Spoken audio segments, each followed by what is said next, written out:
Welcome to the News Channel 9 Stream Center as we get ready to begin day 4 of the Jason Chen murder trial, focusing, of course, on the tragic death of Jasmine Pace, a 22-year-old UTC student whose body was found wrapped up in a suitcase on the side of Sunk Creek Road. I want to get right in as we wait for testimony to begin this morning, again from the prosecution. We're expecting that in about 6 minutes or so. You can see the live camera just below me here. Let's do a quick recap of what happened yesterday in court from News Channel 9's Meg Doyle. Evidence presented to the jury and more examination of important details during the third day of Jason Chen's murder trial. Thanks for joining us. I'm Kim Chapman-Whitfield. And I'm Josh Rowe, Chattanooga Police crime scene investigator taking the stand for most of the day today. The prosecution bringing out more evidence and zeroing in on details from Chen's apartment today. Attorneys brought out a piece of bloody carpet from the apartment and presented that to the jury. Attorneys for the state also showed a picture of a knife at the side of Chen's bed. The defense said during opening statements that the knife was in the bedroom because Chen and Pace used it to open bottles of wine.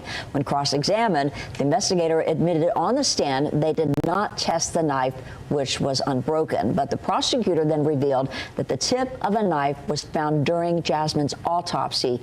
He had the investigator compare the knife by the bed to that broken piece of knife. And during cross-examination, the investigator admitted the crime scene could have been contaminated. Do you remember Jasmine Pace's mother admitted they went inside before police? Isn't it possible that the individuals walking through the apartment could have tracked blood, cleaning agents, debris, or any of these other substances across various areas in the apartment? I mean, it's possible. Yes. I mean, as far as the carpet being damp, I mean, as far as that specific carpet there, I mean, it was covered up with the bed. So I don't think any transfer would have came from that particular blood. The prosecution also showed fragments of glass found in Chen's apartment. So let's now go live to News Channel 9's Meg Doyle to find out why that's significant and her report after this third day in court. Meg. Kim, Josh, day 3 in court is still ongoing with testimonies from crime scene investigators. Now, those glass fragments were just one of several items found in Jason Chen's apartment that was recovered as evidence. The only sounds in the courtroom is this section of stained carpet from Jason Chen's apartment being removed from its evidence box.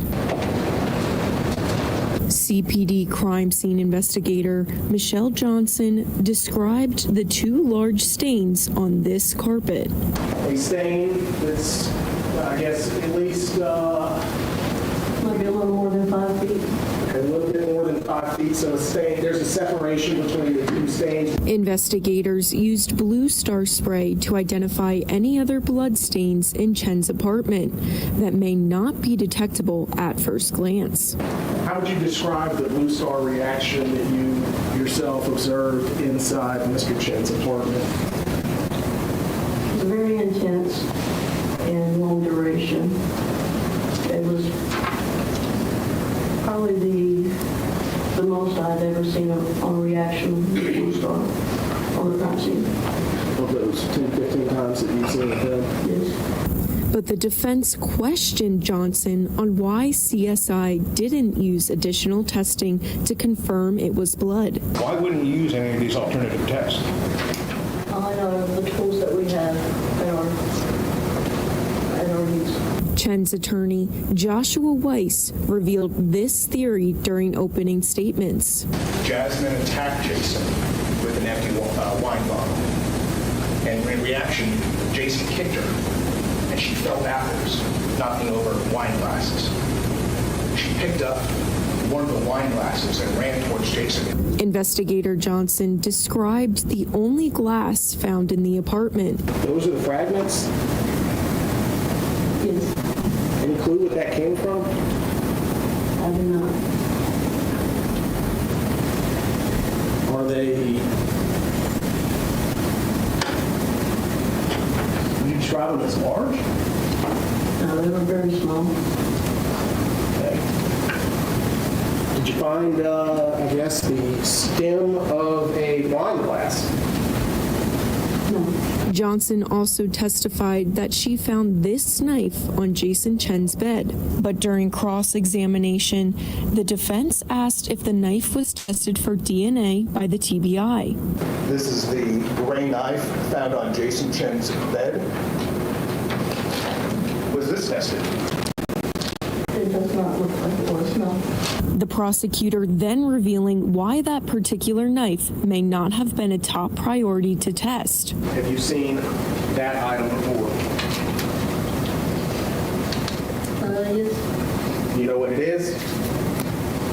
yes. Broken knife blade. Have you looked at it? Uh-huh, Do you know where it came from? yes. What is it?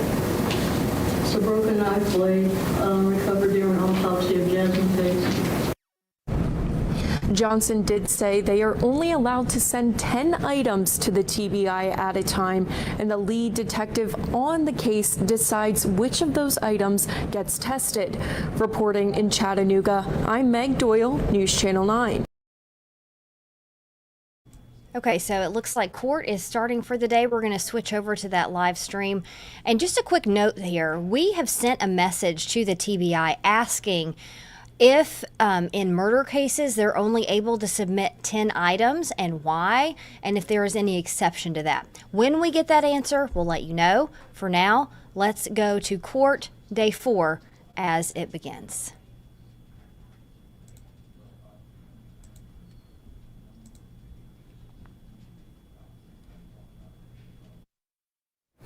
They'll be pretty much rapid, I don't say rapid succession, but in succession. I don't see any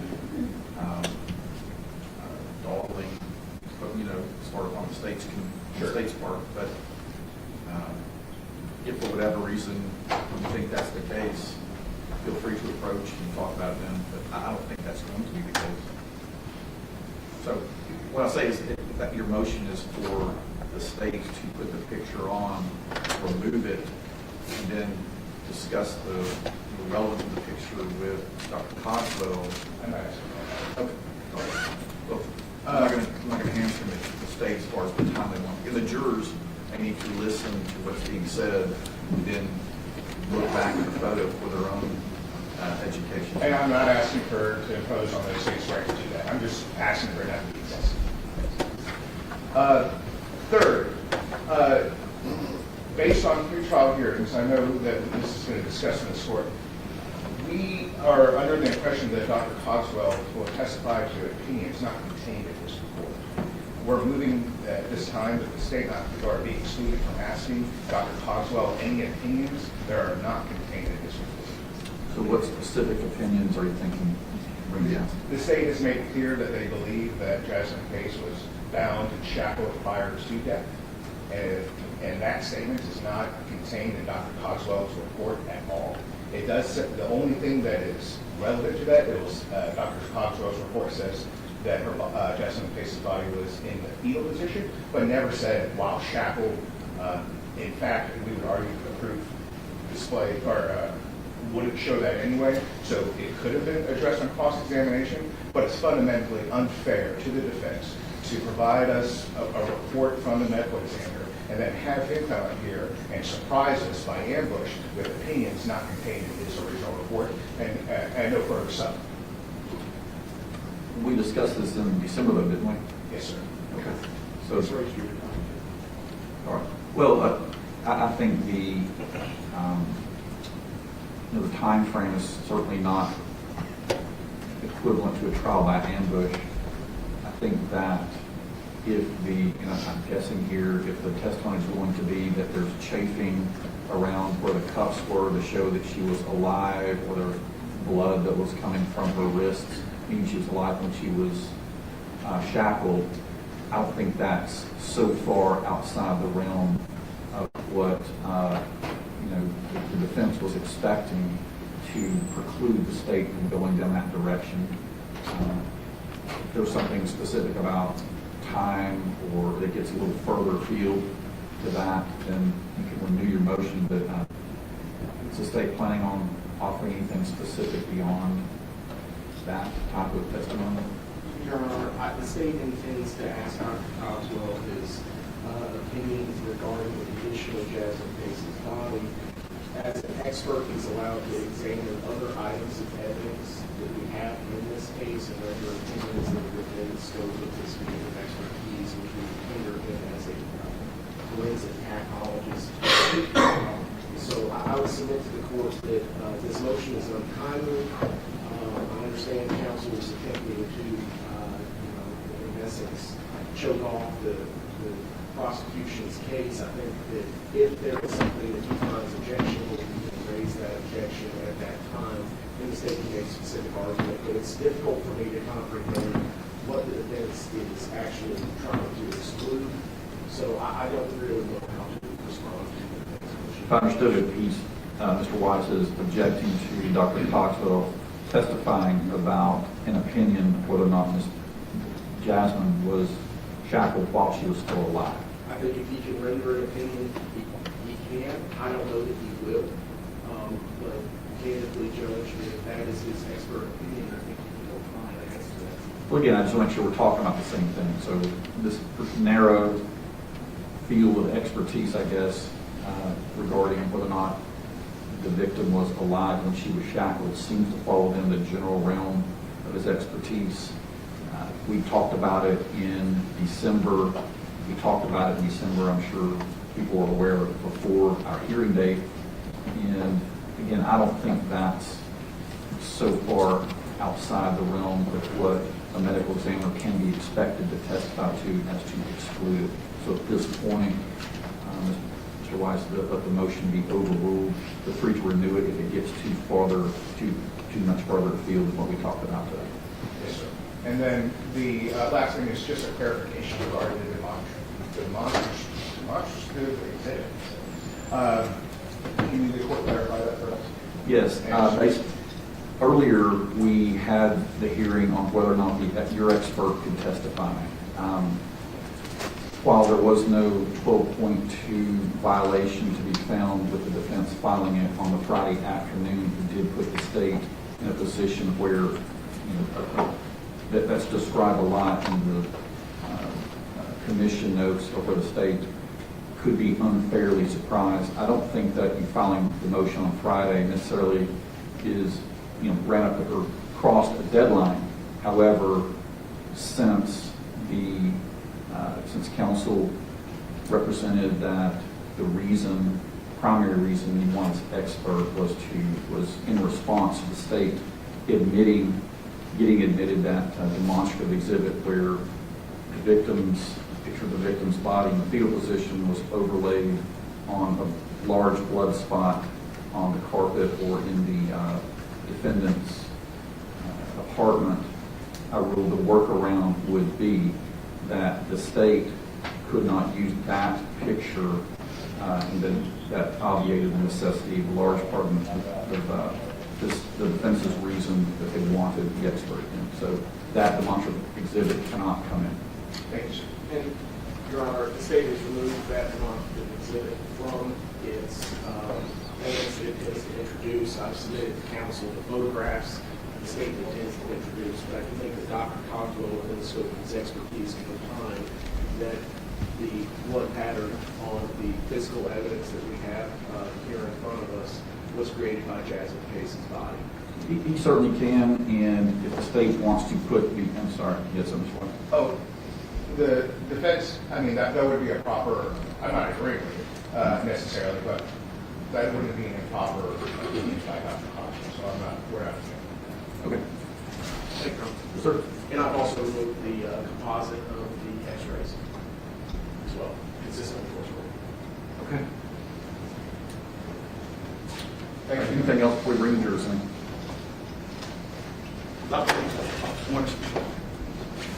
We're ready. Bring yours in when they're ready.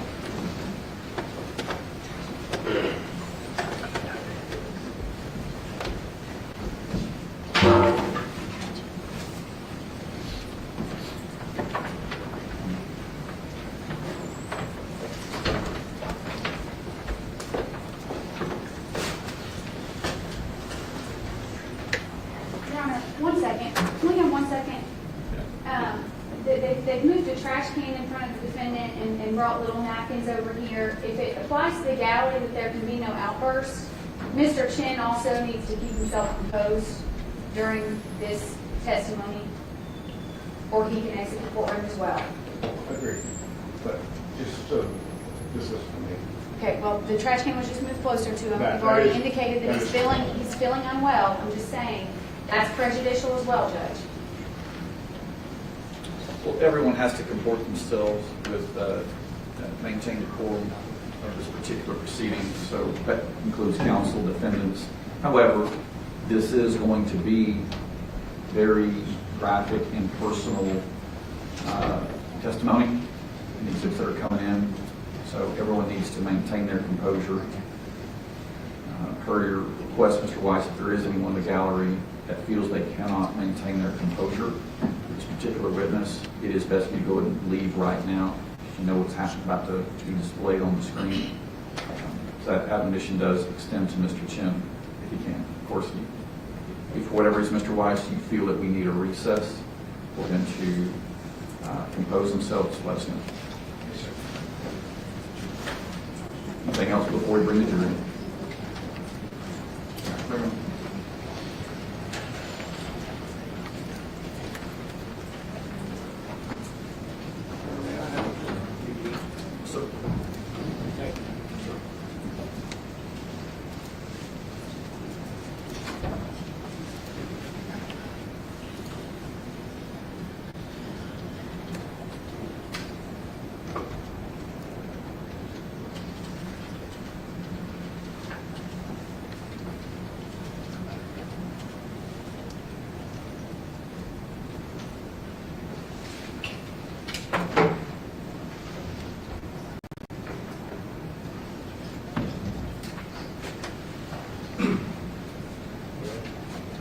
You go, Judge.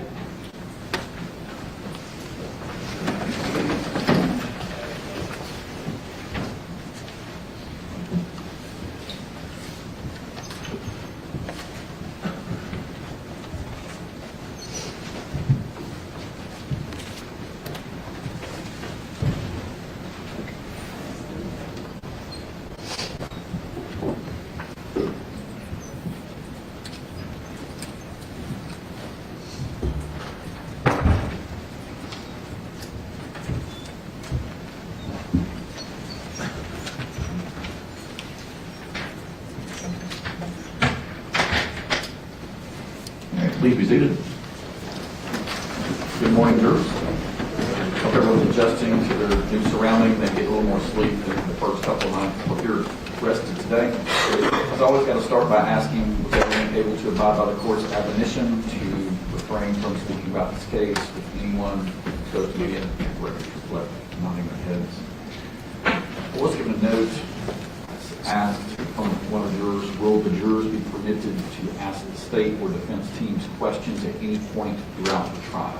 Answer is no, as we talked about in our preliminary jury instructions. While lawyers present evidence, we will argue what that evidence means and how you should take it. The lawyer statements themselves do not constitute evidence. So evidence that I think you're going to be able to make the decision on. All right, General, our next witness. Dr. Stephen Cogswell, Your Honor.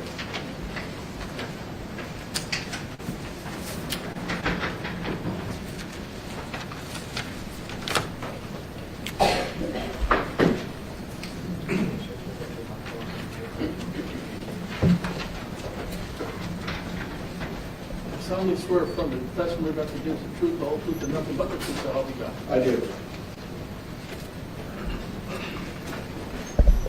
Good morning, sir. Would you please state your full name for the record and spell your last? Good morning. I'm Dr. Stephen Cogswell. Last name is spelled Cogswell. What is your profession, sir? I'm a forensic pathologist and the medical examiner for Hamilton County. What are the duties and responsibilities of the medical examiner for Hamilton County? Each one of our 95 counties has an appointed medical examiner. That person's job is to investigate traumatic deaths and suspicious deaths and deaths that have no medical history. In other words, unknown sorts of death. We have a number of other duties that involve cremation approvals, et cetera, but those aren't really germane to this. In Tennessee, all forensic pathology autopsies or medical examiner autopsies must be done at one of the 5 regional forensic centers. And those 5 are located here in Chattanooga, Johnson City, Knoxville, Nashville, of course, and also Memphis. So every forensic autopsy in Tennessee gets done at one of those 5 places. And that is where your state's forensic pathologists are. Even though all 95 counties have a medical examiner, not all of the medical examiners are forensic pathologists. So our job is basically, excuse me, to investigate those deaths that have some sort of legal bearing and determine cause, manner, and circumstances of death. Would that be a function that in other states might be called a coroner? Yes, sir, it is. And in other states where I've worked, I was in fact an elected coroner. Are there educational requirements to be a medical examiner? Well, if we say forensic pathologist, because it sort of arose by any other name situation. Just as most of our medical examiners in Tennessee are not forensic pathologists, forensic pathologists are a relatively scarce breed. There's only about 400 of us in the whole country. And in order to become a forensic pathologist, you must first graduate from medical school and then do a residency program in pathology. Typically that's anatomic and clinical pathology, anatomic pathology being study of tissues. Whenever you go get a biopsy done and it's sent to the lab, that's anatomic pathology. The other major division is clinical pathology, and that would be fluids. So whenever you pee in a cup or get your blood drawn and get sent to the lab, that would be clinical pathology. Under the great pathology umbrella are multiple subspecialties: cardiac pathology, GYN pathology, etc. My subspecialty is forensic pathology, and we are primarily focused on unnatural and trauma deaths. And so forensic pathology, being a subspecialty, you cannot do a forensic pathology fellowship program until you have finished a pathology residency program. So we're talking medical school residency and then a fellowship to become a forensic pathologist. Hence why there's only about 400 of us in the country. In addition, there are obviously, as in every other field, board examinations that are done for each one of the general groups and the specialty or subspecialty groups. You mentioned medical school. Where did you go to medical school? At the Medical University of South Carolina in Charleston. What was your undergraduate degree? My undergraduate degree was a biology degree from the Citadel. Do you have any experience working in the field of forensic pathology other than the Hamilton County Medical Examiner's Office? Yes, sir. That's basically all I've ever done. So I'm closing in on 40 years of full-time forensic pathology. Where did you work before? I did my fellowship in Miami, Florida, at the medical examiner's office there, and then went on active duty with the Air Force and was assigned to the Armed Forces Medical Examiner's Office until 1998. Their job is basically to act as the federal government's medical examiners, both military and State Department and other federal cases. From there, I went to Louisiana and was deputy coroner in Shreveport and coroner in Bossier City, which is right next door, just across the Red River. From there, I went to the central part of Florida, just above Orlando, the Ocala area. I was medical examiner there for 4 or 5 years, I believe, and then went to Lubbock, Texas. From Lubbock, the forensic pathology group there closed down, so I moved to Knoxville gentleman from Knoxville was asked to come here to Chattanooga and have been here since 2013. Is one of the things that a forensic pathologist does perform autopsies? Yes, sir. Explain to the jury what an autopsy is.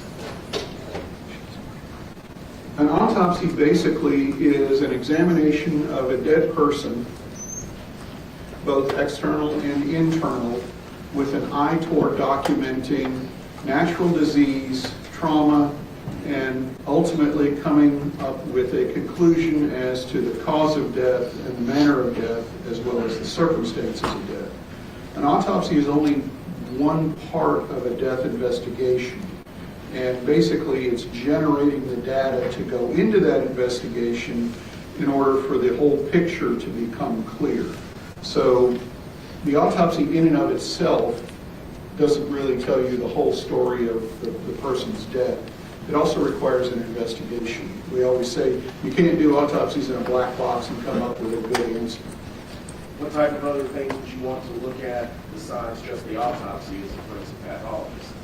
Well, we're basically doing the very same thing that your doctors do when you go to your doctor. We take a history and a physical. And our history is what is the history, not only of the death, but what is this person's history. If we have a young, healthy person with no natural disease that is known, we don't expect them to die of natural disease, but there may be something hidden in there that we may find at autopsy. On the other hand, if we take an old, broke-down fat guy like me, we expect hypertension, diabetes, a lot of natural disease, and that has to weigh into the conclusion if we're looking at how much trauma is going to be associated with death. In a young, healthy, strong, strapping person, it's going to take a lot of trauma to kill them. In an elderly, frail person, it may take only a very little amount of trauma to cause their death.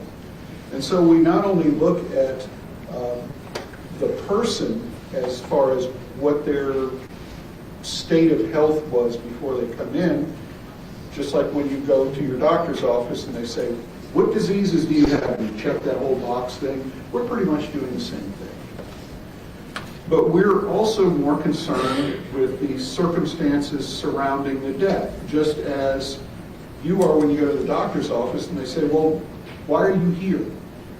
I have this pain here, or whatever the reason is that you came here. They're going to investigate that more deeply. We do that as well. We rely to a large degree on law enforcement as an adjunct to the medical examiner investigators. We don't just have forensic pathologists, we also have trained medical examiner investigators who do the medical part of the death investigation, while law enforcement looks at the evidence and legal part of the death investigation. Ultimately, then, all of the medical information, the pathology information, gets collated with the law enforcement investigation to come up with a coherent picture. In all, sir, how many autopsy examinations have you performed over the entirety of your career? Honestly, I have lost count long ago. It is definitely somewhere north of 5,000, probably not quite 10,000. So I usually settle on a middle ground of around 7,000. On those prior occasions where you performed autopsy examinations, did they included stab and incise wounds? Many times, yes, sir. Would you be able to place a number on that? I would say it's at least multiple dozens, perhaps as many as 100, maybe not quite that high, but certainly multiple dozens. Have you received any sort of specialized training that assists you in conducting autopsy examinations? Well, that's basically the bread and butter of forensic pathology. During the fellowship program, you're trained not only to do the actual physical part of an autopsy, but also to interpret the findings that you see during autopsy. and much of it is didactic training, other parts are hands-on, and other parts are basically experience combined with that training and, quite frankly, a lot of reading. But that really is what the whole Forensic Pathology Fellowship is. That's why it's a year-long program. Are you a member of any professional organizations dedicated to the study of forensic science?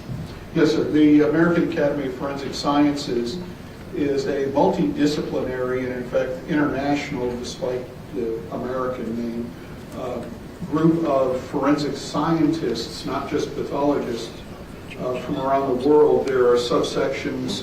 I'm a member in the pathology biology section, but there's also sections for criminalistics and jurisprudence in which there are attorneys, even psychiatry. So we have a very broad range of people networking at these meetings, and in this in the group of probably 10,000 or so, perhaps more. I don't really know exactly the number of Academy members. How long have you been a member of the Academy? Really since residency, so that would be 1986 or 7. So nearly 40 years. Roughly, yes, sir. Have you ever been qualified to testify as an expert in court? Yes, sir, multiple times in multiple different venues. How many times? Probably over 100 at this point. And you mentioned multiple venues. Yes, sir. What would those be? Those would be state courts in each of the states in which I've worked, being actually South Carolina, where I did my residency training, as well as Florida, Tennessee, naturally, Texas, and Louisiana, as well as federal court and military courts martial. On those prior occasions where you have given testimony in all of those various courts, have you always been called by the prosecution? Not always. In fact, sir, did you have an opportunity to testify as a defense expert fairly recently in Bradford County? I did, yes, sir. In a case where I was the prosecutor? Yes, sir. That's correct. Sir, is there anything about your background that makes you particularly suited to conduct autopsy examinations in this particular case? Well, again, this is part of the forensic pathology training. We not only look at cases of drug overdoses and natural deaths, but also the traumas associated with stab wounds, gunshot wounds, motor vehicle collisions, airplane crashes, house fires, etc. Basically, any of the kind of trauma that you would expect to see in a fairly busy jurisdiction, city, I would say. That's what forensic pathologists are trained to do, so it's part and parcel of our training. Some folks like to semi-specialize, sub-specialize, I suppose, in various areas of forensic pathology. We have some folks who are particularly interested in cardiac pathology. These would be the ones that when you have a sudden cardiac death of someone who's apparently healthy and simply drops dead. Others are more interested in the trauma pathology, and I happen to be one of those. I have a fairly extensive experience in plane crashes and automobile crashes, as well as sharp force and gunshot wound cases. You mentioned jurisdictions keeping you busy. Does this jurisdiction keep you busy? It does, yes, sir. How many autopsies do you perform over the course of a typical week? It varies widely. Generally speaking, since at this point I am the only medical examiner or forensic pathologist in Hamilton County, last year we did approximately 100 autopsies, and that's about our average, but it fluctuates from the high 70s to as many as 200 per year, not per week. That would be impossible. Thank you, sir. Your Honor, at this time, the state would consider Dr. Cogswell as an expert in forensic pathology. Yes. That the witness be recognized as an expert in forensic pathology. Sir, as part of your duties and responsibilities as a forensic pathologist, do you sometimes get called to locations to assist in an investigation of a death? Yes, sir. Were you working on December the 1st of 2022? I was. On that day, did you have an occasion to respond to a location in reference to an item that had been found? Yes, sir. Do you recall where you went, sir? To Suck Creek Road. Where is Suck Creek Road for the jury? It's borders the Tennessee River and is a bit north and west down to where we are right now in downtown Chattanooga. Is that in Hamilton County? It is.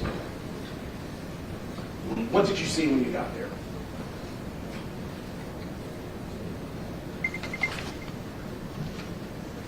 Obviously, there were quite a few law enforcement vehicles, and off to the side of the road, adjacent to the river, was a hard-shell suitcase that was laying in the brushwood area just off the shoulder of the road. Near that area were actually a couple of deer carcasses that had been tossed out there after butchering. But in particular, this suitcase was basically the kind that you would take on a relatively extended trip. Large suitcase, on wheels, handle, etc. After all of the documentation, photographic and location issues were resolved by the police department so that they could place it exactly, then the question came up, well, what is in the suitcase? And at that point, the cover of the suitcase, the lid was opened. Inside was a black plastic trash bag. And so using basically just hands, I could feel along the contents of the bag and say, yes, this is not animal or something, this is a human being inside there. At which point then the suitcase was closed back up, it was transported to the medical examiner's office, and at that point then we further examined not just the suitcase but also the contents. Sir, I'm removing from this box item 173, exhibit 173 to the trial. You recognize this, sir? Yes, sir. This is the suitcase that was brought to the medical examiner's office. Is this the same suitcase that you observed along Suck Creek Road adjacent to the Tennessee River? Yes, sir, it appears to be.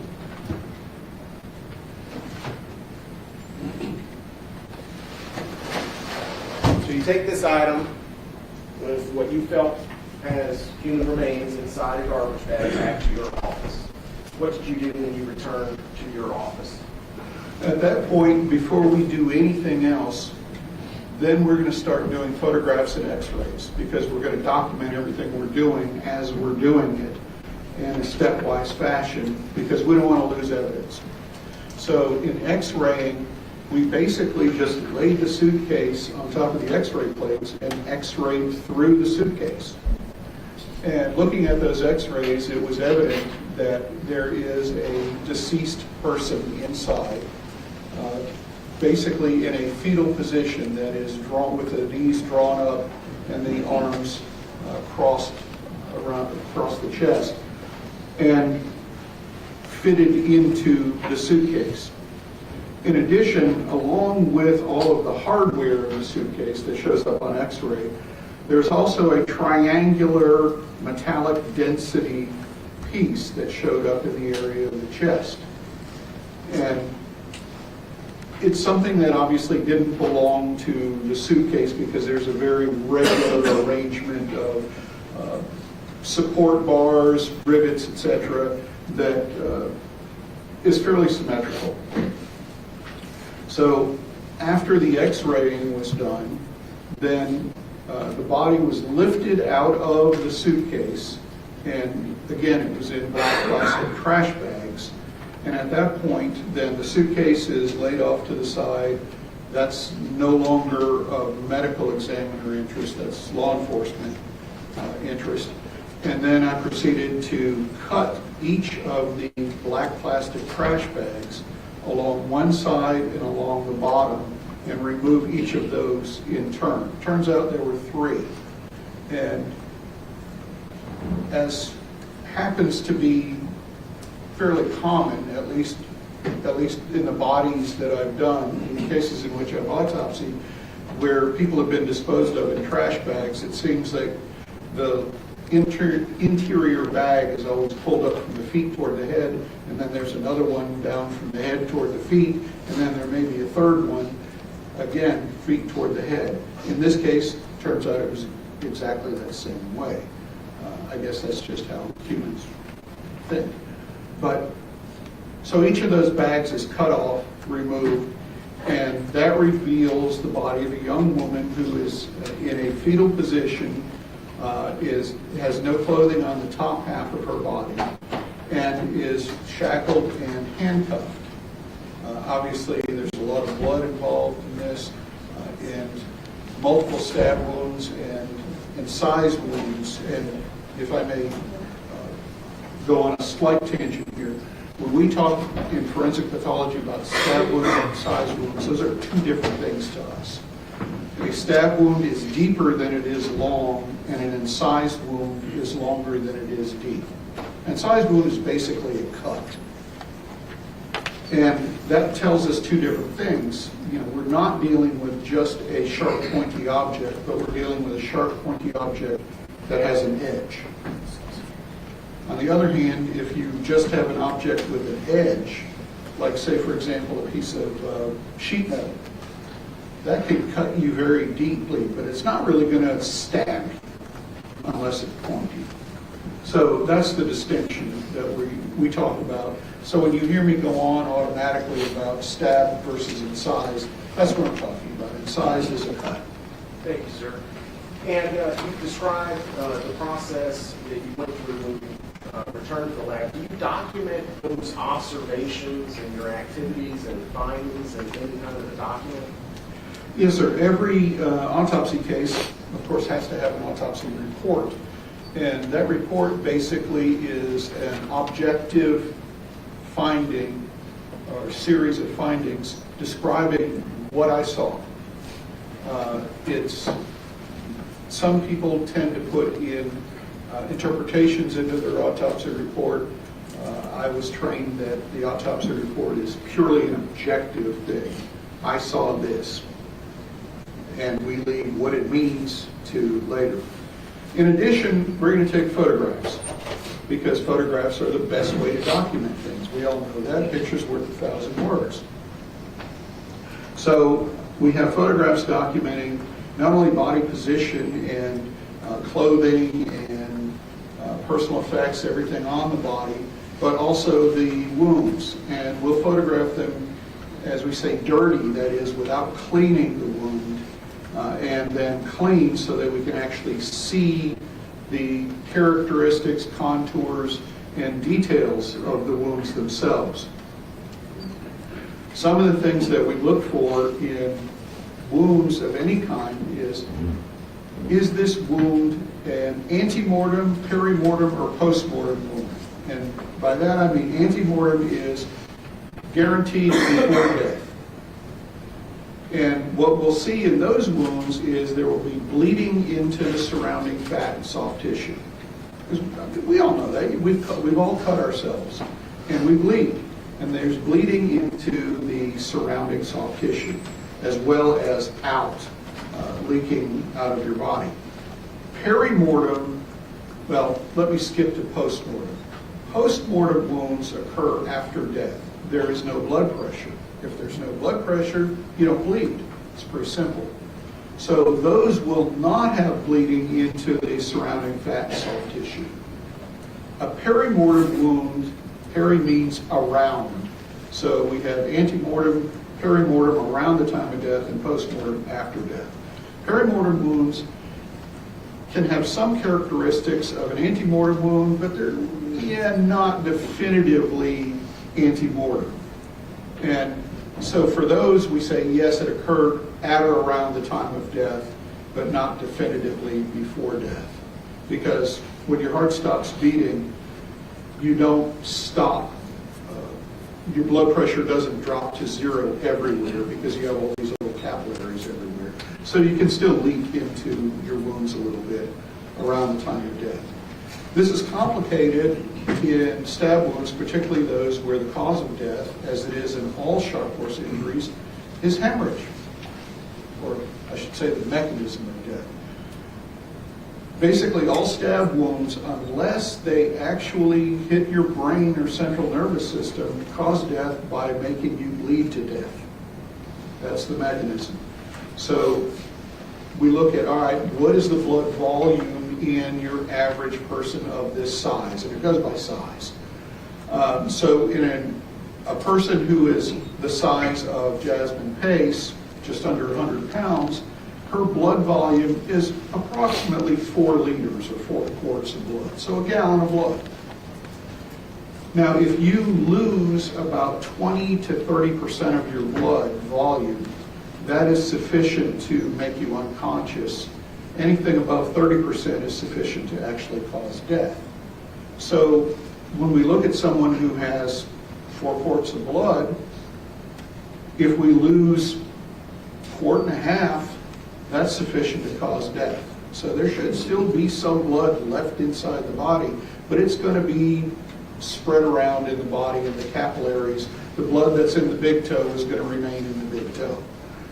So what we're actually looking at is, where is that 1.25 of blood? And when I'm teaching classes on sharp force injuries, look for the blood, because 1.25 of blood goes a long way. And I use the analogy, everyone has painted a wall sometime in their life. That's a gallon of blood. That's 4 quarts. You can paint a room with a gallon of blood. So if you see a spot of blood this big and someone is dead, there's more blood somewhere else. Maybe it's inside the body, but maybe it's also at another scene. So that's why we say, look for the blood, because until you have found all that blood, you don't really know where the bleeding occurred. Sir, did you prepare an autopsy report of your examination of the body that you found in the suitcase? I did. Companion was been marked for identification as Exhibit 202. You had an opportunity to review this document. Yes, sir. This is a copy of my autopsy report on Jasmine Pace. And is that something that is prepared and kept in the regular course of your activities as the medical examiner for Hamilton County? Yes, it is. Your Honor, I would move to admit into evidence Exhibit 202, the autopsy report. So then, And sir, specifically this autopsy report, who is the person that was examined? Jasmine Nicole Pace. Thank you, sir. You also mentioned, as you were testifying a little while ago, that you took x-rays of the suitcase. Yes, sir. Companion has been marked for identification as a collective exhibit 1 to 4, number 203. Would you take a look at those?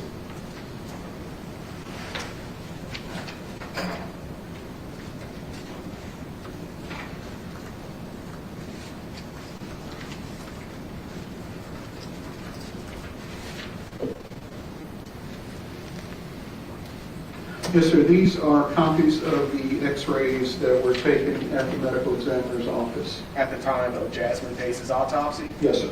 Your Honor, I would move to admit into evidence 203, 1 through 4 as a collective exhibit. so then, And finally, sir, you mentioned the taking of photographs as part of the autopsy examination.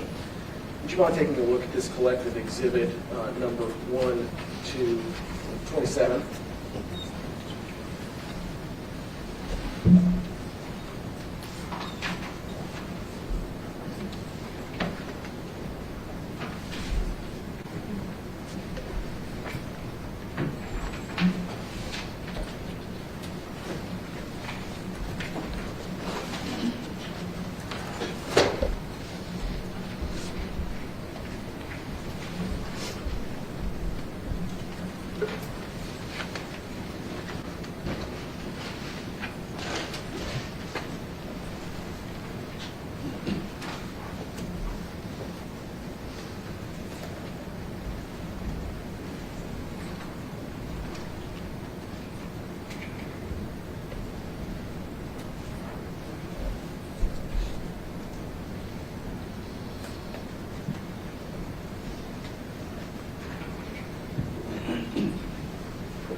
These are some of the photographs that were taken at the time of Jasmine Pace's autopsy at the medical examiner's office. Do they fairly and accurately reflect what you observed during your autopsy examination of Jasmine Pace? Yes, sir. Your Honor, I move to admit into evidence 204, collective 1 to 27. So moved. Okay.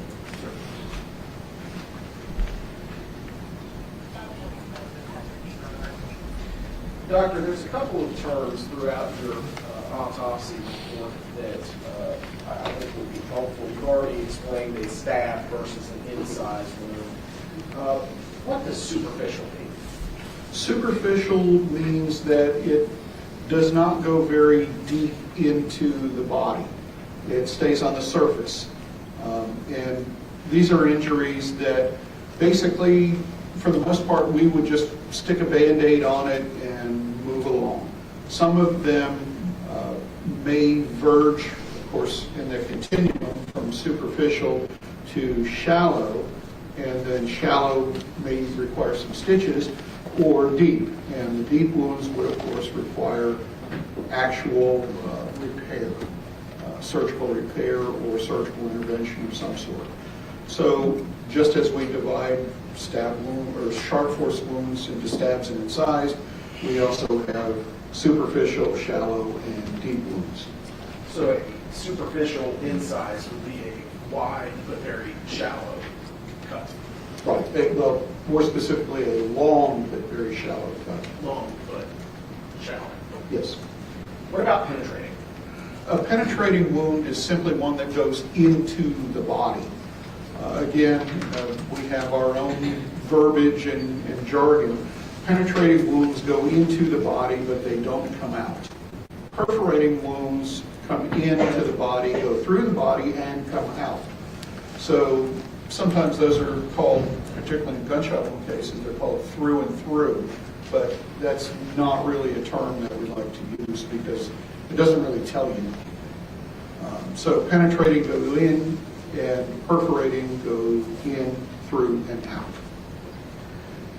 Is there a particular way that when you are describing injuries on the body that you can differentiate between right, left, up, down on the victim's body? Like how would you orient a person that you're conducting an autopsy examination on? Every description that we do starts in a standardized fashion. That way, any forensic pathologist in the world, really, can look at my autopsy report and know what I'm talking about. So we have everything done according to what we call standard anatomic position. And that is standing upright, arms down to your sides, palms toward the front. Now, most people don't stand like this, but the reason we do that is because no bones are crossed. If we have our palms toward the back, we're actually crossing the forearm bones. That's the only reason that it's done like that. But everything is done in reference or described in reference to standard anatomic position. So when I say the wound is on the right, that means it's the decedent's right, not my right. Occasionally gets a little dyslexic confusion when you're looking at somebody, but that's what we mean when we say right versus left. We mean the body's right versus left. Thank you, sir. And with that, did you take those x-rays that you used evidence as Exhibit 203 before or after the body was removed from the suitcase? Before. I'm displaying on the screen behind you, and there's a laser pointer. This is 203-1. Could you please tell the jury what we're looking at in this photograph? Well, we can see the outline of the rim of the suitcase. Here are the zippers here, part of a handle mechanism here, one of the latches. This is a bracing rod in the shell of the suitcase. This area here is the logo on the top or the lid of the suitcase. And here you can see this is obviously a human skeleton in here. in the fetal position, this is an arm, thank you. This is the arm, here's the spine coming down here, the ribs we can see here, and here is the triangular metallic object that doesn't belong there. It's not part of the suitcase. We see another arm here, and a couple of the rivets and screws, etc., that go up to making up the suitcase itself. Sir, you mentioned the metallic logo that is the rectangular object, it looks like, in the middle portion of the skull. Would you mind pointing it out on Exhibit 173? That is actually this logo here inset into the lid of the suitcase. So Jasmine Pace's body was oriented head up if the suitcase was on its wheels. Correct. In the position the suitcase is right now, her body is with the head upward, facing toward the courtroom. Thank you. Sir, I'm now showing you 203-2. Would you orient us to this photograph? This photo is moving over a little bit to, if I can point to the suitcase, to this area here that we're x-raying. And again, we see another one of these reinforcing ribs, a few more rivets, etc., a zipper pull on the inside. And here we have a knee. You can see the kneecap here and the lower leg, the shin and the fibula that goes along with it. This is the thigh bone.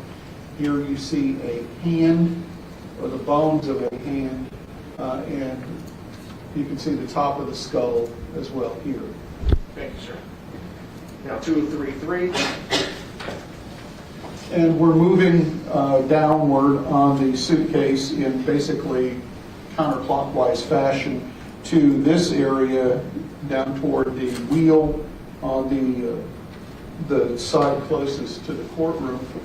And we see, again, that reinforcing rib, zippers, rivets, etc.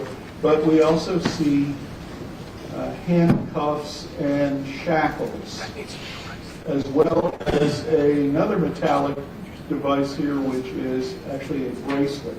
But you can see on this one, there is a chain that extends here, and there is no chain coming off of this particular one. And we're down here to feet. These are the foot bones, feet and ankle bones down here. So we have forearm here, the two forearm bones, and arm and forearm bones here. And so we're down here. This is her buttocks. 203-4, sir. And we're moving over, obviously, to the last part, which is down here. And again, we have all the accoutrements or the hardware of the suitcase. We see a bit of pelvis bone here, the lumbar spine here. Again, one of those shackles that we saw in the previous x-ray.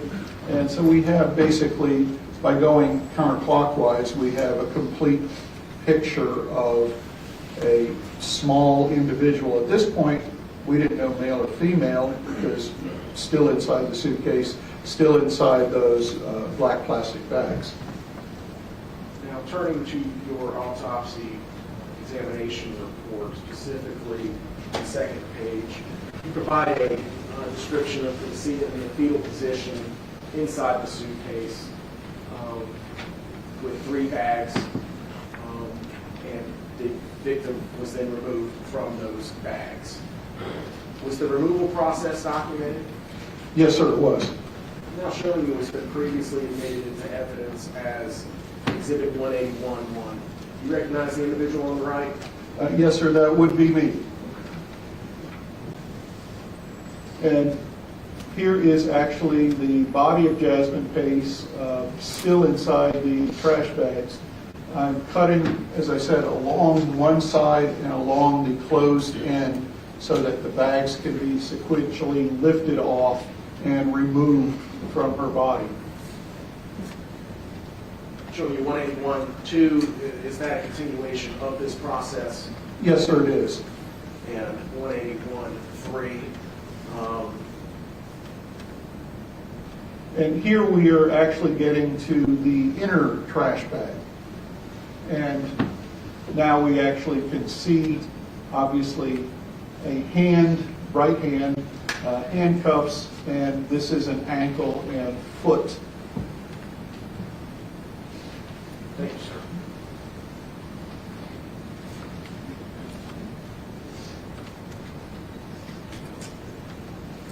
Going now to another portion of your autopsy report. Is it broken down into various sections? It is. Typically, what we'll do in order to make it more readable is, at the very beginning, we have a brief outline that says what injuries were found. And then we go into an injury section where we separate the injuries. Sometimes we do this by body locations, such as head and neck, and then another paragraph for torso injuries, and then another for extremity injuries. In other cases, like particularly for gunshot wounds, we'll take one gunshot wound and we'll say gunshot wound A enters here, goes through this body cavity, does this damage, exits here, and then move on to gunshot wound B. But we try to keep everything sort of in a logical, readable progression, and in a traumatic death, the injuries are the most important part of this autopsy. So that section comes first, right after the outline, and then we go to the normal, if you will, dissection part of the individual organ weights and what they looked like and were they healthy or not healthy. And then at the very end, we'll get to what specimens were taken and what findings we got from that. So in this case, you indicated that the handcuff and shackles were a part of the general evidence of injury. That's correct. Were there photographs taken of the shackles and handcuffs, sir? There were, yes, sir. Showing you and the jury 204.1. What are we looking at here? These are the handcuffs, and you can see this is Jasmine Pace's right wrist and left ankle, and these are handcuffed together, and you can see these are not law enforcement handcuffs. These are what you buy at Spencer's or something like this. This is not heavy duty at all. And in fact, they have actually started to rust. In addition, you can see over here, we have a better photo of it later, the shackle that is actually connected or was connected to this shackle over here on the other ankle and the area of the right elbow or right forearm and elbow. Now, sir, what's the significance of the white item that somebody is holding towards the bottom of this photograph? This is our case number and ruler. Because we're interested in documenting everything, all of our photos, almost without exception, are going to have a scale of measure in them, and the 6-inch gray plastic ruler is a standard throughout the profession. And we're also going to put our case number on it. Now, we have a case number system or a database system that automatically assigns case numbers.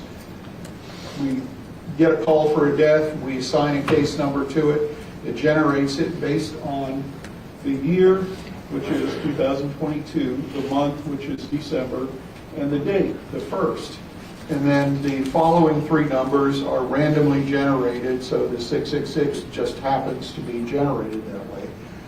So all of our photos, except for very, very close-up photos, will have the scale and the case number in them. Thank you, sir. Now, 204-2, what are these items? These are the handcuffs that you just saw a picture of on her body. And again, you can see that these are not the typical law enforcement handcuffs.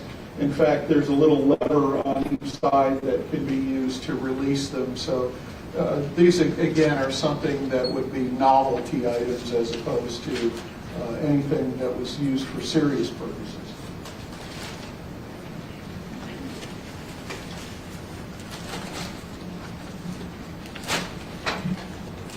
Sir, I'm handing you what's being marked for identification.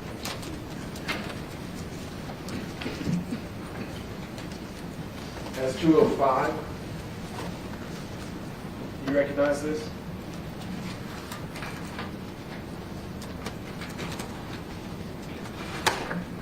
The labeling on this bag is not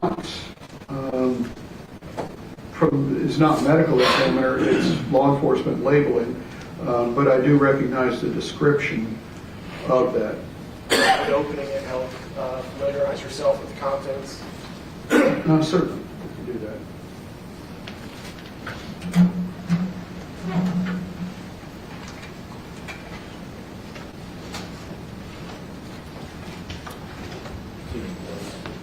Covers.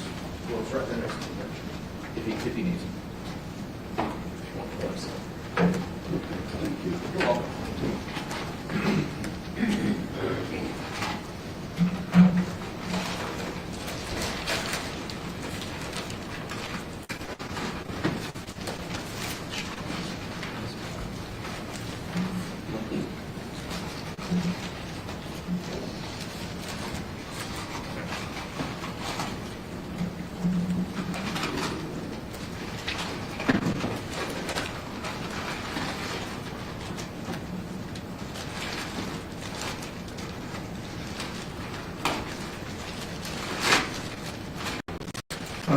This internal clear plastic bag has the label from the medical examiner's office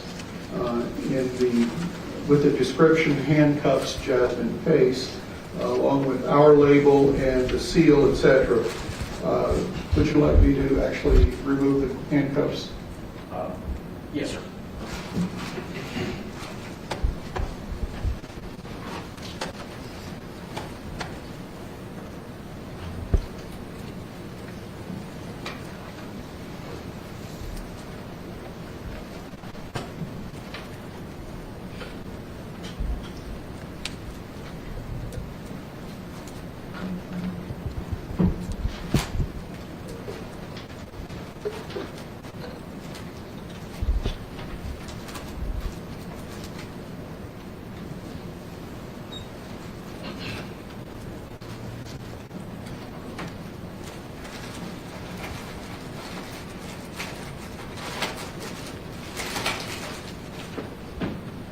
They are still wrapped in the surgical towel that came from the medical examiner's office.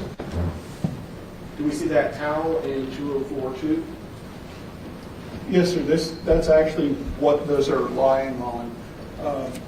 You can see the edge of the towel up here.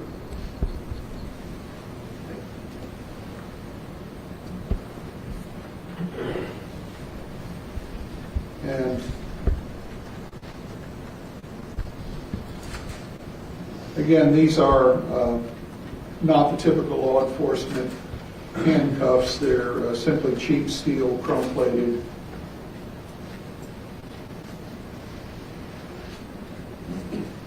Thank you. And those are the same cuffs that we saw on the screen. Yes, sir, that is correct. The same cuffs that we can see here. Appears to be right hand, right foot. Yes, sir. Okay. Thank you, sir. There's another item up there, 206, sir, if you wouldn't mind going through the same process with it. 2 minutes.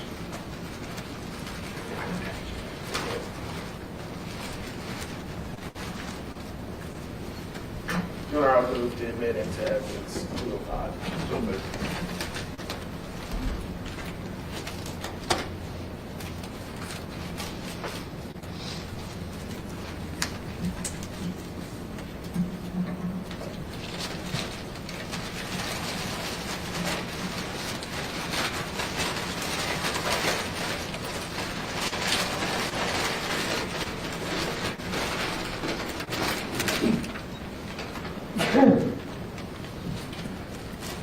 And within this paper bag, we have again a clear plastic bag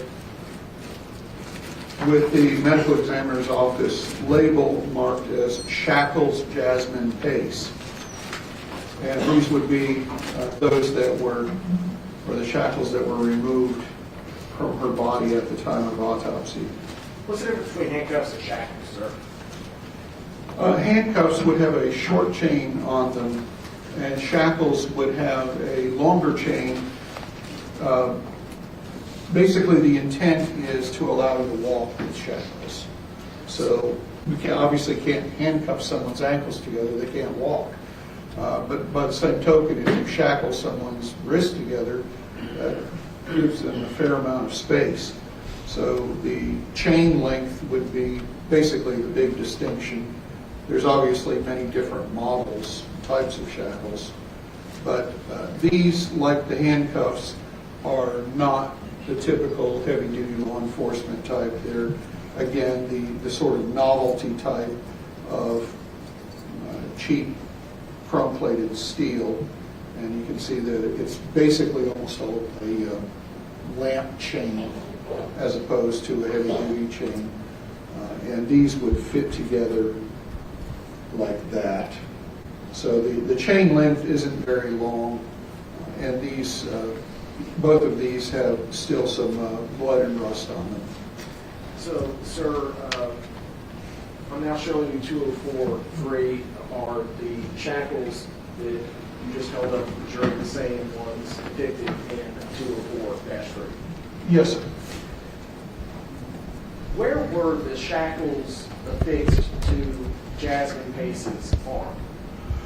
In the case of the shackles, it was not to the left arm, but it was to the right elbow, or the forearm just below the elbow.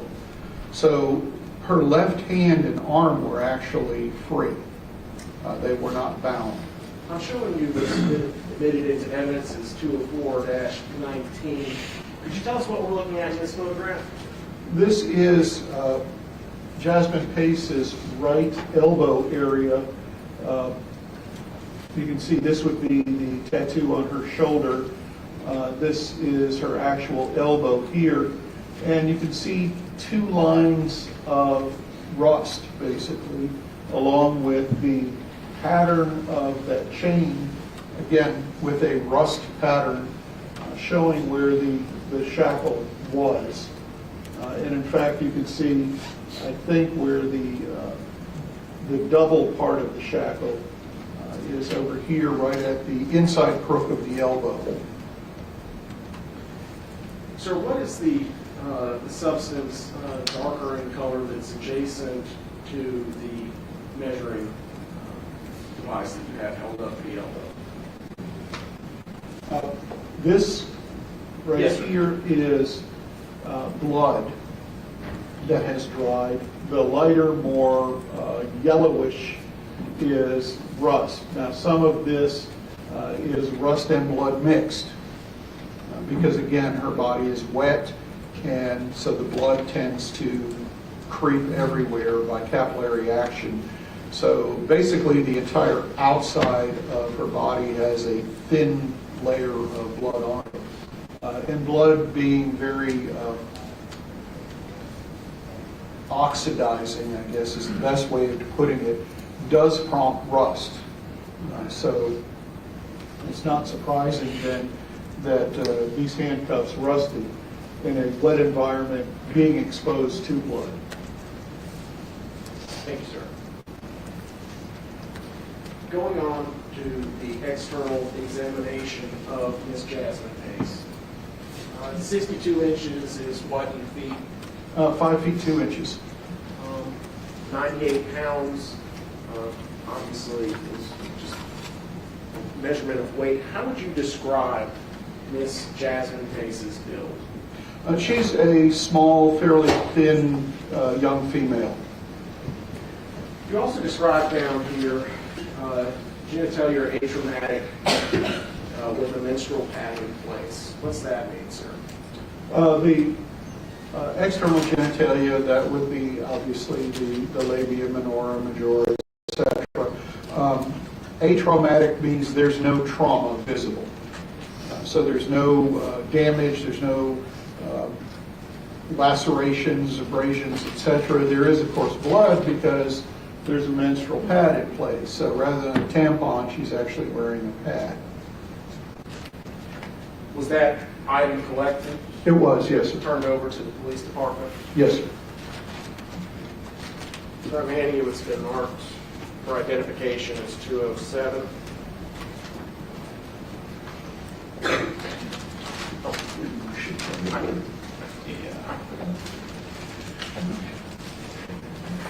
Please tell us what item 207 is.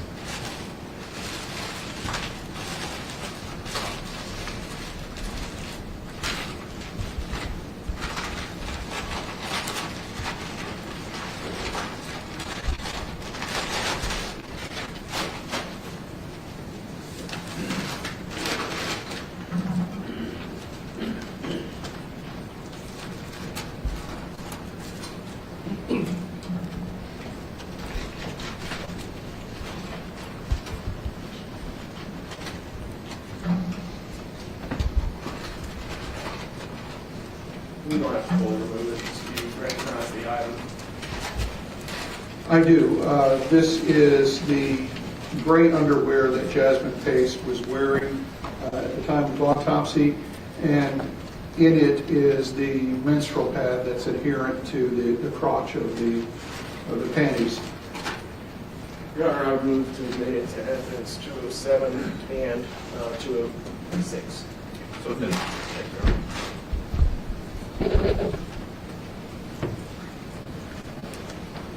during your autopsy examination, were you able to determine whether Ms. Pace was on the menstrual cycle? She was, yes, sir. Thank you, sir.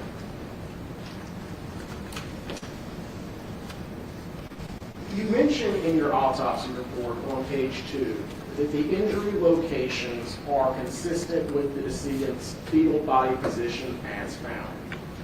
I'm going to show you now 204-4.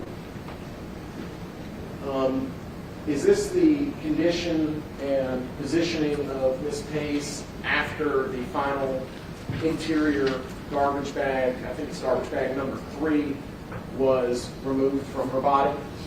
Well, it's actually open. She's lying on it, so it hasn't quite been removed. At this point, because she's not even 100 pounds, I just picked her up, moved her off to the side so that we wouldn't disturb any of the garbage bags. So just physically lifted her. But this is her position, and you can see from the x-rays that this position is documented by the x-rays that we took of her still in that suitcase. But this is obviously a fetal body position, basically knees drawn up, arms drawn up, and in as small a size as possible. Now showing you 204-5. What does this photograph depict, sir? This is after she's actually been removed from the plastic bags and is laid on the autopsy table itself before removing her clothing, the handcuff shackles, etc. Here you can see the position that she's in, where her right arm, you can see just the edge of the shackle around her elbow area. Her right arm and wrist is tucked between her knees, crossed at the ankles, and her left arm is basically free. So when you wrote down that I want to make sure I don't misquote you, the injury locations are consistent with the decedent's fetal body positioning as found, I don't see any stab wounds up there. Can you explain that? Well, this is actually showing, as you can see, this is the left side of Jasmine Pace's body. The stab wounds are virtually all on the other side of her body. And when we look at the other side of her body, in this position, basically we just roll her over, all of those stab wounds and incised wounds are clustered in the area of her head, neck, shoulder, and upper torso. They're just all on the other side of the body. So this side of the body, as you can see, basically has no injuries. So when you say consistent with the fetal body position, what do you mean? Well, if we have, in a fetal position, by tucking our legs up and getting ourselves into as small a ball as possible, some areas of our body are protected, relatively speaking. Others are exposed. And if you have your knees drawn up, obviously she's not quite as tightly compacted as she was inside that suitcase. If you have your knees drawn up, you're basically protecting your abdomen and the lower part of your chest. If you have your arms crossed, again, you're protecting your chest. But what you're doing is exposing your shoulders and your back. And so the stab wounds clustered on the other side of her body are all in that area that is exposed if she's in that position. And they're all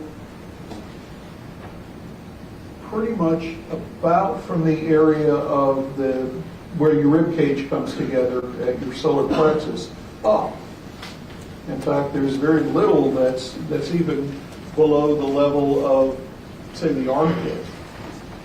So this is all from head, neck, shoulder, upper chest, well, upper back, really, and virtually nothing below that except for that free left arm. Because that free left arm, if we roll her over, that free left arm is up here. The right arm is way down here, as you can see, tucked in between the legs, and there's no injury down there on the legs. So that's protected. It's out of the way. The left arm, however, is not. It's free and it's folded up across the chest. Sir, you mentioned earlier that part of your job as a forensic pathologist when conducting an autopsy report is to look not only at the physical examination of the decedent, but also other evidence. Yes, sir. Have you had an opportunity in this case to look at other items of evidence? I have, yes, sir. Is one of them a photograph of a blood stain? It is. I'm showing you what's been admitted into evidence as 127-4. Have you seen this photograph before? Yes, sir, I have. Is there any medical significance to the stain that we see in item 127 to the physical evidence that we have as 173? Oh no, I'm sorry, not 173. 158. Carpet. When I first saw this photograph, it immediately struck me, and I think I actually blurted out, that looks like a Shroud of Turin. And what I saw here was basically a recreation of the bloodstain pattern, or a bloodstain pattern that I would expect to see if someone is bleeding in that fetal position that we saw. Because we have the feet and legs down here with the knees drawn up, arm down here, other arm here, head here. Now, obviously it's not exact because it's being absorbed and spread a little bit, but the shape is very, very consistent with not only the positioning of Jasmine Pace's body, but also the size of her body. And so if we look at the size of her body, the positioning of her body, and look at the stain, they overlay fairly well, actually very well. Now, can I say that's absolutely her blood? No, I don't know what testing was done to match that to her. But the stain is extremely consistent with her body as found. Based upon your anatomical observations of her size and shape? Yes, sir.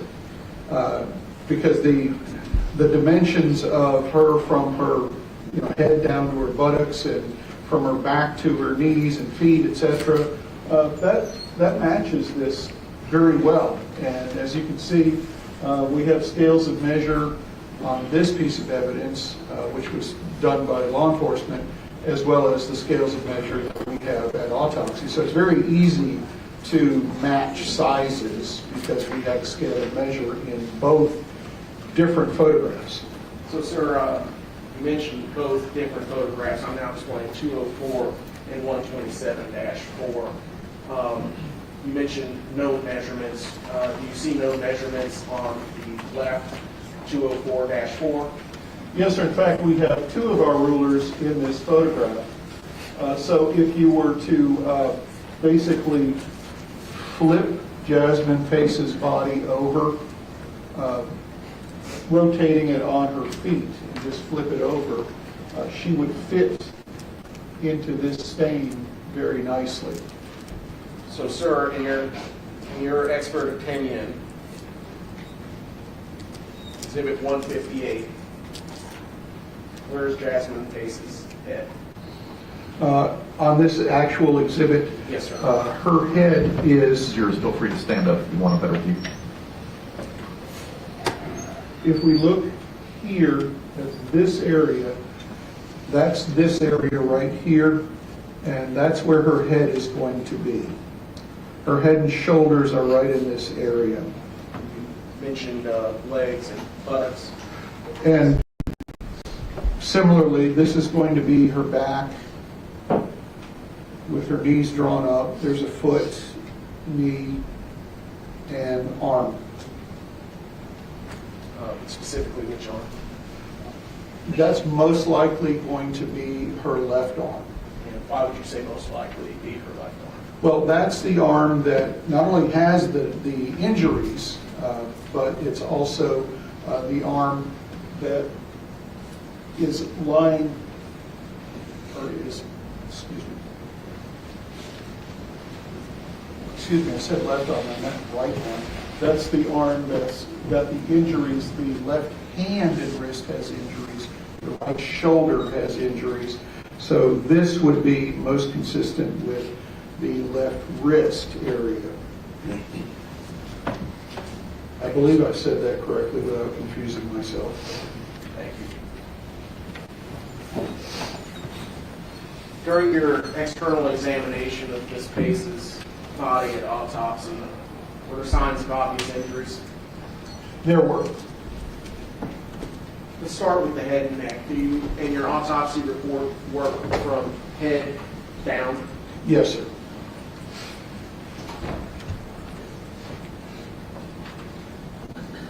First injury you document, sir, on page 2 of your autopsy report is a 1.5-inch, slightly curvilinear stab incised wound at the vertex of the scalp.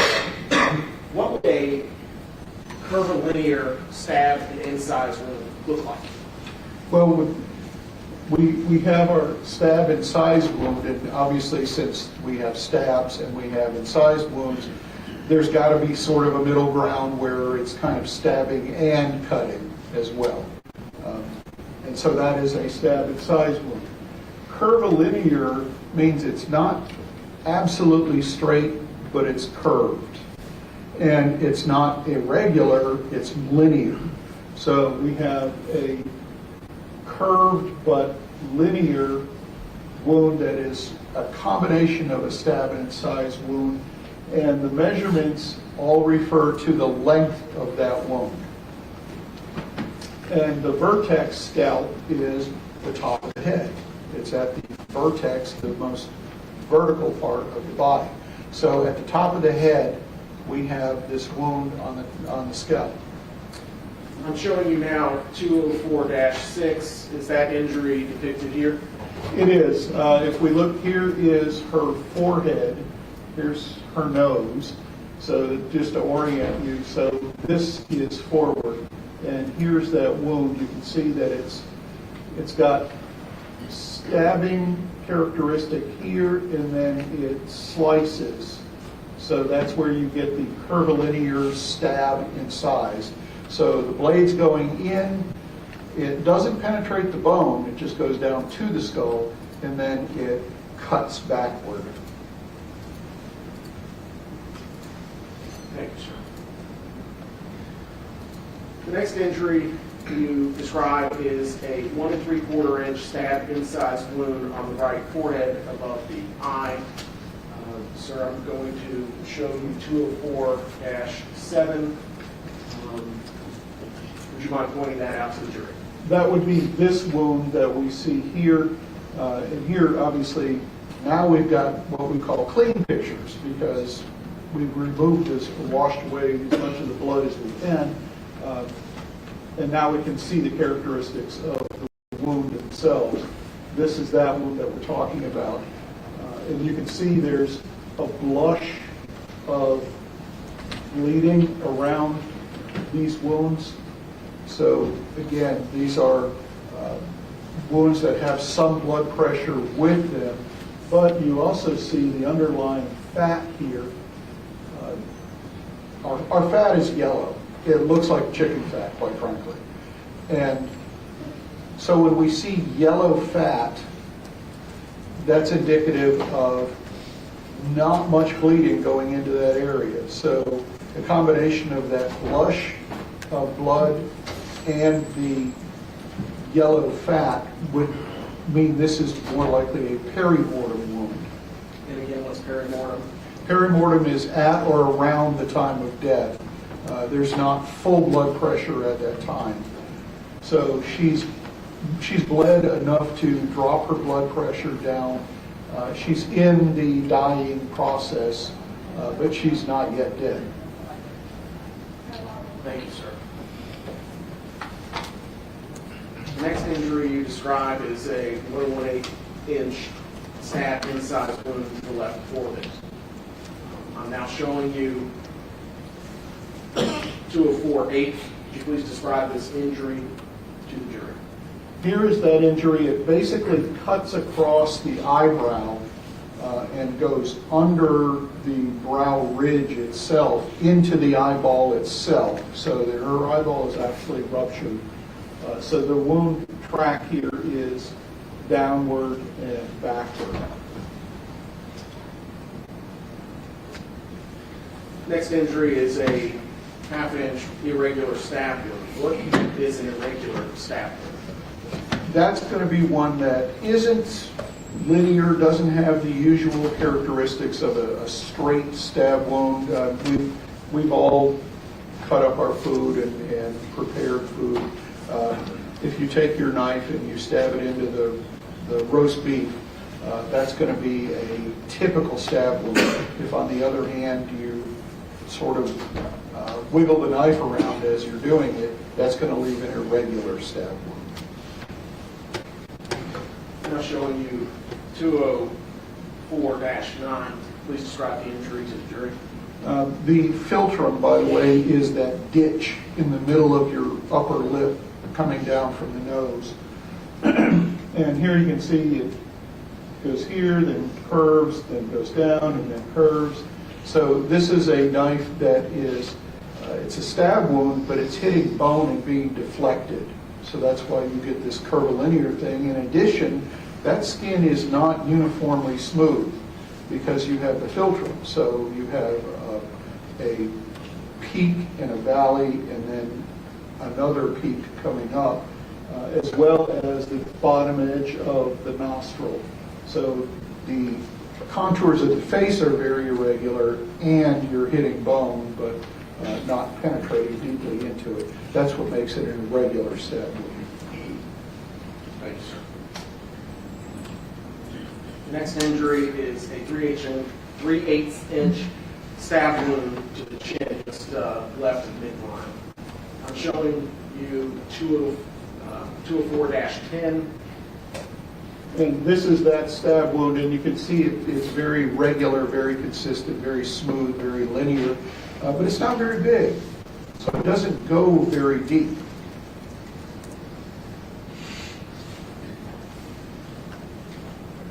But this also has that blush of hemorrhage around it. And when you say hemorrhage, you just mean bleeding? Bleeding, I'm sorry. Oh, no, no. The hemorrhage means bleeding.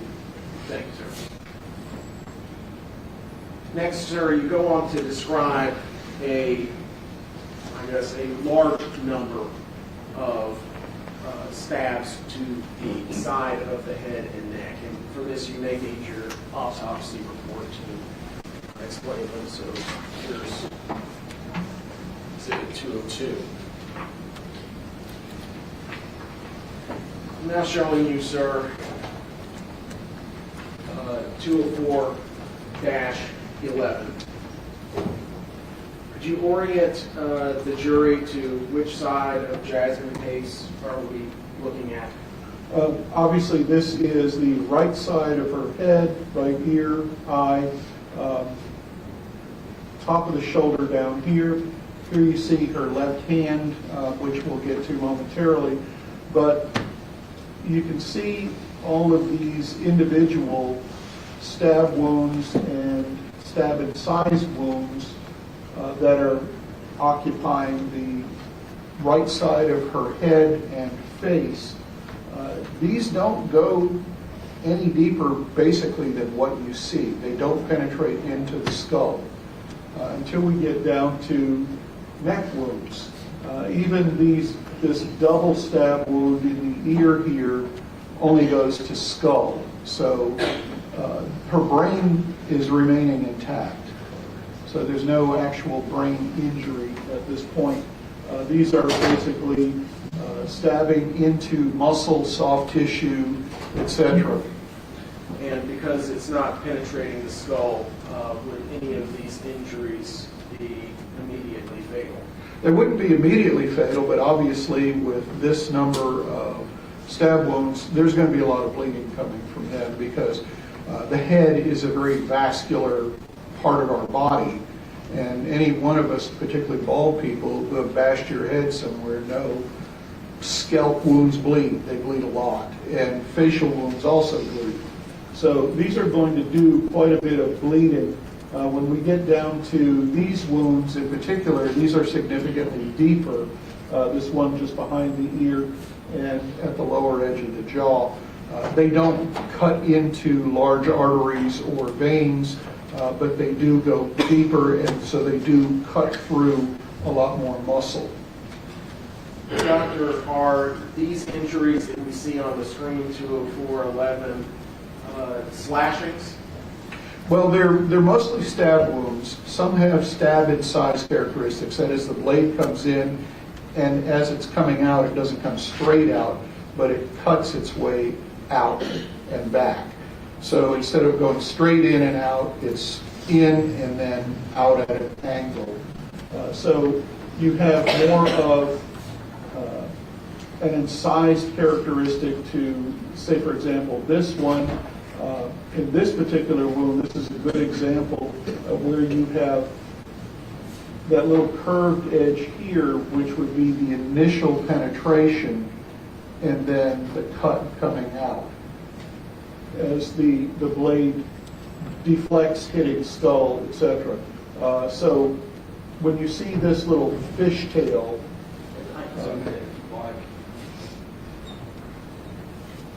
when you say a fishtail, what are you talking about? this little double peak thing that you see along here, we don't see it in every stab wound. What we're looking for is basically the contour of the knife, the cross section, if you will.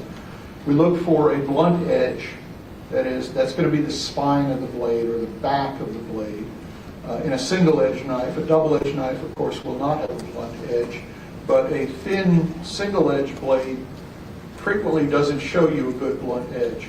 The other thing we're going to look for are the fishtails, as you can see here and here. And that's because things are in motion. As the knife comes in, it creates one of those little fishtails, and then a little bit of motion as it's coming out creates the other fishtail. So you have one coming in, and then a little rotation, and one coming out. So that tells you the edged part of the blade, or the edge of the blade. Even if you don't have a good blunt edge to see, that tells you where your sharp edge is. Sir, if Miss Jasmine Pace was in the fetal position at the time of the infliction of the injuries, are you able to tell anything about the, I guess, direction from which the penetration stab occurred? Well, these are all going away from us, and with variable degrees of forward and backward or downward, for the most part downward. Some of these on the skull, they're shallow enough that it's hard to get a good directionality, but they are all coming from her right to her left, and for the most part a bit downward.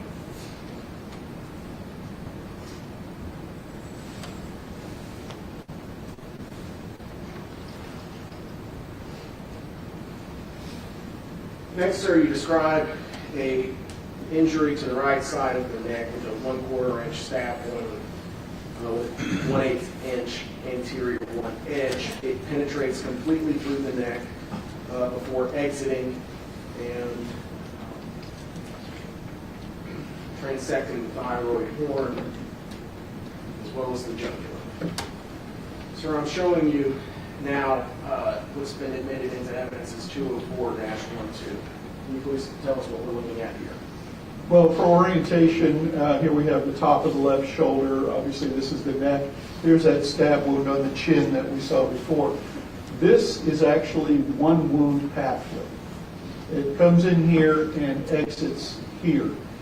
In the course of this, it actually cuts across the larynx or the voice box, and your larynx has two cartilage horns that stick up. Those are called the laryngeal horns. And they're about the size of a pencil lead. And the one on this side, the left side, is completely severed. In addition, the jugular vein, which sits right next to the carotid artery, is also transected. By transected, we mean cut in half. So it's completely divided. The blade actually goes through the top of the larynx and cuts through the epiglottis. The epiglottis is what closes off your airway so that you don't choke to death on food. So it's basically a thin flap of cartilage about the size of your thumbnail, and as you swallow, it flips down to close the larynx and the trachea so you don't get water into your lungs. So that is cutting right through there. The interesting thing is that it doesn't actually cut through carotid arteries, even though the carotid runs right next to the jugular. So it misses the carotid and it severs the jugular. The important thing to that is the jugular vein is a large volume of blood, but it's at low pressure. So you don't bleed as fast from a cut of the jugular vein. In movies and TV and books and stuff, they always talk about, oh, he cut his jugular vein and blood spurted out. No, blood doesn't spurt from a jugular vein where a vein cut, it flows out. Arteries are the ones that are under pressure, and that's where the blood spurts. In this case, the arteries were not damaged in the neck. Now, doctor, can you tell, since it was a entrance to our left, okay, on the screen, and exiting on the right side of the screen in 204-12, are we able to glean anything about the size of the knife? The knife is going to have a relatively broad blade, but relatively thin. By a broad blade, I mean that from the spine to the cutting edge is going to be wider. So this is not your average steak knife or anything like that. It's what most people would call a butcher knife. Actually, it's a chef's knife. And it's the kind that when you're watching the cooking shows on TV, when they're rapidly chopping their onions, that's what they're using, is a chef's knife. And so those are going to have a fairly wide and fairly long blade. And the reason for that wide blade is to get the handle up off of the cutting board. That's the only real reason that it's that shape. The skinny blades are going to be more slicers. And if you're a knife nerd, then you know exactly what I'm talking about, but most people are not. I showed you 204-13. What is this? This is actually the exit side of that wound, and you can actually see through it to the autopsy table on the other side. Here is part of the larynx at the base of the tongue itself, the root of the membrane that holds the tongue. And you can see there's a couple of ragged areas here. So the blade is not a quick in-out, it's an in with some motion. Not necessarily twisting, but some relative motion. Not a lot, because as you can see, this is a pretty symmetrical wound coming out. But it's coming in from the right-hand side and coming out toward us. Doctor, the injuries that we just saw on the screen, it bisected the larynx with the hole on both sides. Would that affect a person's ability to vocalize, talk? You're above the vocal cords themselves. Those are buried down in the larynx. So you can actually make sounds, but because the sounds that you would make are not just made by your vocal cords, they're made also by the back of the throat and the tongue, but you now have that air escaping out of the sides. And so what used to be one pathway is now three. So in combination with that, we have bleeding, and a fair amount of bleeding. And so that blood pouring into that area is also going to affect the ability to vocalize, at least vocalize in anything intelligible other than just sounds, wheezing, gasping, bubbling, that sort of thing. You also mentioned damage to the thumbnail-sized flap, I forget the term. The epiglottis. The epiglottis, that was damaged as well because of that wound? Yes. What would the end result of that be with blood beginning to come out of the jugular vein? Well, you're not able now to close off your airway. So now the blood is flowing down in your airway from that jugular vein. Of course, it's also coming out of the neck on both sides, but it's flowing down into your airway as well, down your trachea into your lungs. So that's going to fill your lungs with blood. It's not to the point of, quote, drowning in your own blood, but you are inhaling blood and filling your lungs with blood. Thank you, Doctor. The next injury you described is an injury to the left posterior neck with a 2 1/8-inch stab without an identifiable blunt edge. I'm now showing 204-14. Tell us what we're looking at here, Doctor. This is the back of Jasmine Pace's head and neck. We're obviously just within the hairline here, so we're up at about this level. And you can see this is, again, a stab in size kind of a wound where you can see the layers of skin, fat, muscle, and you're almost down the skull. But there's a lot of muscle back here in the back of your neck. And so this does not actually go down to damage the skull. So this is basically as far to the left as the injuries get. And certainly given her position and this being right across the back of the head and neck, it can easily be done from the right-hand side as well. Are we able to tell anything from the coloration of the wound and the area skin around the wound that we see on the screen? Yes, this is one of those that would be certainly a peri-mortem wound. You don't see any blush in the skin around it. The skin itself, the cut edge, shows almost no bleeding, a little bit up here. The underlying fat is still quite yellow. And the superficial layers here of the fibrous tissue have almost no bleeding in there. So this is definitely going to be a peri-mortem wound. It's possible that it's even post-mortem. But again, this is just a gradation. There's no rigid distinctions between them, because obviously when you're bleeding to death, you don't bleed to death all at once. It takes a little while. Thank you, Doc.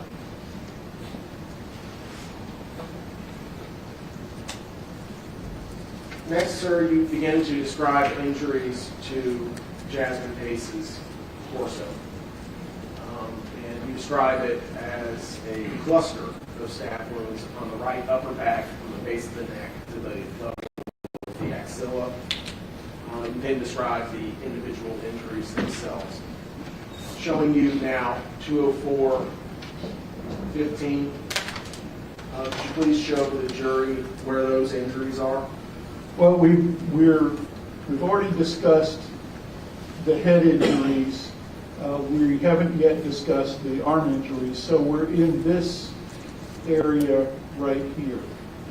So from the base of the neck down to what's called the posterior axillary area. The axilla is your armpit, and you have two folds of skin, the anterior or the front and the posterior or the back. And you see that when you lift your arm up and look at yourself in the mirror.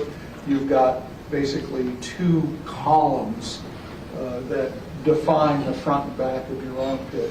So this would be the posterior axillary area, and so we're looking at this cluster of stab wounds.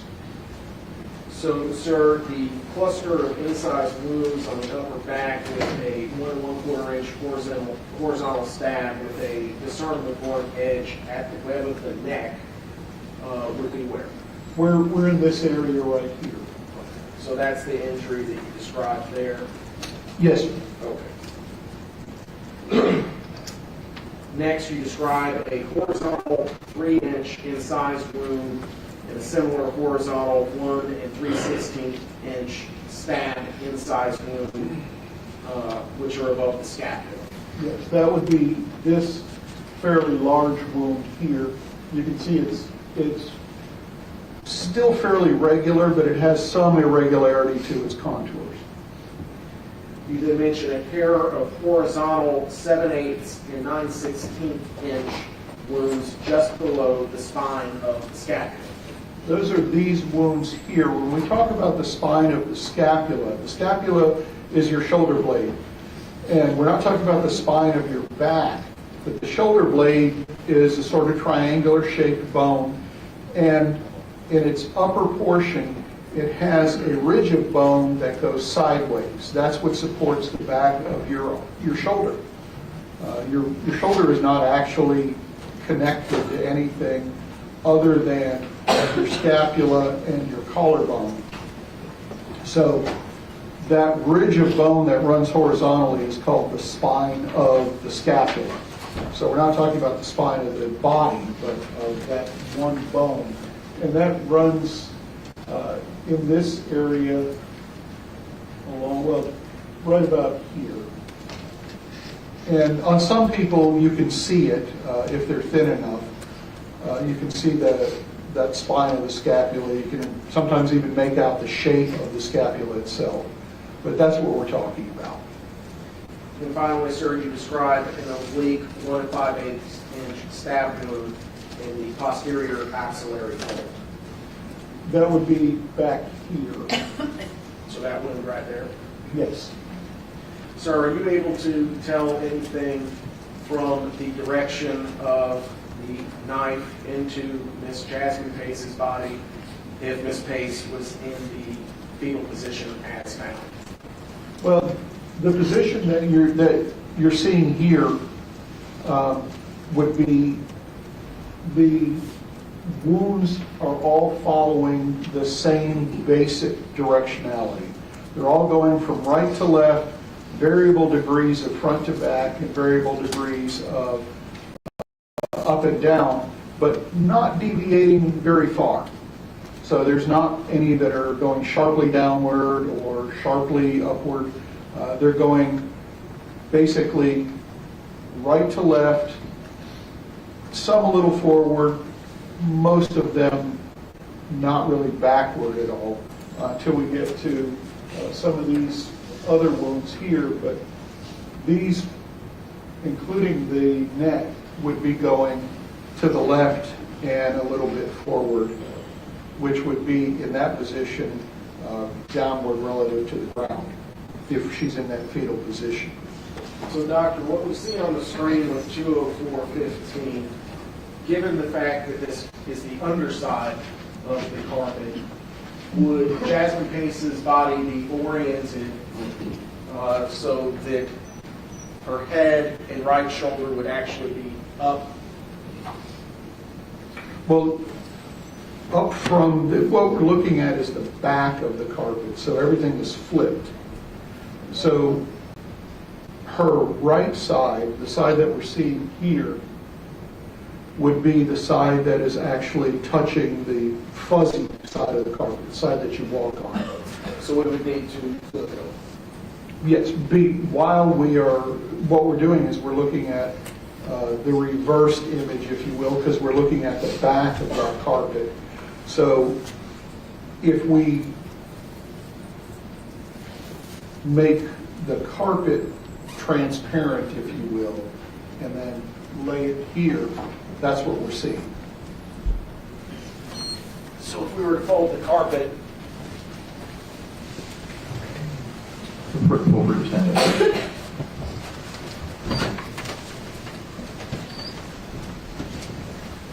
were to fold the carpet back over, you described the wounds as touching the fuzzy part of this physical exhibit.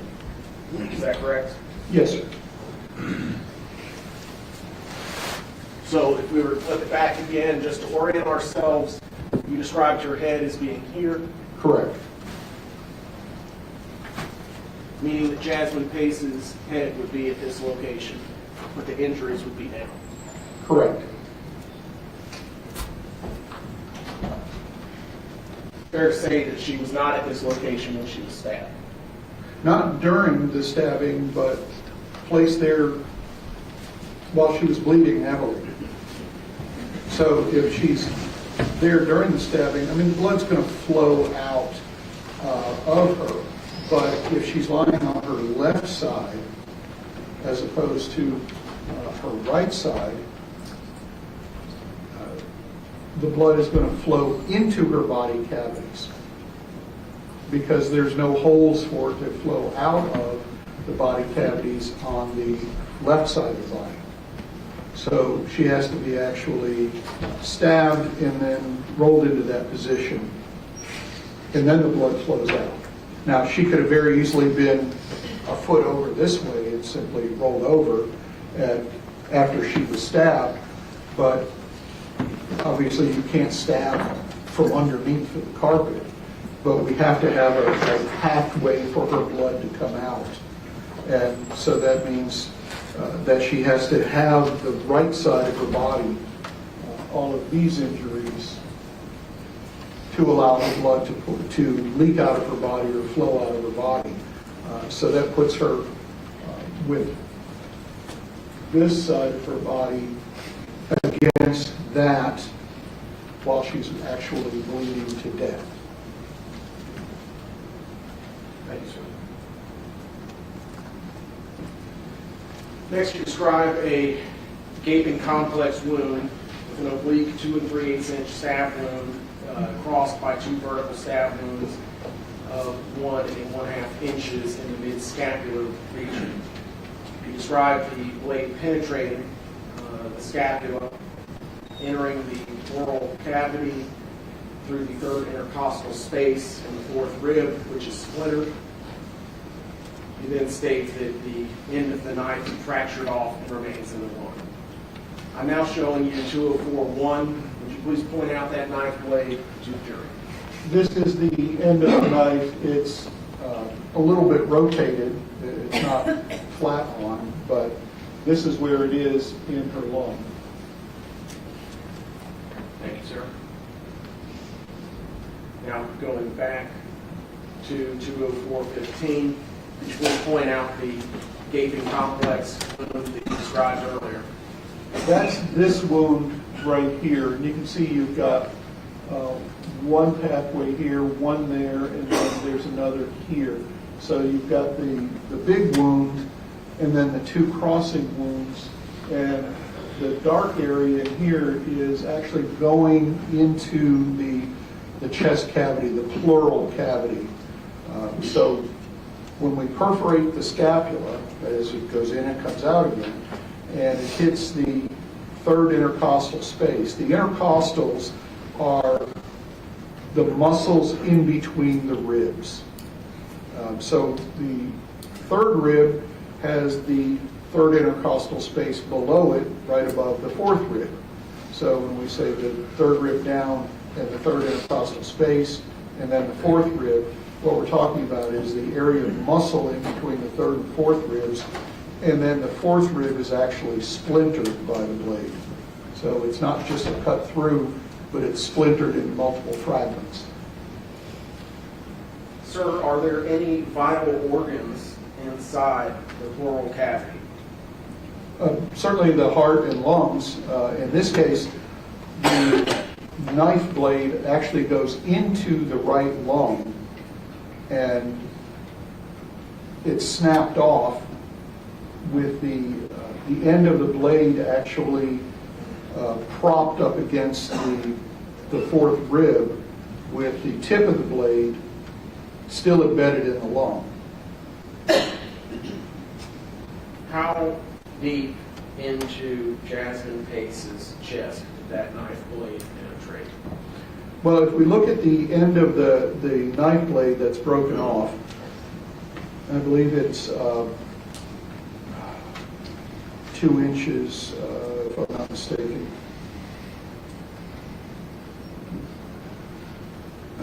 Fractured section.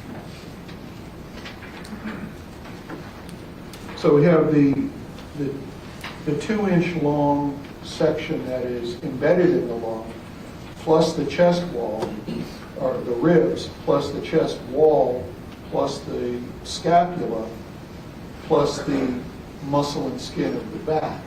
So we're looking at 3 inches or so of the knife actually going in before the 2-inch section of blade actually breaks off and is completely within the chest cavity. There's none of that sticking out visible in this hole. It's actually all the way down in there. Now, sir, I'm going to draw your attention to another injury that we see closest to the ruler. I have another photograph of it. It's 204-27. Are we able to infer anything from this? This is one of those stab wounds that doesn't really have a good blunt edge to it. Again, this is going pretty deeply into the body, and I believe this one is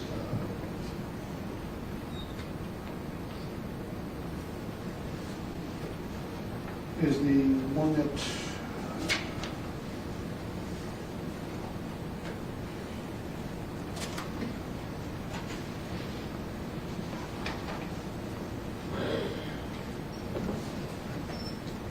goes into the shoulder just above the axilla and fractures the 2nd rib posterolaterally, and that means the back side, or the side and back of the rib. So what we're looking at here, here's the armpit right here. And so this blade is going forward and a little bit upward, and it hits the back of the second rib and breaks it. And when you say upward, is that using the standard anatomical description, like up towards head, or are we talking up from ground? No, we're talking up towards head. Again, standard anatomical position. Just wanted to make sure I wasn't confused. Doctor, were you ultimately able to recover the knife blade from Jasmine Pace's chest? I was, yes, sir.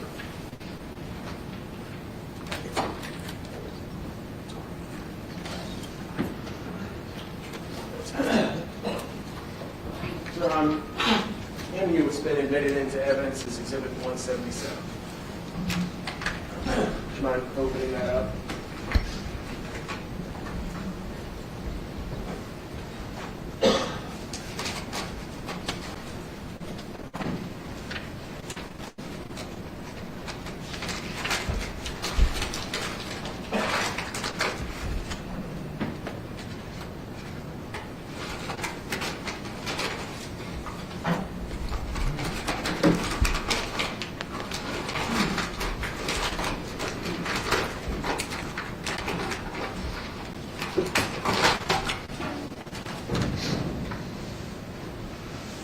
This is the cup that contains the broken end of the knife blade as recovered at the time of autopsy from the medical examiner's office.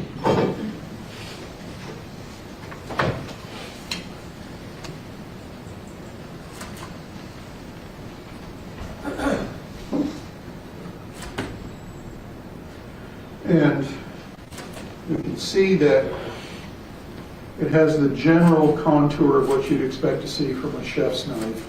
I can't tell you exactly how long that blade is because they vary in how wide they are.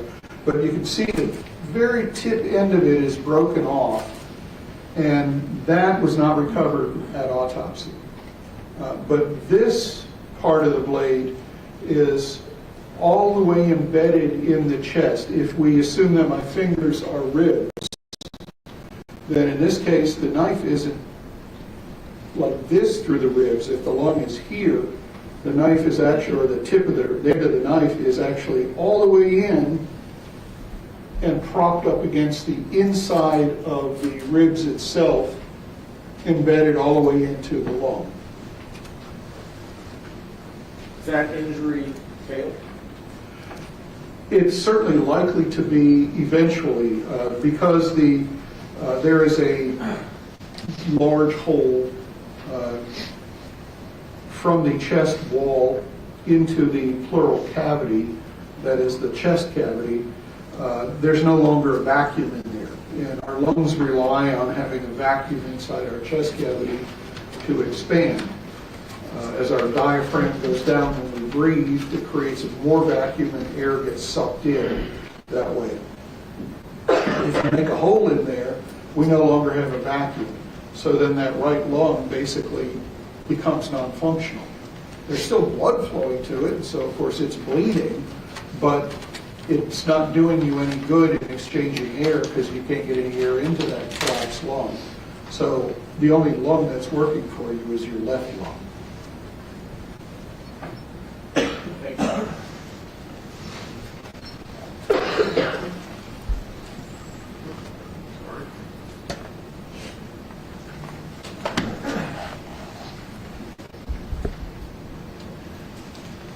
That was that other injury that you already described, Doctor. I'm sorry. Next, you describe a contusion 3.5 by 1 inch to the right chest.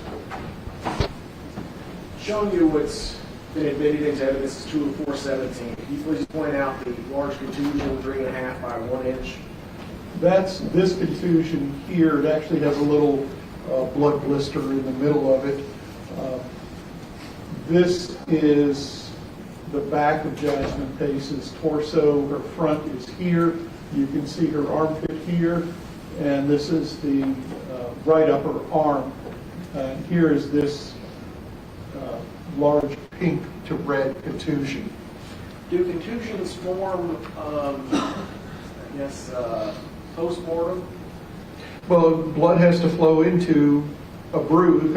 A contusion is a bruise. And so blood has to flow into the area because what you're doing to make a bruise is crushing tissue. And when you crush tissue, you actually rupture capillaries, and the capillaries leak into that area. That's how we get a bruise. And so you actually have to have blood pressure to flow into the area of damage before you get a contusion. So how long does it take for a contusion such as that to form? It can be a matter of minutes, depends on what the blood pressure is and how much damage is done. Obviously, you damage more capillaries, you're going to get more bleeding, and so the contusion is going to become visible. The other thing that matters in the formation of a contusion is how deep is it, which again goes back to how much tissue did you crush. A small bump may not pop up a bruise until later on that day, possibly even the next day. But you fall off a ladder and you give yourself a really good whack, you're going to have that contusion by the time you pick yourself up. So again, a lot depends on how quickly or how much damage is done will depend on how quickly the contusion or bruise shows up. Sir, in this case, how deep was this contusion? This one goes through skin, through the subcutaneous fat, and just to the outer layer of chest wall muscle. So this is a fairly deep contusion. It's not one that involves a lot of the chest wall muscle, but it's not trivial either. When you say it's not trivial either, are you able to describe the amount of force that would cause that kind of injury? Well, the amount of force is frequently asked, and as forensic pathologists, we don't like to do that because there's a lot of variables involved. In this case, we have a thin young woman who doesn't have a lot of subcutaneous fat, so the amount of force it would take to cause that contusion may be different than a robust male or an older person, et cetera, et cetera. So this is, again, not something that is likely to come up in her from just bumping into the counter. This is going to be like a fall against a counter or a blow or something that is going to get her attention, if you will, not one of those where you hit your elbow and you didn't notice it, and then later on you realize, oh crap, I gave myself a bruise. You mentioned get her attention. What kind of, physical effects could an impact like that have on a person? Well, it depends again on the amount of force and whether you're ready for it, if you will. But certainly it's going to stagger you for a bit. It's not necessarily going to knock you out or anything, but there are other bruises on her, particularly on her neck area, that would be more likely to cause, if not unconsciousness, at least semi-consciousness. Could it knock the wind out of you? It could. Typically, that's caused by a spasm of your diaphragm, but a blow there can cause you to have that wind knocked out of you effect, which is your diaphragm suddenly quits moving because the nerve in it has been overloaded and basically gets short-term electrocuted, and so it spasms down. That's why you can't breathe, because your diaphragm doesn't work. Thank you, sir.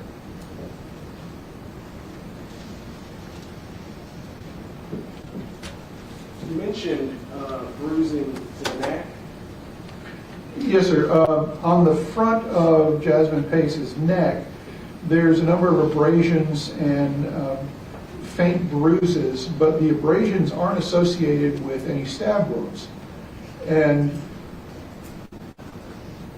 typically, this would be an indicator of we need to go and do a formal layer-wise neck dissection looking for things like manual strangulation. But if you already have a stab wound that goes clear through the neck, there's going to be bleeding into those neck muscles that we would be looking for. And so that basically negates the use of those neck muscles. We call them strap muscles because they're thin and flat. And the only other things we would be able to use would be the larynx, typically those thyroid horns that we talked about that stick up and are about the size of a pencil lead, or the hyoid bone. And in young people, that's problematic because young people are flexible. We all know this. And in a young person, your hyoid bone isn't yet fused. It's still in 3 pieces. So it's very flexible. You can squeeze it from the side and it won't break. The larynx is the same way, very flexible. You can squeeze it. When you get old and you start to calcify these things, then they become rigid and brittle, and that's where we'll see fracture. So in her case, in Jasmine's case, there's no fracture of the hyoid bone, but it is quite flexible, and there's no fracture of the thyroid cartilage, except for the knife blade cutting off that thyroid horn. But again, she has a very flexible larynx. So can I tell you that she was manually strangled? No, I cannot. The only thing I've got is the abrasions on the outside of her neck, a little bit of surrounding contusion that may be associated with it, but don't have to be. I'm showing you 204-12. Would you mind pointing out those observations that you just made to the jury? This is what we're talking about here. You can see these reddening areas along here. Those are bruises, because bruises, again, is just bleeding into that area. And you can see it around here, too, where we have that blush of hemorrhage. And we actually have some abrasion on the front of the neck. And remember, there's no clothing on. So we have unexplained bruises and abrasions on the front of her neck. They may indicate a degree of manual strangulation or choking, but I can't tell you definitively that that is what happened. It's simply that that's a marker that is consistent with that and frequently seen during that. Thank you, Doc. Next, moving on to the extremities, you described an injury to the right shoulder with a 3.5 by 1 1/4 complex incised wound compromising 4 incisions. I'm now showing you 204-15. Could you please point out the injury that you're describing there? This is that injury, and you can see that it doesn't go very deep. These are slices. And you can count them in there. There's 1, 2, and you can see how it slices up here. So we're actually slicing up sections of skin and underlying subcutaneous fat and a little bit of muscle of the actual shoulder itself. Now, Doctor, I'm going to zoom in. Are you able to tell us anything about the color of the injuries and redness to the surrounding area? Well, if you look at these areas in here, there's more redness to them. You can see this is nice and red here. This is the one that goes all the way through the neck. But look at how yellow this is relative to the amount of yellow fat displayed in this wound. So this is going to be more of the antemortem side of that wound. So we have, that gradation going across from antemortem to perimortem. In her case, I don't see any definitive post-mortem wounds. I see perimortem wounds that are probably right near death. But again, death doesn't occur instantaneously. You're bleeding to death, and so it's a relatively slow process. Thank you, Doctor. Next, you describe mid portion of the shoulder with a complex 1 3/4 by 1 1/2 stab wound with 4 separate stabs. Going back to that same photograph, 20415, could you describe the location of that? This is actually that wound. It sort of has the shape of a Z, but you can see there's 1, 2, 3, and then a fourth one right there. This wound is actually one of the more damaging wounds because unlike this wound here, which is more dramatic, if you will, this time the knife actually penetrates into the armpit. And in your armpit, you not only have a bundle of nerves called the brachial plexus, you also have artery and vein going into your arm and providing blood to your hand. So in this case, not only the nerves of the brachial plexus, but also the artery and vein of the brachial artery and vein are damaged and severed. So now we have not just venous blood under low pressure, large volume, but arterial blood, high pressure. So this wound is going to bleed pretty significantly. A lot of that blood is going to be internal, but it's going to work its way out.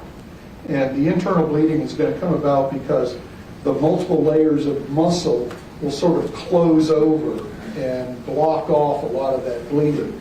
But because we have that Z shape, where you're cutting not only with the muscle fibers, but across the muscle fibers, that's going to be more open and allow more bleeding to occur. So this one is going to bleed pretty significantly. Thank you, sir. Next, you describe just below the complex wound, a blade 1 3/8" stab wound with a 1/8" one edge. Both this stab wound and the complex wound penetrate the axilla as described to the jury. Sir, showing you, going back to the same picture, 20415, where is that? There we have this wound, which goes upward in the arm and actually gets into the axilla as well. So these two are creating a fairly large amount of damage into the muscle of the upper arm going into the axilla or the armpit area and doing a lot of damage to the vasculature and nerves in that area. Thank you. Next, you describe an injury to the right elbow with a 1/4" superficial incised wound with surrounding abrasion. I don't believe that we have a photograph of that, do we, Doctor? I don't believe so, but it's actually on the elbow itself, superficial wound, a little bit of abrasion around it. Would it be a fatal? It would not be, no, sir. Next, sir, you describe a right wrist with a 2 3/4" incised braided contusion on the ulnar aspect with a 1/2" contusion on the radial aspect. I'm showing you 20418. Would you mind pointing that out for us? This is the contusion on the ulnar aspect. Actually, here, this is the one we were just talking about. Oh, okay. The bones of the forearm are the ulna and the radius. The radius goes to the thumb. And so the thumb side is the radius and the ulna, the little finger side is the ulna. So if we look at the outside of our arm, forearm, that's the ulnar side. And so this bruise here, this contusion, is going to be the one on the ulnar side. There's also another one on the radial side or the thumb side.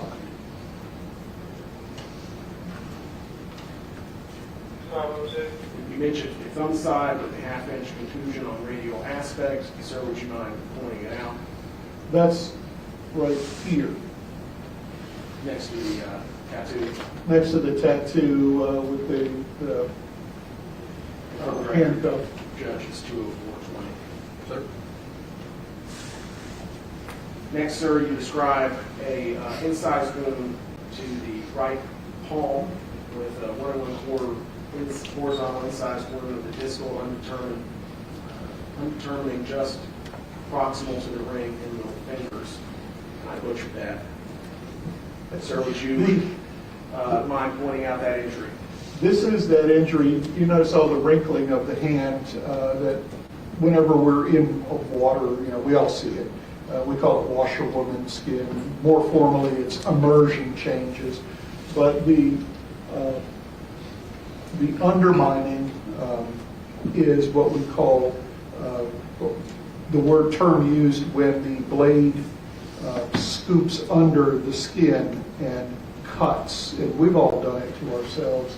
But in this case, you have sort of a curvilinear shape here, and instead of a stab going in and through, it's more of a slice. But it doesn't come this way, it comes this way. It comes from the palm toward the fingertips. So that's what that distal is. Distal means toward the outside, proximal means toward the core of the body. So distal undermining means that the wound itself is cut this way. Is that the only injury to the right arm and hand? Yes, sir. Thank you. Next, we move on to the left arm. No injuries to the upper arm and forearm. But you describe a 1/4 inch superficial stab wound to the right wrist, showing you, the left wrist, showing you 204-25. Can you please point out that injury? That's this wound here. You can see it's relatively small, and the anterior surface, again, using that standard anatomic position, anterior means front. So our hands, palms of the hands are toward the front. So the anterior surface, it's also called the ventral surface. The back is the dorsum, the belly of something is called the ventral. When we go fishing, the fish have a vent. That's on their ventral side. That's this wound, and it does not go in very deep and does not sever the tendons that go to the arm, or the hand rather. The next injury you describe is an injury to the wrist, 1/4 inch vertical stab wound, showing you 204-22. That's on the ulnar surface there. Again, you can see that this is the outside, the little finger side of the hand. Thank you. How do you pronounce that word? Posterior ulnar. What that means is the ulnar, or the little finger side, and the posterior, or the back. So the back little finger side of the wrist, which would be this area right here. Has a 2 1/4 by 3/4 inch stab wound comprised of 3 separate stabs in an arrowhead shape. They penetrate the ulnar. Is that a bone, sir? That is a bone, yes. Inside the ulnar artery. Sir, I'm now showing you 204-15. Would you mind pointing out where that wound complex is? That's this wound here, and again we have an injury to an artery. And the ulnar artery is not a real big artery, but you can sometimes feel your pulse in that. Most people, when they feel the pulse in their wrist, they go for the radial artery, but there's also one at the ulnar artery. And so this is cut as well. So not only do you have fracture of the bone and incised wounds of the area of the wrist, you've also got an incision through an artery. So we have the jugular vein in the neck, we have the axillary artery in the armpit, and now we have the ulnar artery in the wrist. So we have two sources of arterial bleeding and one source of significant venous bleeding. The jugular vein is, as you would expect, a quite large vein, since it brings blood back from the head. Now showing you 204-23, you describe an arrowhead shape. Can you point that out to the jury? That's actually, we could probably see it a little better in the other picture, but basically we're talking about this area here. Thank you, sir. Next, you describe a 5/16" superficial stab wound at the junction of thumb and wrist, showing you 204-24. And that's this. You can see a little bit of skin that's actually pulled up because the tip of the blade doesn't go in very far and just lifts up a little bit of skin. This doesn't go in deeply. It doesn't hit any major vasculature or bone. You describe a 1 3/8" stab wound with a 1/16" blunt edge just below the distal wrist, and it goes completely through the hand, exiting the palm with a 1 1/4" wound. Would you mind pointing it out to the jury on 204-23? That's this wound here, and you can see the depth of that wound, and that actually goes all the way through and comes out on the palm side of the hand right through here. Showing now 204-25, the injury you described is at the, I guess, center of the photograph. That's correct, yes, right here. Thank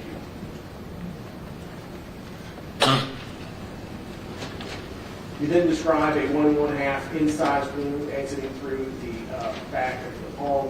Is that what we see in 204-23?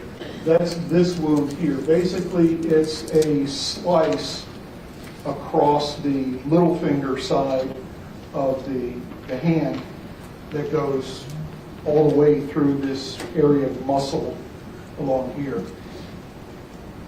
I'm now showing you the back of the hand, 204-25. Doctor, are you able to tell from looking at this which direction the hand was facing at the time of the incised wound? No, sir. It's basically horizontal or across the long axis of the hand. So it could be like this, it could be like this. Depending on how the wrist is turned, would depend on or would vary the angle of the knife. So it's just an incised wound, it's not a stab. What about the preceding injury that went through and through? Don't use the term, I'm sorry. That entered on the dorsal side and exited on the ventral side? That actually obviously is coming from the back or back of the hand toward the palm. And so if we take the left hand and put it in the position, then the wound is coming in this way. If we put it in this position, then it's different from all of our other wounds that are on the right-hand side. So if we lay that left hand out, then we've got to turn it over for the blade to go in the back and come out the palm. So we have multiple variable ways that we can have the direction of the knife going relative to her body, depending on where the arm is and where the hand is and how it's rotated. So because that left arm and hand are free, that is, they can move in any direction that you can normally move your hand and arm, you can't lock her into a rigid position for that wound. Now, if we put her hand where we found it when she when the bags were unwrapped from around her body, it's in this position. So a blade coming from the right is going to be able to go through this hand if you bend the wrist like this. Or if it's facing this way, it can come this from right and going upward.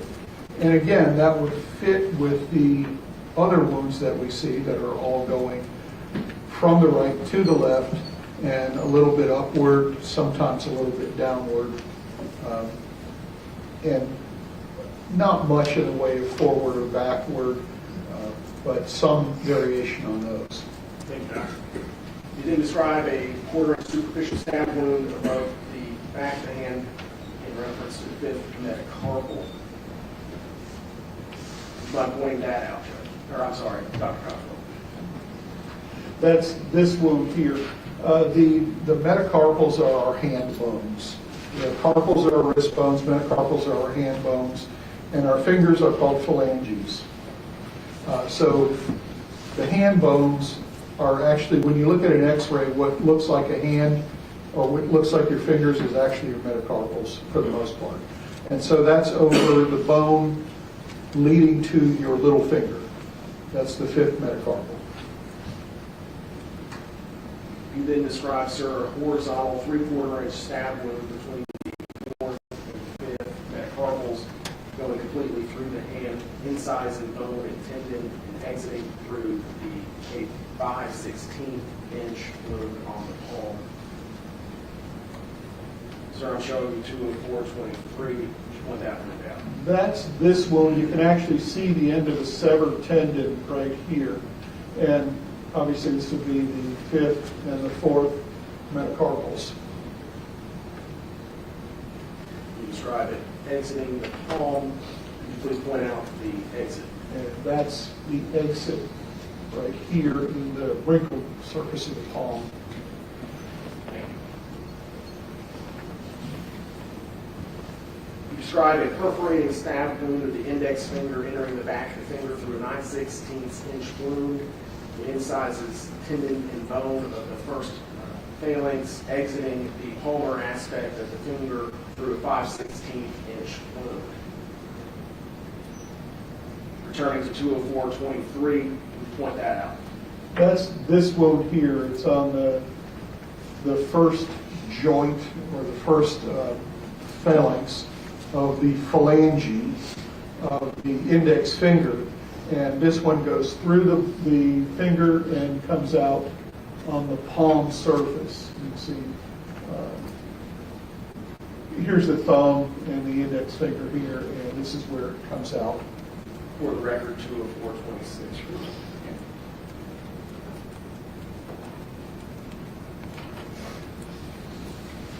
Doctor, you said earlier. John, let me catch up. Not approaching.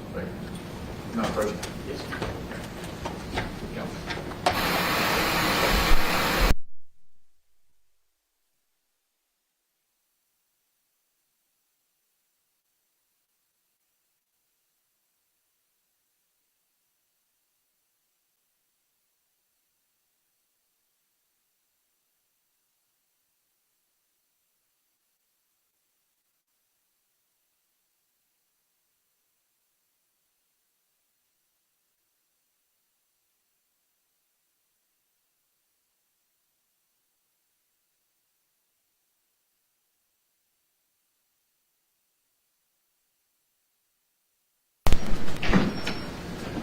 Ladies and gentlemen, it is 5 minutes after 12. We did not get a mid-morning break. I want to get through as much as possible. So we're going to take our lunch break at this point.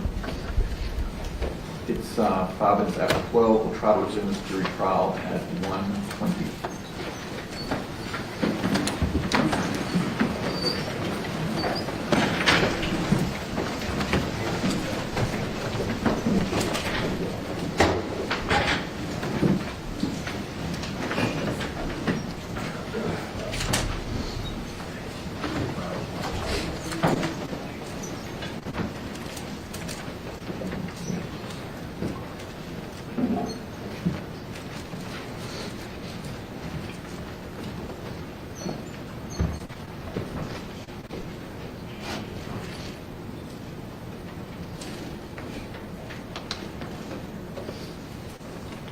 Anything to bring up before we take the lunch break? Either something? Okay. We'll see you back at 1:20. You see you walking this way, Dr. King, Dr. Stein. Oh, every now and again, thank you, sir. Okay. Yeah.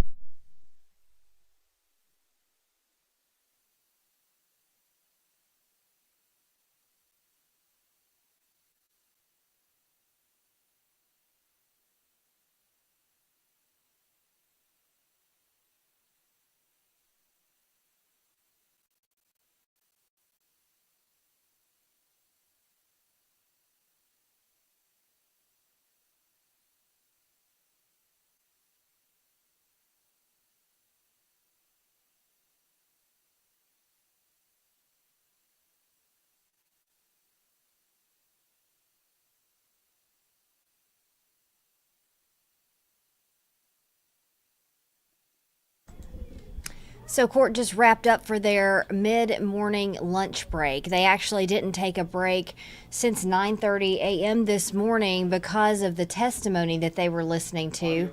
That testimony coming from Hamilton County Medical Examiner Dr. Stephen Cogswell. We knew this would be very graphic and hard to hear testimony, along with very graphic images. And if you've been watching our live stream this morning, you noticed that none of those images were shown here. You saw either the back of Jason Chen's head or the medical examiner himself speaking when those images were shown.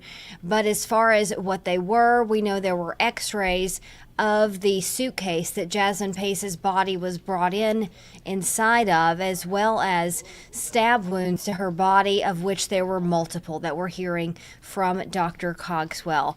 Let's go ahead and talk about some of this in a recap, but actually I do want to pause here and go away from our normal structure to talk about some breaking news that was just into our newsroom moments before we broke for lunch here. And that is a wrongful death lawsuit has been filed by Jasmine Pace's family against Jason Chen and his parents.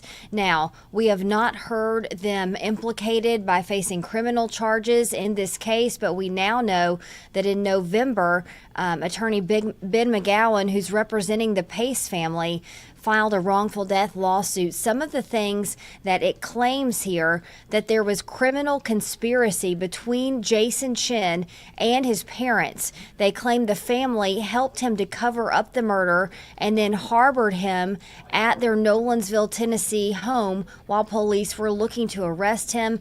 This lawsuit is looking for $17 million. Our web team right now is working on getting that lawsuit and more details of it onto our website, newschannel9.com.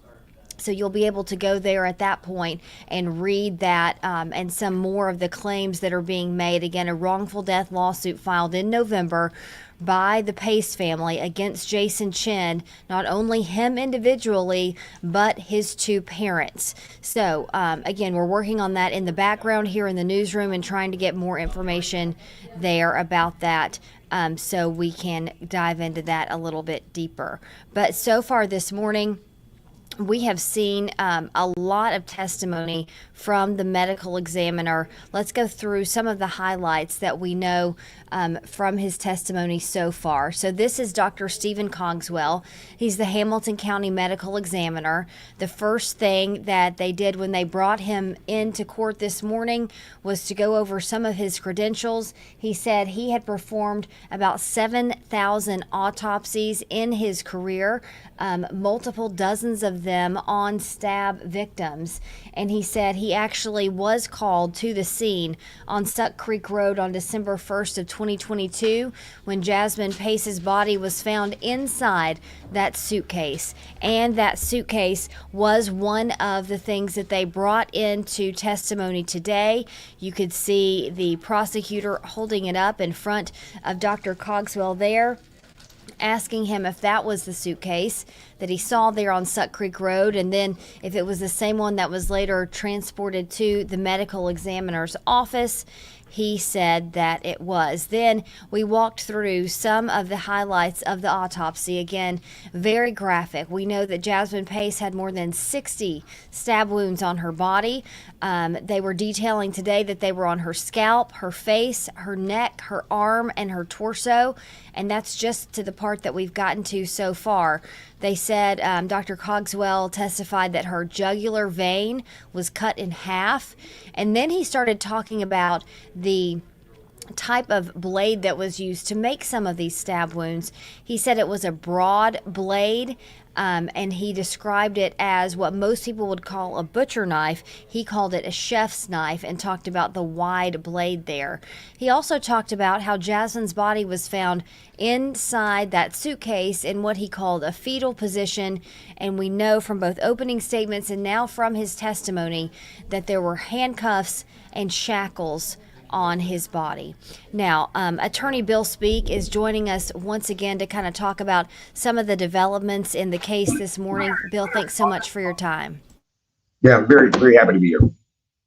And Bill, we have been talking, you've been telling us about how this will be one of the key days and some of the key testimony in the case when Dr. Cogswell takes the stand. What we're seeing now is a very detailed description of all of these stab wounds. And like you told us, they're talking a lot about the words post-mortem and peri-mortem around the time of death. What are they trying to establish with that time frame? Well, the two terms, obviously, post-mortem means, after death. Peri-mortem means prior to death. Now, a lot of these wounds might be peri-mortem, but they're happening, contemporaneously with the stabbings that are taking place. Some of the stuff that I thought was real interesting is as they talk about the different stabs and they talk about the length and the type of stab it is, they're also going into issues of, was she in a fetal position? I think from previous testimony, we'd heard that she was in a fetal position, even when she was with the handcuffs and inside the suitcase. So, they may be trying to establish kind of the position she was in, and maybe that these occurred after the handcuffs were already on her, which would certainly go towards premeditation. Those are the key stuff that we're paying attention to, listening to with Cogswell. He's a very detailed medical examiner, very knowledgeable, very experienced, and he's going to go through each of these wounds and give an expert opinion on them that both sides can use to argue their case later. And we heard him say about his report that he was taught to make these forensic autopsy reports with just observations and descriptions and not opinions. Do we think at the end of this questioning they will then ask him his expert opinion about whether the wounds were given before death, after death, that sort of thing? Yes, and the rationale for Dr. Cogswell is that he's not going into an examination with an opinion already formed. He is observing facts. He's observing the body in its present condition. He's looking at stab wounds, making notes of how deep they go, if there's slashing wounds. Certainly, there'll be a lot of testimony over perimortem and postmortem, and after that examination is conducted, he will then be allowed to formulate opinions. Now, some of these opinions that he might have may be objected to by the defense. They may have been objected to prior to the trial, and he may be limited in somewhat of what he can testify. A lot of those issues do get flushed out and clarified prior to the trial. But he is an expert. He is allowed to give an expert opinion, and so based on the facts that he observes and his experience, he may be asked opinions on how long prior to her actually passing away do you think this wound took place. He may be asked a lot of opinions, that tries to move towards the premeditation argument that the state is going to focus on. And one of the other things we saw used this morning as kind of a visual object for him is this piece of carpet that we've seen in the past few days, and him actually using one of those laser pointers and drawing out with that where he thought her body was laying on this particular carpet and how much it was bleeding at that time. Again, possibly pointing to when those wounds were given to her, correct? Yeah, correct. And as a medical examiner, with his degree and experience, he's certainly going to understand a lot about body blood flow, even while the heart is or is not pumping. There'll be two different types of blood flow. And so seeing a blood pattern on a rug and knowing the type of injuries she had, he'll form an opinion as to where the body was and possibly even the position the body could be in. It just depends on how detailed of a report he's going to get into. But he'll certainly be able to say the amount of blood, because he knows how much blood a human body has. He knows how much blood a human body will lose. And he'll be able to form an opinion as to, the actual the actual position, maybe not of the body, but certainly where the body was in relation to the amount of blood found on that carpet. And here we see again something we saw with crime scene investigator Michelle Johnson yesterday. And this is the piece of that knife that the autopsy report says was broken off in Jasmine Pace's lung. He actually gave a very descriptive view of the fact that it got caught in her ribs, he believes, and that's why it broke off. Again, seeing this, and we talked about earlier before you joined us, the images were so graphic. We did not show them, and we're not showing them in our live stream. We know how hard this is for the families. We know both mothers, Jason Chen's mother and Katrina Pace, both removed themselves from the courtroom. And the jury, obviously, it's their job to look at some of these really hard images, the most difficult part, you might say, for a jury during these kind of murder trials.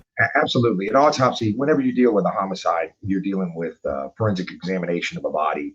Autopsy photographs, having tried many of these cases, they're unsettling, and so it would be difficult for people to sit through, especially with your loved one being the one that's being examined. But it's a necessary element of the case. They're establishing death. They're establishing, that this wasn't an accidental death. I know we presume already that it's not an accidental death, but these are still elements that the state must kind of check off to make sure that the jury understands we're dealing with a murder. Certainly, we're going to glean from some of his examination anything that can be used to argue premeditation. He's going to be an expert on bruising patterns. He's going to be an expert on blood flow. He's going to be an expert on what type of wound causes what type of injury. And so there's a lot more to come with this expert. But they're just getting into it right now. And it is unsettling. It is unsettling, but it's a necessary part of the state proving their case. And that's what they're doing, is methodically going through the case like they've done the last couple of days. And real quick, I want to bring in Mary Beth Mangrum. She was in the courtroom and has been this morning. Mary Beth, talk to us about the jury's demeanor as they have to look at these pretty graphic and very hard to see images. Right. Yeah. Well, before we even started this morning, there were several warnings given out, one by Judge Boyd Patterson himself. The state also warned of the graphic imagery they were about to see, as well as the defense, requesting that it not be left up any longer than it needed to be. And then whenever we did get into that process, I did see those jury members very attentive. They also, whenever there was the opportunity to compare that blood stain on the carpet versus the positioning of Jasmine Pace, I did see almost all of those jurors stand up to get a better look at that stain and that comparison that they were potentially discussing. So there's been a lot of attention to detail today by the jury. And Mary Beth, as we said, not all of the family members have been able to watch this. Some of them have removed themselves from that courtroom today. Right. Yes, I would say that today I have seen the least amount of family members, both for Jason Chen and for Jasmine Pace. This is, a very difficult day. They're going through some very hard pieces of evidence here. And so the family members that I did see, a lot of them were coming in and out of the courtroom with tissues available. All right, Mary Beth, thanks so much. We'll see you again later in the day as we wrap up more coverage. Bill, we talked about the knife a little bit. I also want to talk about the handcuffs and the shackles that they talked about. And one piece of an argument that we heard before the jury came in this morning was whether they were going to allow some talk and some opinion about the rubbing of the handcuffs and when they were put on. So again, that's something that it seems like they're kind of that's a critical piece of the case. A lot of what we're hearing right now is disturbing, but it's really not an issue. We understand that she was killed. We understand that it's a homicide. We understand that he did it. Those are elements that they're establishing, which they need to establish, and they've done a good job of establishing. But the issue on premeditation is going to be an underlying issue all the way through this trial. And when you deal with the issue of handcuffs, having dealt with Cogswell before, the body reacts differently to bruising if blood is flowing through the body, or if there's bruising that is post-mortem. And there's indications to a medical examiner of whether a particular injury to the body occurred after the heart stopped beating. And that would certainly be post-mortem. Or whether it was perimortem, and those are going to be important issues, because this whole case is going to come down to the premeditation argument, not necessarily the fact that she was killed, which is what a lot of the evidence right now is establishing, that she was killed and it was a homicide. And one last question for you, Bill. Right before you joined us here, we did let people know that we just received into our newsroom a wrongful death lawsuit that has pretty recently been filed by the Pace family against Jason Chen and his parents. Can you tell us, and we've dealt with this before in several cases, when we have a civil case filed, when a criminal case is going on, these are two separate things, right? This one does not affect the other here. Yeah. So in the criminal matter, the remedy for the criminal matter is basically incarceration. It's punishment to the defendant who did it. The civil matter is not punishment to the individual. It is monetary damages caused by his actions. And so it's not unusual, having handled many homicide cases, that there is a adjoining civil case that seeks money damages for the injury and loss that was caused. Now, there's a statute of limitations on civil cases, so they can't always wait until the conclusion of the criminal case, because that may take several years. There's a statute of limitation that requires it to be filed within a certain time of the death. So sometimes these cases, it's not unusual to get a civil case filed before the conclusion of the criminal case. All right. Thanks so much. Bill, as always, thanks for your insight. We really appreciate it. And we'll check back in with you after court this afternoon. Very good. Very good. All right. We do have a question here, and I want to bring that question there up on the screen because it is something that we've been asking our crew in the courtroom, and it's something that we've been able to see just a little bit today. This is a dark photograph because it's been dark in the courtroom as they have been watching and looking at these graphic autopsy photos this morning. But as far as Jason Chen, from what we could see, and the courtroom camera is positioned behind the suspect and the attorneys there. So we can really only see this very side profile of him. But what we do know is that as those images were being gone through this morning in court, he had his head down most of the time. It appears he is having his eyes down as well. Of course, we can't see the front of his face, only when he walks in and walks out. So we haven't seen a lot or been able to tell what his demeanor really is. One thing we did hear from the defense this morning is that right before he walked in, they said he was feeling unwell, and the prosecution actually brought up the fact that they moved a trash can closer to him and gave him tissues. And District Attorney Cody Wamp telling the judge, listen, if we're going to ask the people in the gallery of the courtroom to maintain their composure, we're going to ask Jason Chen to do the same thing. So again, we can't see a lot from him, but that's what we've seen from him this morning as he's come into the courtroom. So as we've done over the past few days here, we are going to play for you some of the testimony while people are on lunch break. The jury is eating lunch right now. The attorneys and the family and everyone involved is out of the courtroom. You can see that we're monitoring that live camera just below me here. So as we do that, we're going to replay some of the testimony for you from yesterday so you can get caught back up. Also, you can always go to our News Channel 9 YouTube channel yourself and walk through everything from opening statements. This is pretty much gavel to gavel coverage of everything that's happening in the courtroom, as well as our wrap-ups here during breaks and after testimony ends for the day. Also, we're minute by minute updating our web story there at newschannel9.com with the testimony of the day, as well as this new lawsuit story that just hit our website with all the details we have from that more recent filing. So stay with us during this lunch break, get caught back up, and then court is expected to resume about 1:20 in a little bit less than an hour, and we'll see you there with more from the courtroom.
Remind the jury, what day did you go to 110 Tremont Street, Apartment 210 for the execution of the search warrant? I was notified on 11/27. I think I actually arrived around midnight on 11/28. Did you have an occasion to return to that location later? Yes. Do you recall what day that was? I'm not sure. Was it many months later? Yes. Who did you go with? I went with investigator Curtis. Did you meet anyone else at the apartment? I believe Detective Crawford. What was the condition of the apartment when you returned to it that second time? It looked like they were in the middle of renovating the apartment. They had torn up a lot of the carpet, a lot of the flooring, the tile flooring. So they were renovating the apartment. And what was the purpose of your going to that location a second time during that tearing the apartment up process? During the renovation, the workers discovered, I believe what they thought was a large pool of suspected blood. So what was your role in going to that location that second time? To photograph the items and to collect them. Ma'am, I'm showing you what's been admitted into evidence already as Exhibit 127-1. Did you take this photograph? Yes. What does it show? That shows the bedroom, And what room are you standing in when you took that photograph? bathroom. I'm now showing you 127-2. What are we looking at here, ma'am? Once they pulled up the carpet, underneath there was reddish brown stains. That was on the original scene when the bed was located. Now, when you were in 110 Tremont Street, apartment 210, back at the execution of the search warrant in November of 22, was this area that we see the carpet in covered by anything? Yes, the bed was there. And where would the nightstand have been?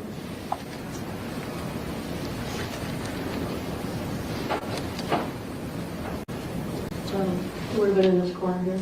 So orienting ourselves, the north wall that you described earlier would be where? Right here. And the east wall? Right here.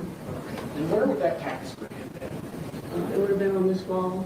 The east wall? Correct. So kind of up to the right and above from what we can see on the projector right now? Yes. If I could have you put on gloves in preparation for a couple of things.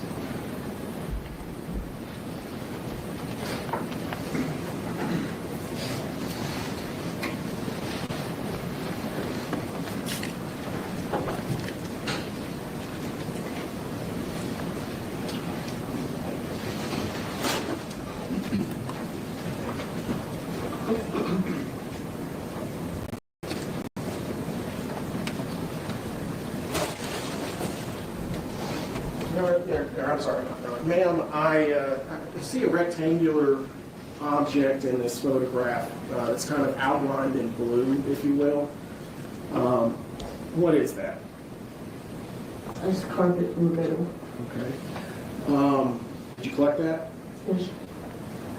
Ma'am, if I could ask you to step down off the bench and take a look at what I have right here.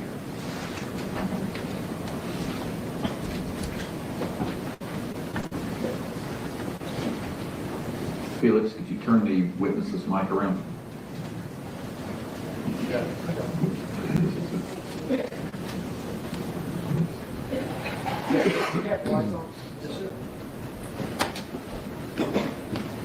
You recognize that object, ma'am? Yes, a large section of carpet, brown with padding. Is it the same item that we see in 127-2? Yes. Screws open. Oh, I'm sorry. And that's what you collected on the day you returned with Detective Crawford when they were renovating? Yes. The same January day, 5th. the same day that that photograph was taken? Right. Your Honor, at this time, I would move to admit into evidence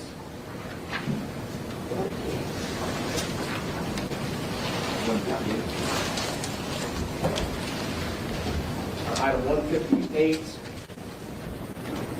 the carpet. So then,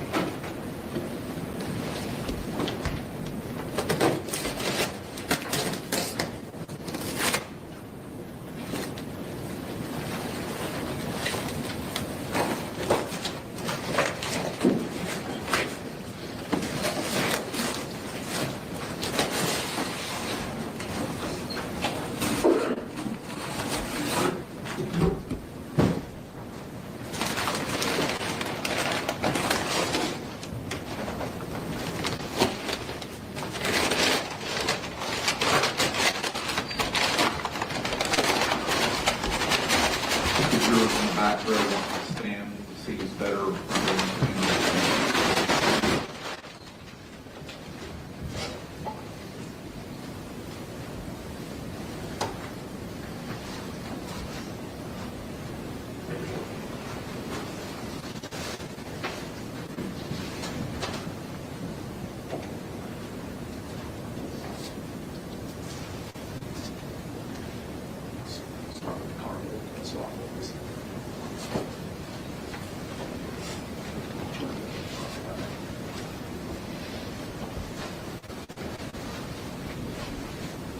While that's happening, it's a good time to remind the jurors that all exhibits will go back with you if you feel the need to examining this. Some of this is biohazard, so you'll need gloves, and perhaps even, of course, that may handle it for you. Thank you, ma'am. You can step back up.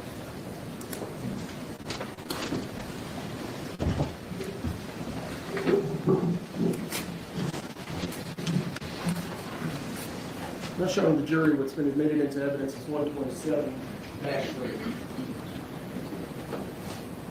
Is that stain that the jury can see in the physical evidence sitting in front of them? Yes. So as it was in Mr. Chen's apartment, what's closest to the jury, the flat, fairly straight edge, it's not ragged, was up against the north wall. Jurors, feel free to stand up if you can. Correct. And the stain would have run from the north wall back towards the east wall. I'm sorry, back towards the south wall. Is that correct? Yes.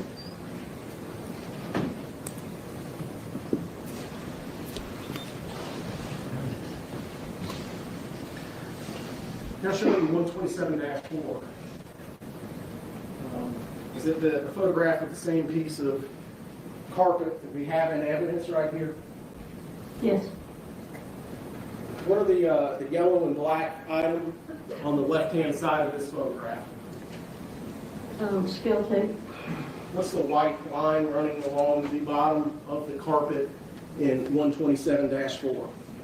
Is the tape measure? Are these in centimeters or inches? Inches. So, ma'am, could you tell the jury the approximate size of the stain on the carpet that we see in 127-4 and on the ground? Approximately 5 feet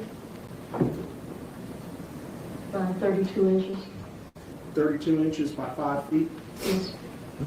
So that includes a stain that's, I guess, at least Maybe a little more than 5 feet. okay, a little bit more than 5 feet. So a stain, there's a separation between the two stains. What kind of gap are we looking at between the stain that we see on the right side of the carpet in 127-4 and the very large stain?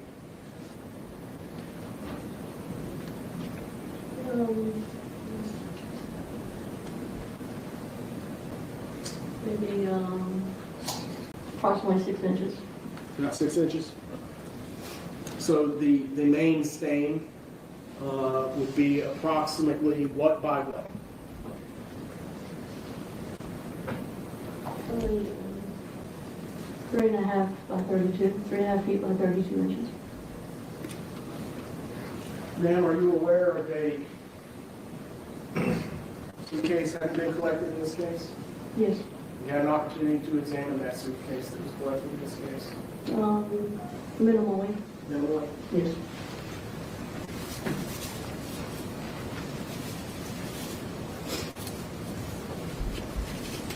In addition to collecting the carpet, did you take swabs of anything? Yes, I believe I collected 2 swabs. Showing you 127-5. Do you see the area that you swabbed in these photographs? I'd have to check my evidence report, but I believe it was these areas right here. What areas? I'm sorry. The stains on the actual wooden subfloor? Yes, I'd have to refer to the evidence report to be certain. Would that help refresh your recollection? Yes. Or the item itself. For the item itself? Oh, okay.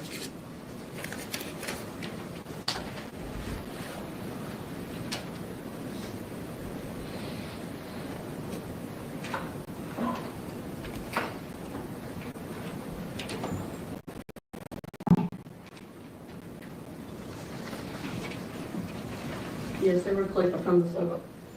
Is your recollection refreshed, ma'am? Yes. Okay. Where were the swabs collected from? From the subfloor. Those 2 stains that we see in 127-5? Yes. And those seem silly, but I'm handing you what's been marked for identification as 159 and 160. Do you recognize these items? Yes, they're the swab samples I collected from the bedroom under the carpet on the subfloor. Did we see in Exhibit 127-5? Yes. Your Honor, I move to admit into evidence item 159, swab from bedroom under carpet on subfloor, Exhibit 160, swab bedroom under carpet subfloor. Admitted. Thank you, Your Honor.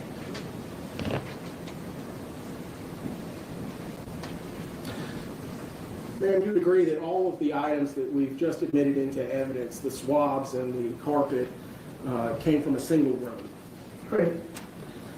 Why did Amazon send me $20,000? Because I use Amazon AI. I'm going to show you a way to potentially make money by pairing Amazon with the power of AI without ever selling physical. If I could, to December the 1st, 2022. Were you working on that day? Yes, it was. Where were you working? The Chattanooga Police Department crime scene unit. On the afternoon of the 1st, were you sent to another location? I was contacted by the homicide division and notified that they believed they had found a suitcase possibly containing human remains off of Creek Road. Did you respond to that location? I did. When you arrived, who all was present? There were several people present, and there were several officers as well as several individuals from the homicide unit. Shortly after I arrived, the medical examiner also arrived. Did you have an opportunity to look at the suitcase? I did. It was pulled up onto level ground by the time I had arrived on scene, but I did observe it and document and photograph that and collect evidence from that area. Ma'am, I'm now going to retrieve from what's been previously marked for identification only as 173. Could you please tell me if you recognize this item? Yes, I do. What is this item? This is the suitcase that was recovered at Creek Road. Where I move at this time item 173 into evidence. So admitted. Where did this suitcase go after Sup Creek Road? Because we believed it had human remains inside of it, the medical examiner wanted it transported as is. So Hamilton County EMS came out to the scene. They loaded the suitcase onto the EMS truck and transported it to the medical examiner's office. Where did you go to the medical examiner's office as well? Yes, I did. And what happened when you all arrived at the medical examiner's office? The medical examiner x-rayed the suitcase. And then once determining what was inside, I began documenting as we removed these remains.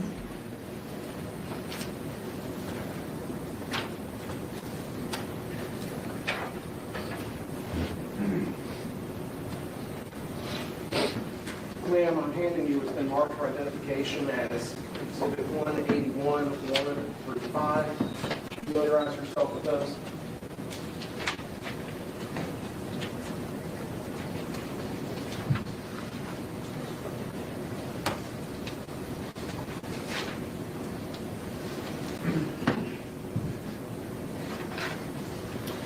Generally, what do those photographs show?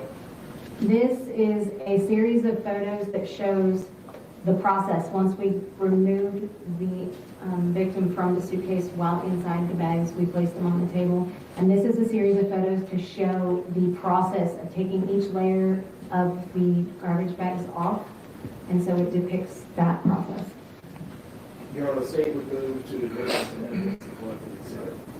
So Your Honor, I would also give an admonition that at least one of these photos some people may find disturbing. ladies and gentlemen, one of the photos has been indicated is going to be graphic in nature. If it's something that is going to require you to leave the courtroom, you probably should do that.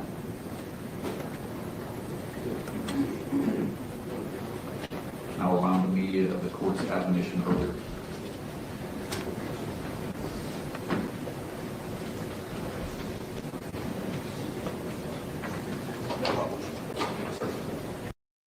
Listen, if you've been in a car accident, don't call an attorney. Use this AI app instead. That's what I did, and that's how I got this $140,000 check in less than 30 seconds. Listen, I know it sounds...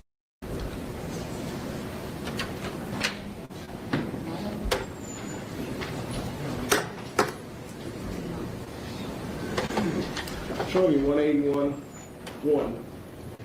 You recognize the individual shown on the right side of this photograph? Yes, I do. That is Dr. Cogswell. Who is he? He is the Hamilton County Medical Examiner.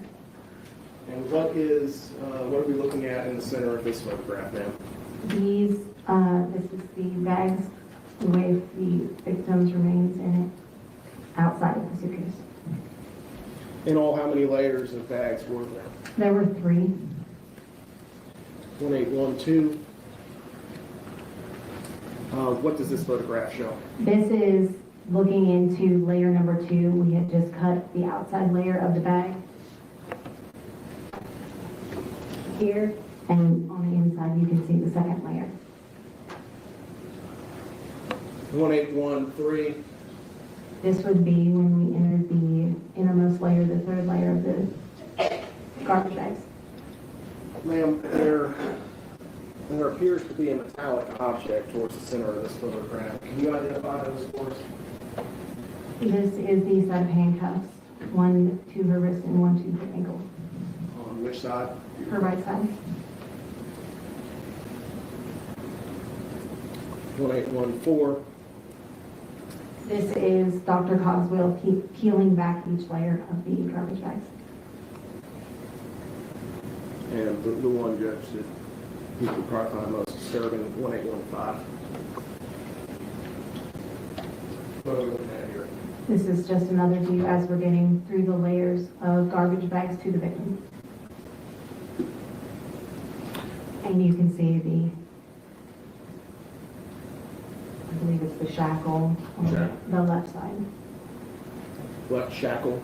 And the left, around the left ankle. What's the difference between the handcuffs and a shackle? Well, the handcuff had 2 locations. So there was one to attach to her hand and one to her ankle. The shackle only had 1 cinch and then a chain. Were you present for the entirety of the autopsy? I was not. I was there to collect the suitcase as well as the garbage bags after they were removed.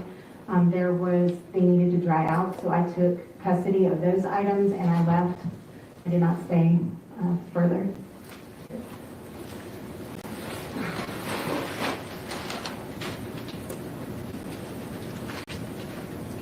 Now, I'm handing you what's been marked for identification as item 182.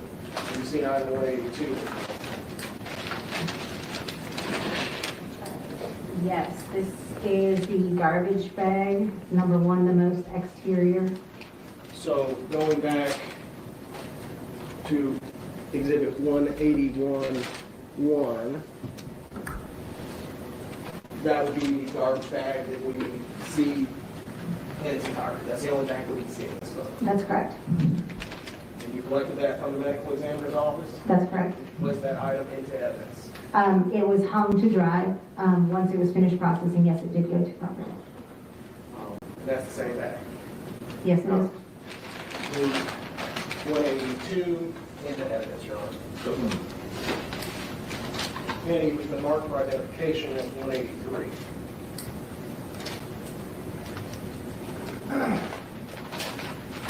Recognize this item? Yes, I do. This is the middle garbage bag, the second layer.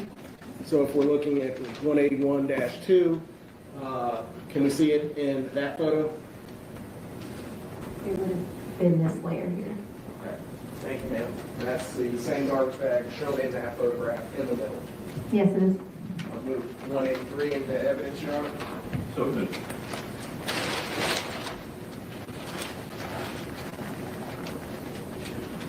Finally, ma'am,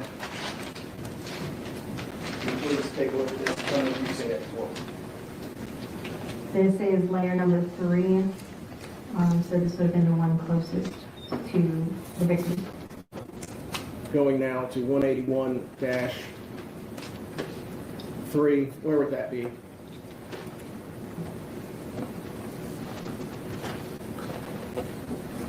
Thank you.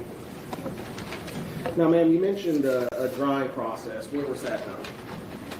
We had set up a drying area in our vehicle processing bay. We hung string from the ceiling, and we were able to document like which bag was which, and then hang them to dry with butcher paper below them to catch anything that would fall from them. And you been marked for identification as 185. You recognize that photograph? Yes, I do. What does it depict? This is what the bags look like in the vehicle processing bag after they were hung. Fairly and accurately show that? Yes, it does. Move into evidence. I'm sorry, Judge. Got it myself. We got winning enforcement, is that correct? Oh, I'm sorry. 184 would be the garbage bag. I'll move that into evidence. 185. Sorry.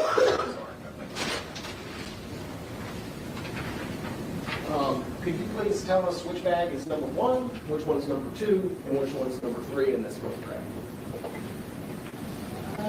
So it's hard to see. I had actually drawn it on this, and I believe they were labeled at some point. But I believe this is the outermost, the middle is the middle, and then this was the innermost. Okay. And after they were dried out, did you package them? After they were dried out, they were swabbed for DNA and processed for fingerprints, and then they were packaged. Okay. So after that process, they were packaged and placed into evidence. That's correct. Now, since we're on the topic of DNA, did you take any swabs of the suitcase? Yes, I did. Specifically, ma'am, what parts of that suitcase did you swab? I believe I swabbed all of the handled areas, the pull-up handle, the zipper area. I was, again, looking for areas that are high-touch areas on the suitcase that might have the highest probability to produce any DNA.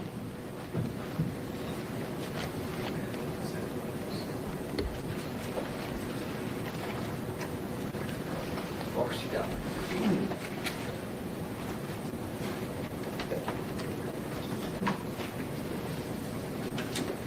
Now I'm handing you what's been marked. It is 186. You've seen that before? Yes. What is that? This is the swab from the suitcases. I called it the pull-out handle because I'm not exactly sure what it's called, but the handle that pulls up from the back. Would you mind stepping down with the glove and showing the jury where that is?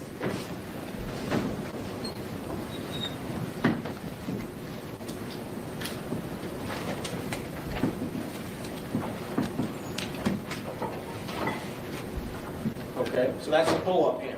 That's what I call it. Sure. Okay. And Judge, may she stay there? I want to turn the microphone around so you can hear her better.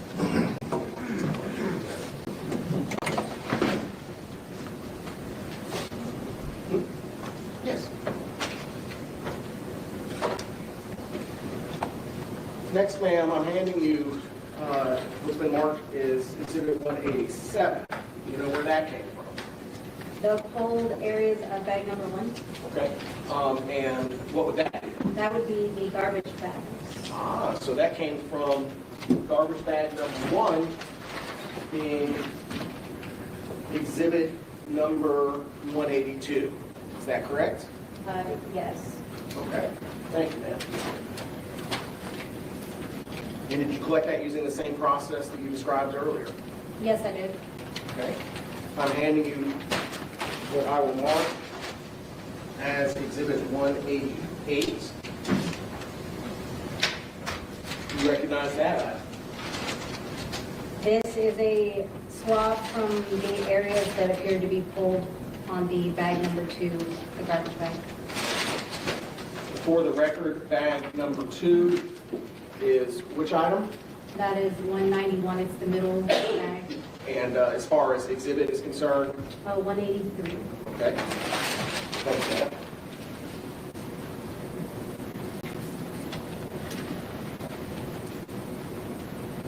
Handing you now 189 for identification.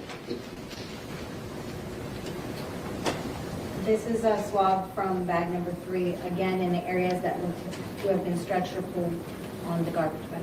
Okay, and for the record, bag number 3 is exhibit number what? 184. Thank you. You may second.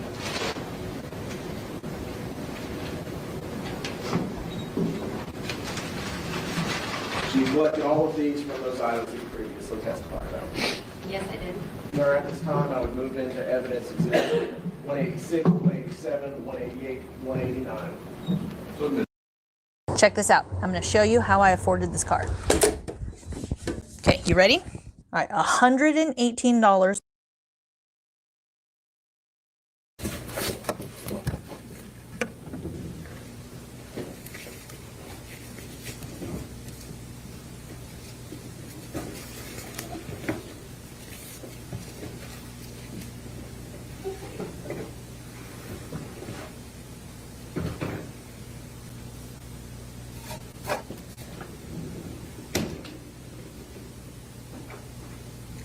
This is the suitcase in which Jason Chen stuffed the 98-pound body of Jasmine Pace. That's where I'm going to begin the story. Except I want you to remember that as you hear evidence in the next week, that this is not a story like the one that you read in the novel where you have to imagine the appearances of characters.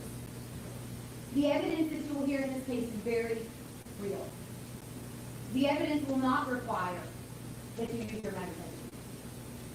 Jasmine Pace was very real. And Jason Chen really killed her. The suitcase was located in a brushy area just yards from the bank of the Tennessee River and right off of Suck Creek Road. In it was the body of Jasmine Pace, who had been placed in a fetal position inside of 3 black trash bags. Her right ankle was handcuffed to her right wrist. Her left ankle had been shackled to her right arm.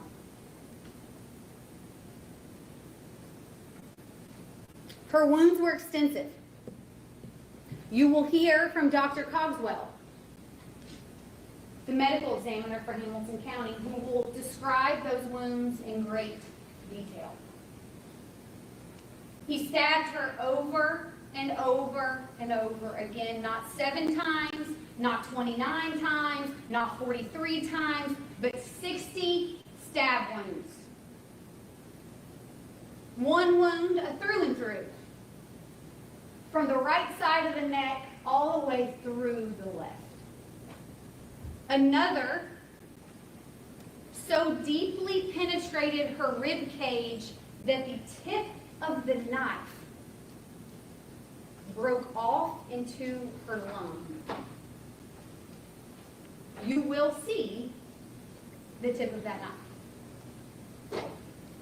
The state of Tennessee is required to prove to you 3 elements for first-degree premeditated murder. The first is that Jasmine was intentionally killed. The second is that it was with premeditation. You will hear facts and evidence. You will see photos. You will hear from witnesses that allow you to believe beyond a reasonable doubt that she was intentionally killed and that premeditation was involved. But the third element is that the state of Tennessee has to prove that he did it. I'm going to start from the beginning. The two of them had been seeing each other, Jason and Jasmine. On Tuesday, November 22nd, 2022, the week of Thanksgiving, Jasmine left her home and drove to Jason's apartment, a 1-bedroom apartment where he lived by himself. She was never heard from again after November 23rd. After November 23rd, 2022, her friends and family never heard from her. She never returned home, and she missed Thanksgiving. Like most families would, they knew something was wrong.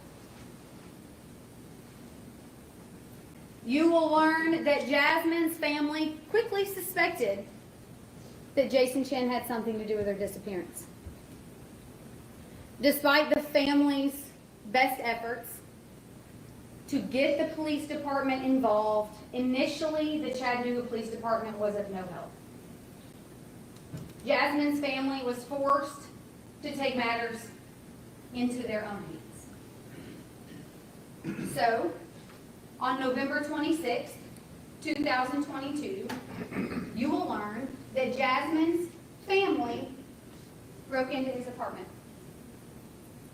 You will hear that.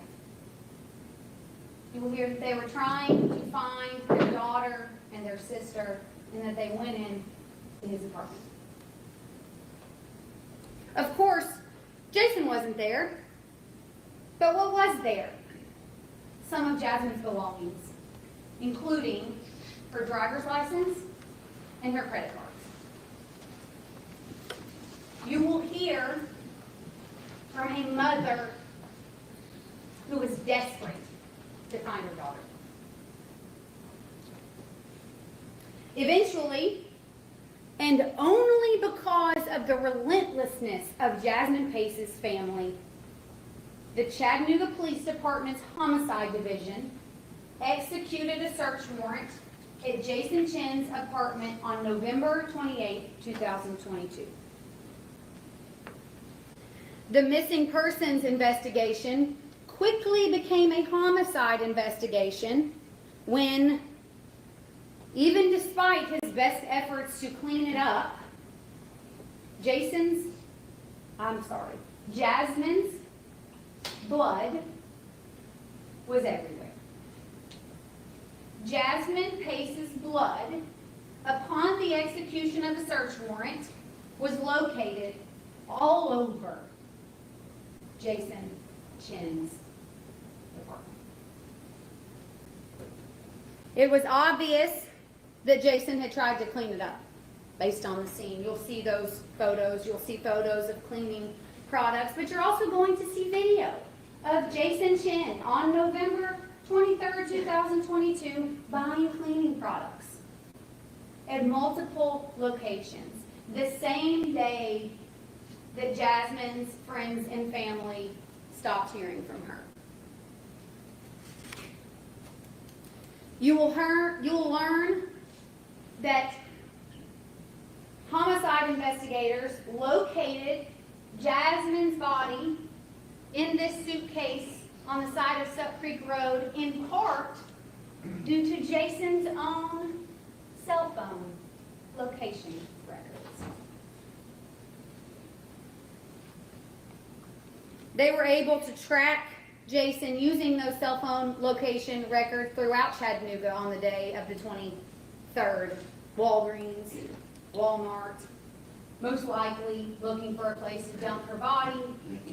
But then eventually, at 6 p.m. on November 23rd, 2022, Jason Chen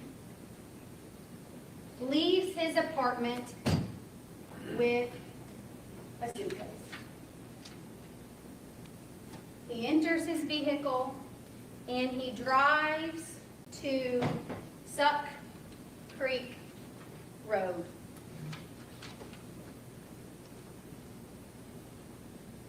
You will learn of other efforts that Jason took to try to cover his tracks.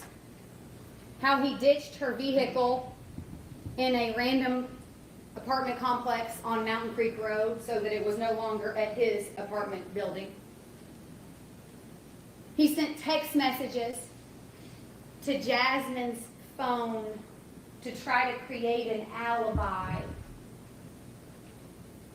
when she was dead inside of his apartment and he was in possession of her phone. You will hear facts of cover-up.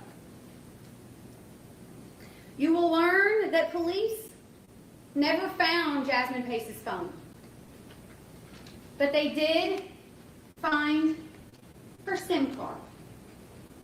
The small chip that goes into the side of our phones to store all of our phone's information, her SIM card was located. Where was it? It was in a glasses case inside of Jason Chen's backpack that was in his possession when he was located by the Chattanooga Police Department.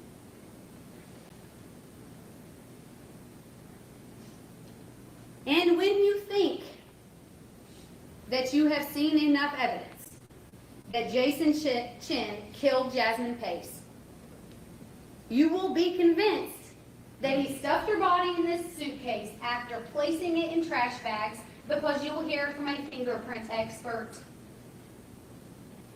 The fingerprint expert will tell you that Jason Chen's fingerprints were found on the innermost trash bag that surrounded her body.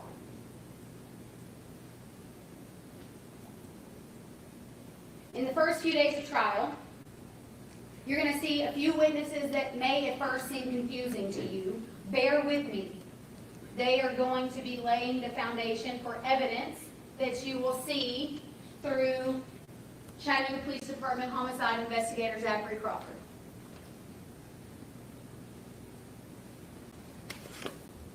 Over the course of the upcoming week, the state of Tennessee will prove to you beyond any reasonable doubt that Jason Chen handcuffed, sliced, stabbed, packaged, and discarded Jasmine Pace. I ask that you carefully consider this evidence. The state of Tennessee will give you the dots, and we will help you connect them. At the end of trial, I'm going to humbly ask that you find Jason Chen guilty of murdering Jasmine Pace in the first degree and then abusing her corpse. Thank you.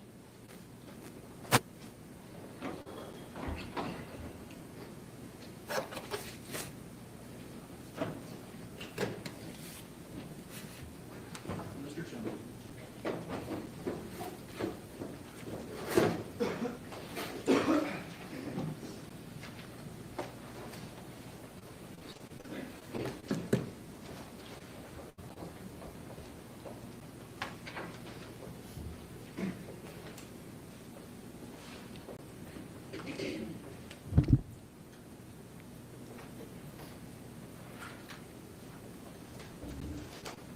I told you when we were in Nashville that I wouldn't waste your precious time.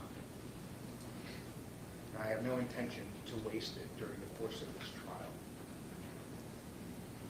In the early morning hours of November 23rd, 2022, Jason Chen killed Jasmine Pace. He didn't do it with premeditation. This is a voluntary manslaughter case. Voluntary manslaughter is the intentional or knowing killing of another in a state of passion produced by adequate provocation, sufficient to lead a reasonable person to act in an unreasonable manner.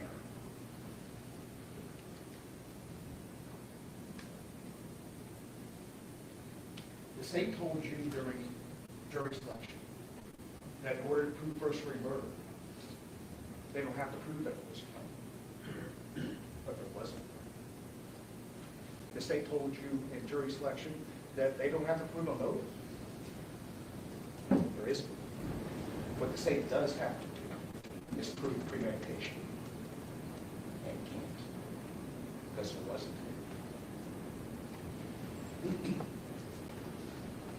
Jason Chen is a first-generation Chinese American. He grew up in Owensville. His parents worked at a Chinese restaurant, worked very hard bringing him up. Jason graduated from high school and then went to college here in Chattanooga at the University of Tennessee at Chattanooga UTC. In November of 2022, he was a senior with a major in computer science. The year before, he and Jasmine started communicating. They met on Tinder.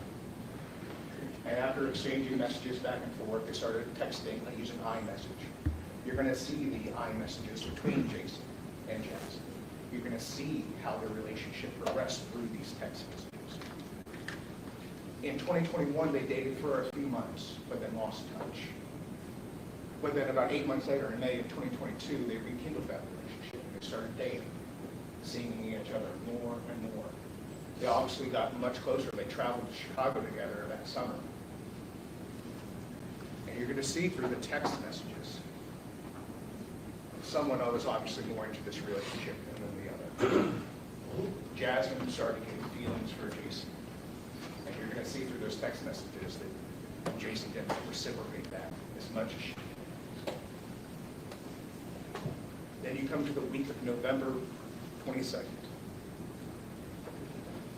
It was Thanksgiving. Jasmine and her family lost their grandmother. She was in grief. And on the night of November 22nd, around 11 p.m., she came over to Jason's house. And they did what they always do.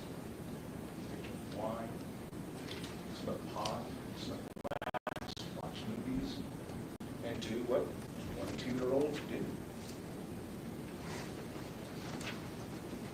On the night of November the 22nd, they were drinking wine in the back bedroom.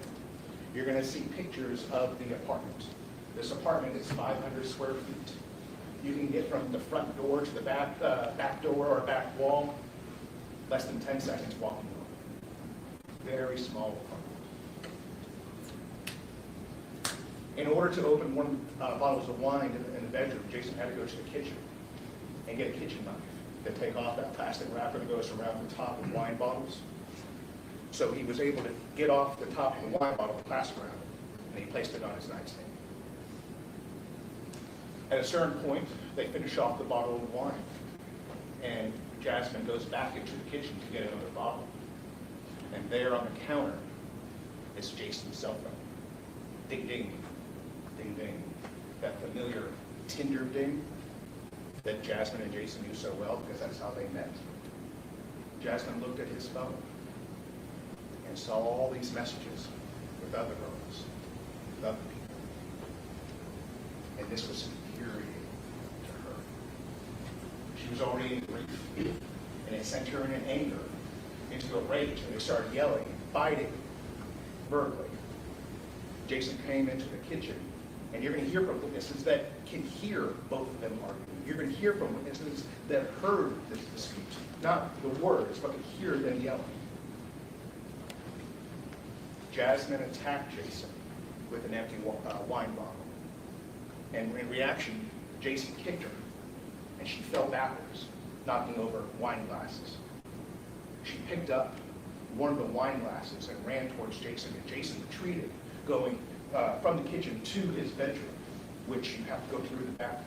She chased after him, and he was trying to close the door to the bathroom, but couldn't because the bath mat got in the way.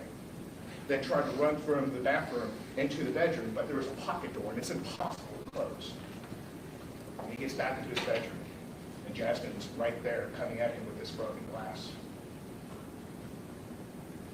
Jason sees the knife, and he reacts. And he stabs. He blacked out. Your heart is racing. You're in that fight or flight response. Your adrenaline is running. You're in a panic. You're in a fear. You don't know what's going to happen next. He panicked. He comes to. And he's laying over Jasmine's body, kneeling over it. She's bloody. Sickened by it, Jason crawls on his hands and knees to the bathroom and throws up. He lays there for minutes, and then goes back into the room and sees what he's done. He's scared, in a panic, and he doesn't know what to do. And I wish I was telling you right now that he called 911, that he called the police, but he didn't. But even if he had called the police, I still think that we'd be having the same trial today, arguing the exact same issues. From there, Jason decides that he has to cover this up. He has to hide what he's done. He's scared for what his future entails. But more importantly, the shame that he's going to bring on his family, the shame that comes with everything that he's being accused of today. So he sets down this course of trying to hide it.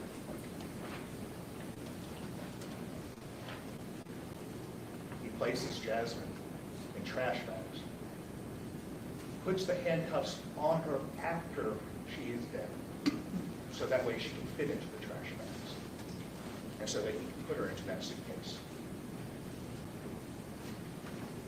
And where he then takes her body in that suitcase and drops her by the banks of the Tennessee River here in Chattanooga. He then sets on a course to try to clean up the apartment to his best of his ability. He does a poor job. He tries to hide the fact that what he did by texting her parents, texting Jasmine's parents, by pretending to be her on social media, whatever he can do to give himself an alibi for his lives. It's selfish, and it's wrong. But he panicked, and he thought this was the best course of action.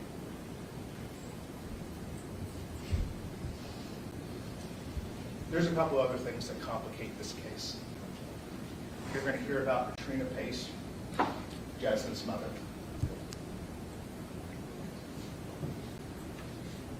Any person whose child is missing, who would go to such lengths and have such courage, should be commended. She broke into Jason's apartment to search for her daughter.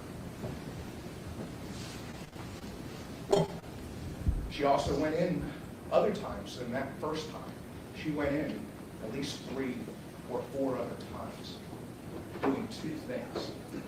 One, contaminating the scene. She couldn't know what had happened there. I don't think that she purposely contaminated it. But what that's going to show in the evidence is the state's going to show you what's called luminol, blue star agent. That reacts with blood, and it creates a blue image. The cleaning materials and the blood that Jason cleaned up was tracked by Katrina Pace and all of her family that went in and out of this apartment. It was tracked by law enforcement officers going in and out, tracking all through the apartment. Police, in this case, Chattanooga Police Department, and I'm embarrassed to say it, they were incompetent and impotent and unable to help Katrina Pace. In order to incentivize, in order to get the Chattanooga Police Department to look for their missing, look for Katrina's missing daughter, to get them to go and look for Jason and to arrest him, she had to stage the scene. She, or perhaps others, I don't know, went into Jason's apartment after meeting with the Chattanooga Police Department to make the scene look more incriminating than it actually was. You'll see a knife on the bed that wasn't there when the Chattanooga Police Department went through the apartment initially before the search warrant was issued. You're going to see the differences between what the apartment looked like beforehand and what it looked like after. The second issue is the incompetency and the ineffectiveness of the Chattanooga Police Department. You're going to hear Zach Crawford, you're going to hear him testify at this trial that he told Katrina Pace and her family that he would tarnish this investigation if it meant bringing Jasmine back. Well, that begs the question, what did he do, or what could he have done to tarnish this investigation? What could he have done to manufacture premeditation so the state could show that to you today and over the course of this week? I promised you not to waste your time. The state's talking about fingerprints on trash bags, DNA found at the scene. I don't intend to ask many questions about any of that. The only issue in this case is whether there's premeditation. If there is no premeditation, this is not first-degree murder. This killing didn't happen after calm and cool reflection as the law requires. This is Jason. After he's sufficiently provoked, after having his girlfriend run at him with a bottle, with a broken glass, and him reacting in a panic, but acting irrationally. Jason Chen is guilty, but he's not guilty of the crime that he's charged with. Jason Chen should be found guilty of the crime he did, not the crime he didn't. Thank you.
date, or is the approximate completion date still next Wednesday?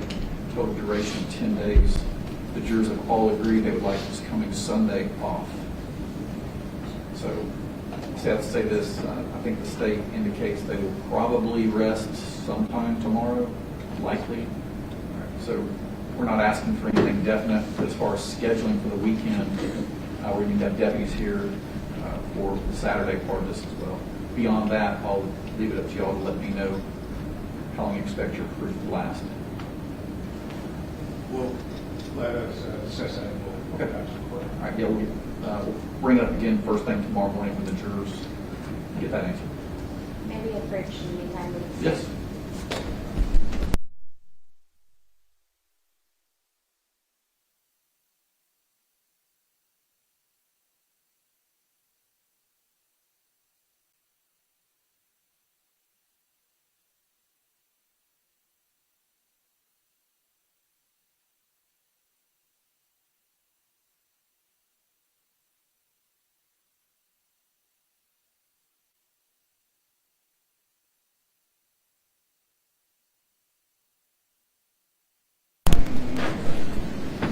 All right, Dr. Cogswell, if you could retake the stand, please.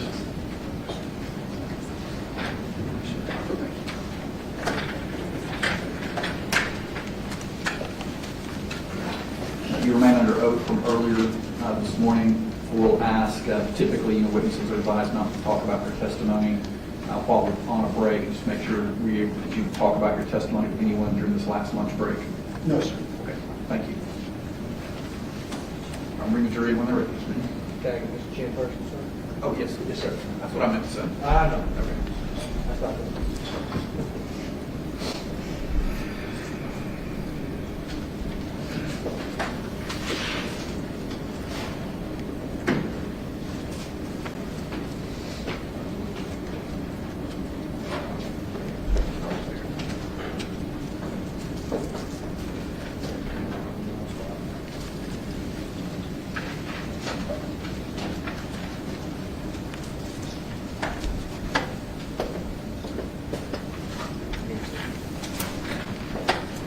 Bring the jury in, please. Yes, sir.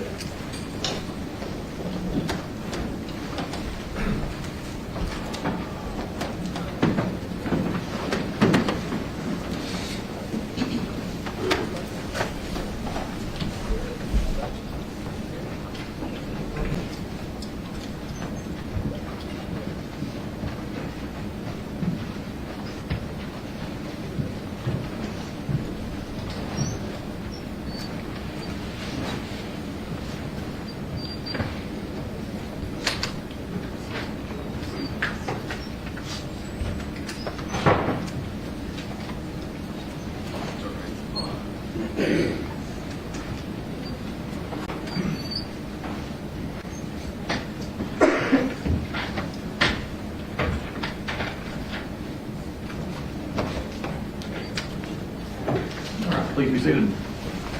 Welcome back to lunch, George. I did get your note about your question regarding the estimated completion date of the trial. We'll know more about that after we finish today, see how far we get. And I think we'll have a much better idea of that sometime tomorrow morning. We'll let you know at that point, okay? Dr. Cogswell, you may under oath. Thank you. Before the break, displayed this onto the screen. In your autopsy report on page 4 of 5, you describe the heart vasculature containing no blood.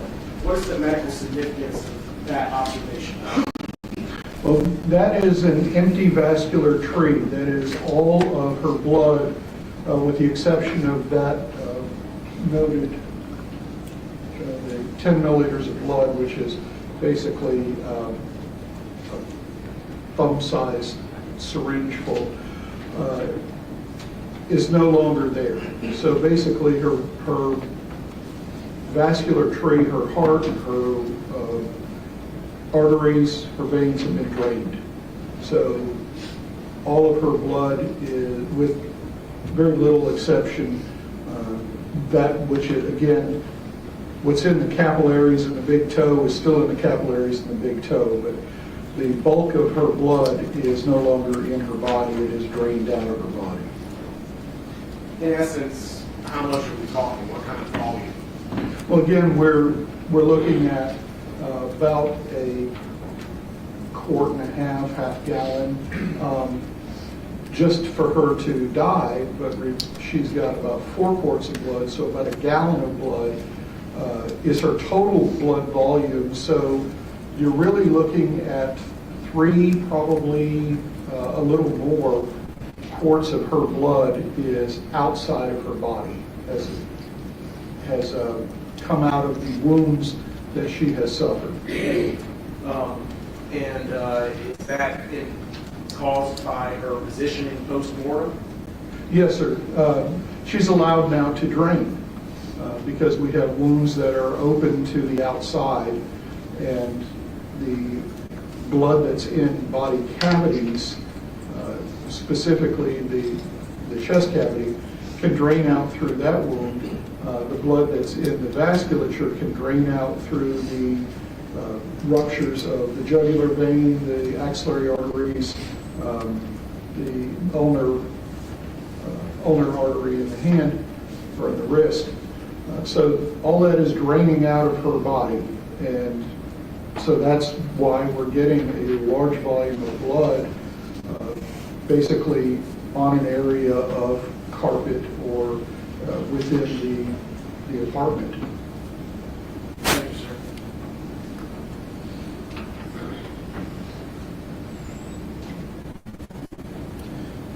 Part of your autopsy examination, you examined the contents of the digestive tract. Yes. Did you do that in this case? Yes. What were your observations during that examination? If we go to the normal internal exam portion of the autopsy report, that is not the injury exam, we've got only about 15 milliliters, which is a few tablespoons of tan fluid that doesn't have any food in there, recognizable food, no pills, no medications, and no odor of alcohol. Are you familiar with the odor of alcohol? Yes, sir. Do you come across that odor from time to time during your autopsies that you perform? Yes, sir, I do.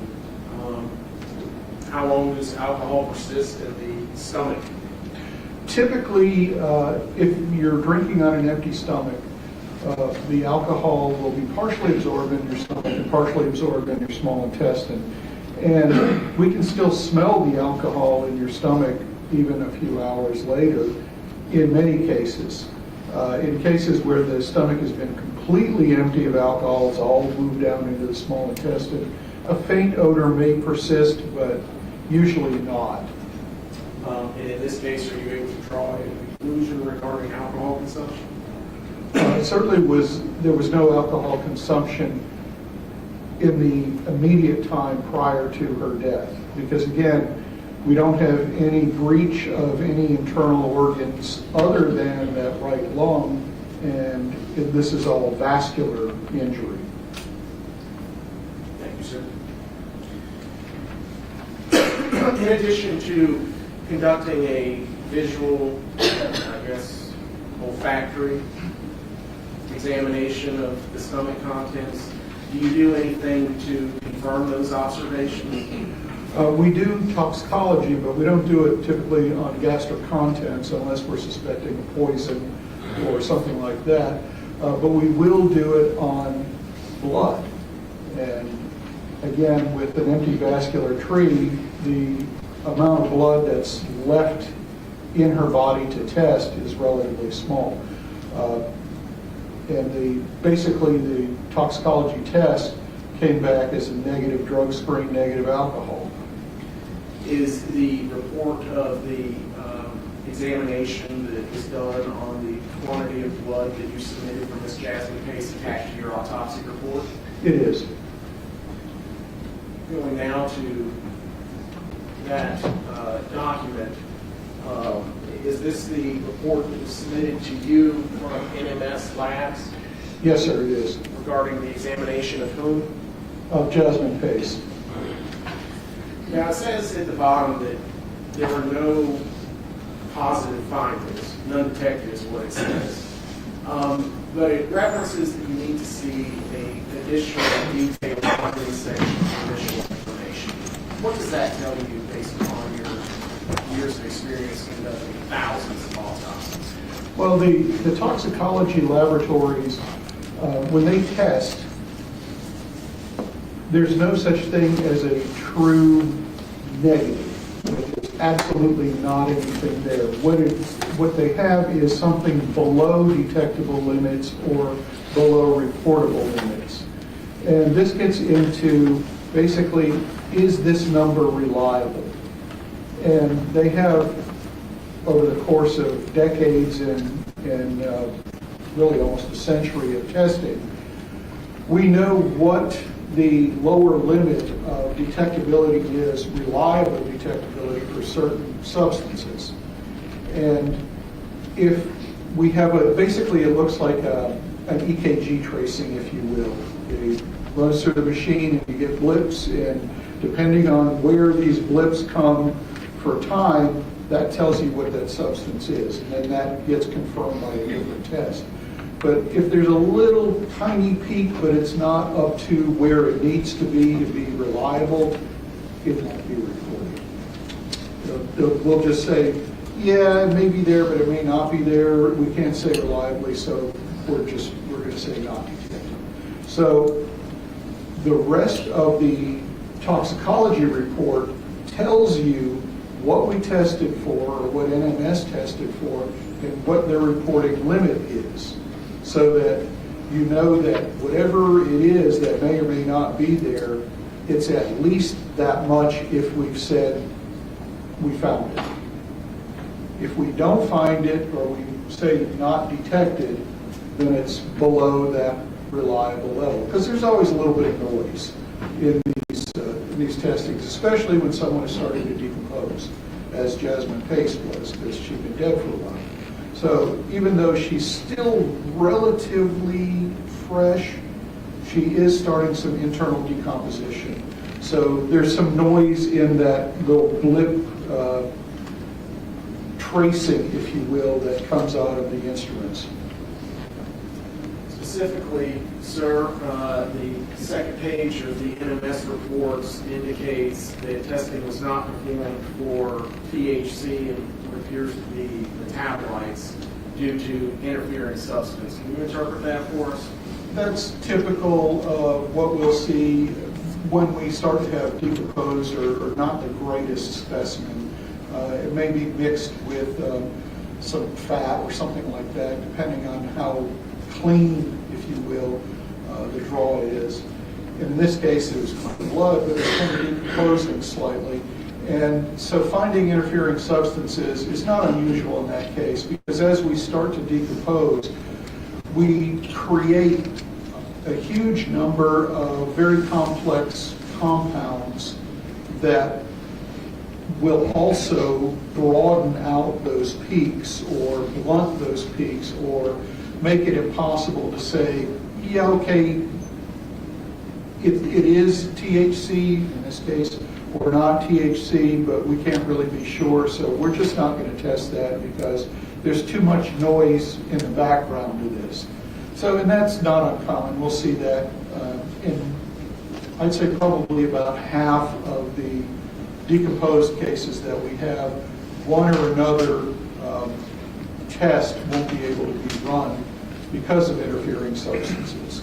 And this is an insurance policy, basically, to say, if we say it's positive, then it really, really is positive, and you can count on it. So that's really all that means. The test wasn't run. She may or may not have had THC or marijuana metabolites in her system at the time of death. Moving down towards the bottom, can you please describe to the jury what this portion shows? Well, this is, as I was referring to a little bit earlier, this is the list of what NMS tests for and what their reporting limits are. So, for example, if we say amphetamine if it's below 20 nanograms per milliliter, and that's that ng/ml, if it's at a concentration lower than that, it will be reported as negative. Same thing holds for all the rest of these tests. And this shows the test protocol, enzyme-linked immunosorbent assay, or what we call ELISA. And the alcohols are tested by a different protocol using headspace gas chromatography. Ultimately, it all sort of comes out with the long trace with the little blips on it. We use time to tell what's coming off, and then the height of the peak tells us the concentration that it is. It's actually fairly simple, but at the same time, the instrumentation is quite complex, and if anything shows up as a peak, then it has to be confirmed and quantitated by a different method rather than doing the same test over again, just to make sure that it really is what we're saying it is. So you notice there are different units, nanograms per milliliter, milligrams per deciliter, and occasionally micrograms per milliliter. These are all the different units that have been established as reliable lower limits of detectability. And so pretty much every certified forensic toxicology lab is going to have those same limits, because that's basically a university or a universal standard among the toxicology laboratories. So if there was any substances in Jasmine Pace's blood above the threshold limits that you see listed there on this second, I guess, panel, can I call it that, panel of testing? Well, it's the report of what specific tests were done. And those specific tests that were done, if they were greater than those quantities listed, we would have seen that on the preceding page. Correct. But none were. That is correct. Thank you, sir.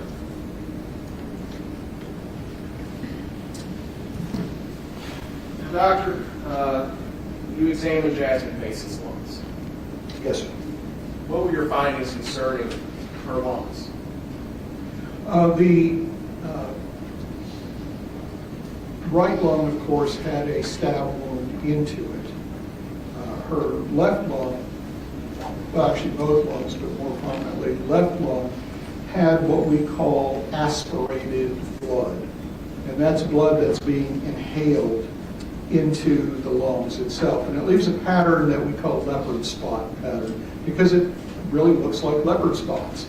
Because what's happening is the blood is getting into the little air sacs in the lungs, and there's blood in each one of those air sacs, and it creates a spotted pattern.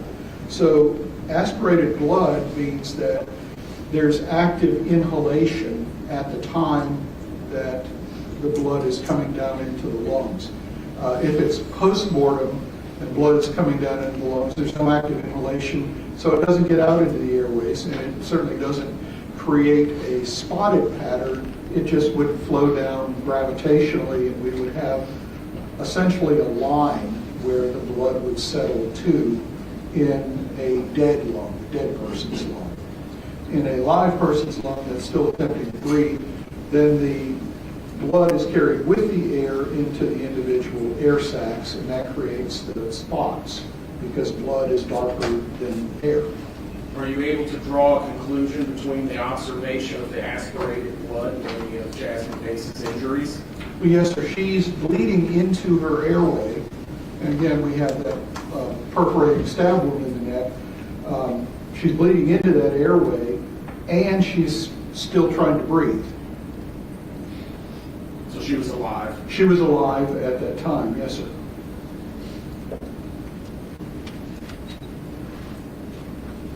How long,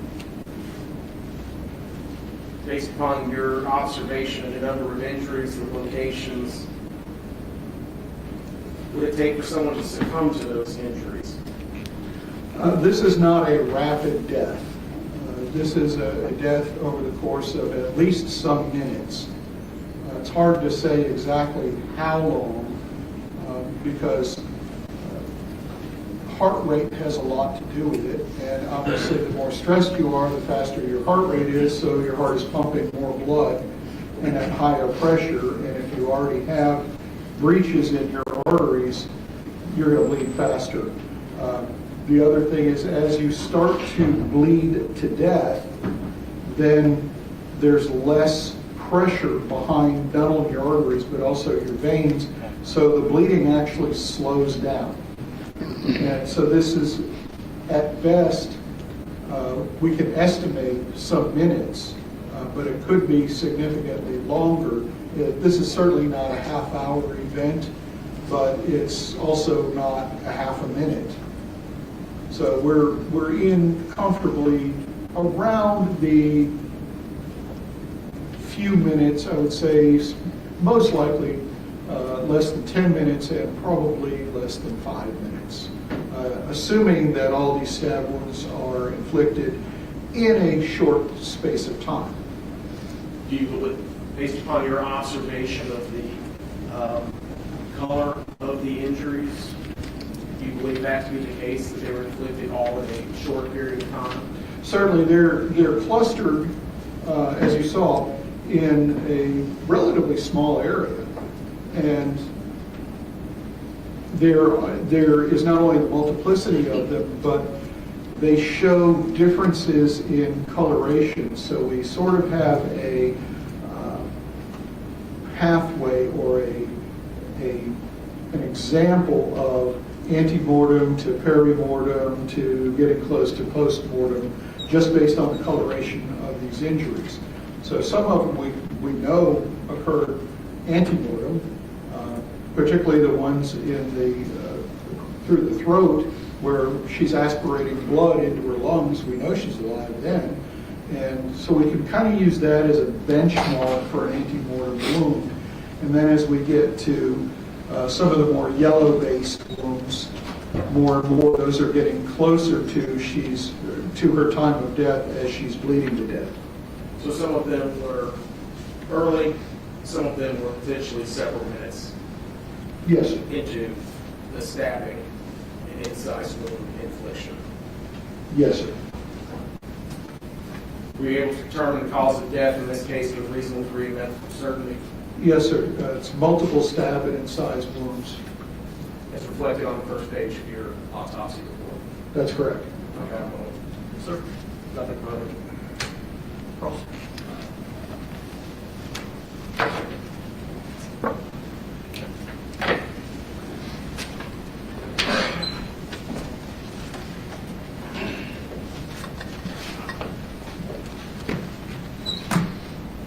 Good afternoon, Dr. Cox. Good afternoon, sir.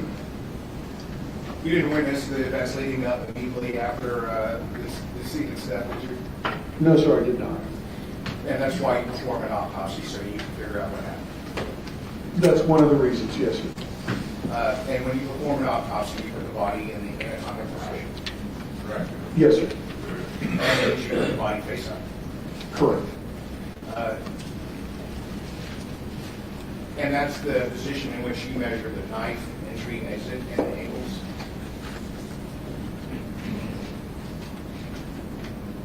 On which particular wound, or are you just talking about in general? In general. Depending on where the wounds are, it could be with in what we call supine, that is face up, or prone, face down, or on their side. In this case, obviously, with the majority of the wounds on her right-hand side, the measurement of depths is most easily done with the wounds up. Now, in the case of the stab wound that penetrated into the lung and the blade broke off, that was with her body actually supine, that is on her back, with the chest plate removed so that I could get the internal organs examined. And in this case, when you were performing this autopsy and looking at these knife wounds, would you say it's impossible to tell the position of the defendant and the decedent relative to each other when she died? I can tell the directionality of the wounds, but as to the relative position of the two individuals, there's only a limited amount, because if you're going to stab somebody, let's say on the right side of the body, and you're both standing there facing each other, and you're left-handed, then you can stab on the right side of their body. On the other hand, if you're coming up on them from behind, both standing up, now you need to be right-handed and stab this one. Or if you reverse your grip where the knife blade is coming out here, you can still do it left-handed. So the idea of I can look at a wound and tell which hand the person used and how they were standing, there's only limited cases in which you can actually do much with that, because you have to know the relative positions of the two people, as well as how are you holding the knife. And because there's a lot of different ways two people can be oriented, as well as multiple different ways to hold a knife, all of those have to be taken into consideration. At the end of your testimony there, you talk about how long Jasmine Pace might have been alive. It sounded like more than 30 seconds and probably less than 5 minutes. Is that fair to say? That's fair, yes, sir. But that's the time of death. The time of unconsciousness could be different. Well, in fact, she may have been unconscious before she was stabbed. There's no way to tell that from an autopsy. But if we're talking about just bleeding, roughly half of that time period she would be potentially conscious. So would you agree that some of the stab wounds that you observed would cause instantaneous unconsciousness? I'm sorry, could you repeat the question? There's 2 or 3 wounds in particular. Do you know the order of the wounds as they occurred? No, sir, I don't. And that's not part of forensic pathology. There's no way to determine which one's first and which one's next. Occasionally we can do that. I won't say that's not part of forensic pathology, but it's simply not something that can be done in most cases. In some cases, yes. The stab to the neck, that could cause unconsciousness. It doesn't actually damage anything that is required for consciousness. So there's nothing that says it has to cause unconsciousness, like, for example, a crushing skull fracture would cause unconsciousness. What about the stab underneath the arm that goes into the lung? The same thing applies, because, again, sharp force injuries cause death by bleeding to death. That's their mechanism. And until you have actually bled enough of your blood volume out so that your brain no longer gets enough oxygen, you can remain conscious. Well, the exception is if the knife directly damages, or whatever the sharp force is, if it directly damages the central nervous system. So the brain or spinal cord. In this particular case, there was no damage to the brain or spinal cord. So it's simply bleeding to death. And however long that bleeding to death takes, you will remain conscious until your brain runs out of oxygen, and then you will lose consciousness and proceed to death. But what are the jugular vein and larynx, the wounds to the neck there, that would cause rapid blood loss, wouldn't it? Again, jugular vein is large volume but low pressure. It bleeds, but it does not bleed rapidly. Arterial bleeding is more dangerous than venous bleeding. So this is not like it shows on TV or movies where someone's throat is cut and they collapse within a matter of a few seconds. That's not how that works.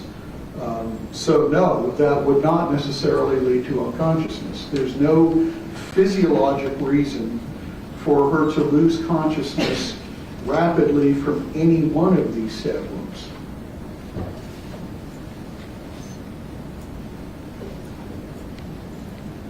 In your autopsy notes, you said there was multiple stab wounds concentrated in critical areas of the neck and chest. That's correct, yes, sir. And then we had talked about it just a moment ago, but the injuries to the right lung, that would have caused rapid respiratory failure. That would have caused collapse of the right lung. The left lung is still there and is still functioning, although it is getting blood aspirated into it. But again, this takes time. This is not a rapid sequence of events. And when you were, you had motioned to the jury that you indicated that you had put your arm to the head, and that's where those wounds on the right hand are coming from? That would be the left hand? I'm sorry, you're right, the left Okay, hand. yes, sir. In the position Jasmine Pace is found, she again is in that fetal position, and the majority of the wounds, in fact, almost the totality of the wounds, are on her right side of her face, right side of her neck, right shoulder, right upper back. Her left hand is free, and her left hand in that position, as you saw in the photographs, is up in this area. And the wounds on her left arm are primarily right there on her hand. The wrist, the hand, and actual stab wounds through the hand and through the wrist. So the position, if we bring all of these wounds into a cluster, then her left hand would be easily or logically placed here. Does it have to be? No, it doesn't. But then we have a group of wounds that is out here somewhere, where her hand is not where the stabbing is occurring. So then we have to have a different, basically a different incidence or incident, multiple incidents or a single incident of stabbing that hand. Now, if the hand is here, then there's a whole lot of stabbing going on right in that area that's approximately this big. And if her hand is in there, then it's going to get stabbed too. If we move her hand away, well, then we have all this stabbing, and then we have to also do this stabbing. And this could have occurred first, before this cluster of wounds, but it's most logical that her hand is in this position because all the wounds are clustered in that area. But you're not identifying that as defense wounds? No, sir. That's not really a forensic pathology term. Not really, no. It's frequently used in court, but it's one that forensic pathologists tend to stay away from. You didn't find any significant injuries to Jasmine Pace's lower legs? That is correct, yes, sir. And that would suggest to you, in your opinion, that there was no effort to flee or evade? The lack of, well, we always say absence of evidence is not evidence of absence. So the lack of a finding doesn't tell me anything. Would you agree that the cluster nature of the wounds indicated a rapid series of strikes rather than a prolonged attack? Yes, that is most likely. And if the attacker here was in the heat of the moment, would the injuries appear as they do here, clustered and frenzied? That's certainly consistent with not only the number, but also the clustered nature and the pattern of the wounding, not necessarily the wounds, but the wounding. So yes, sir, that would be consistent.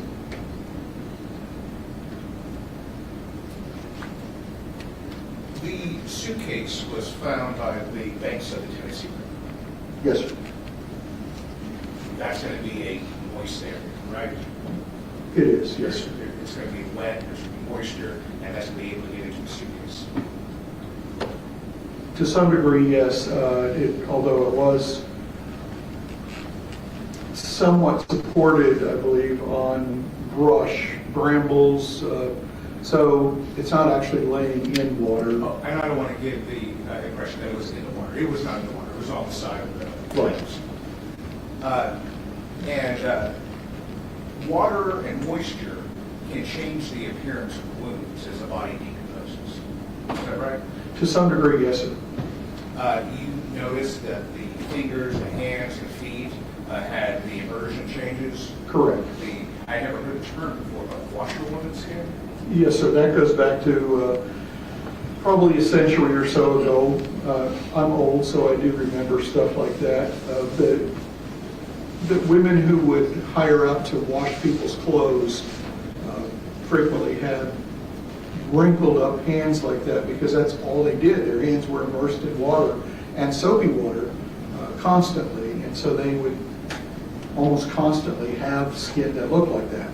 And it's when your skin gets all pretty, right? That's what we call it in my house, pretty.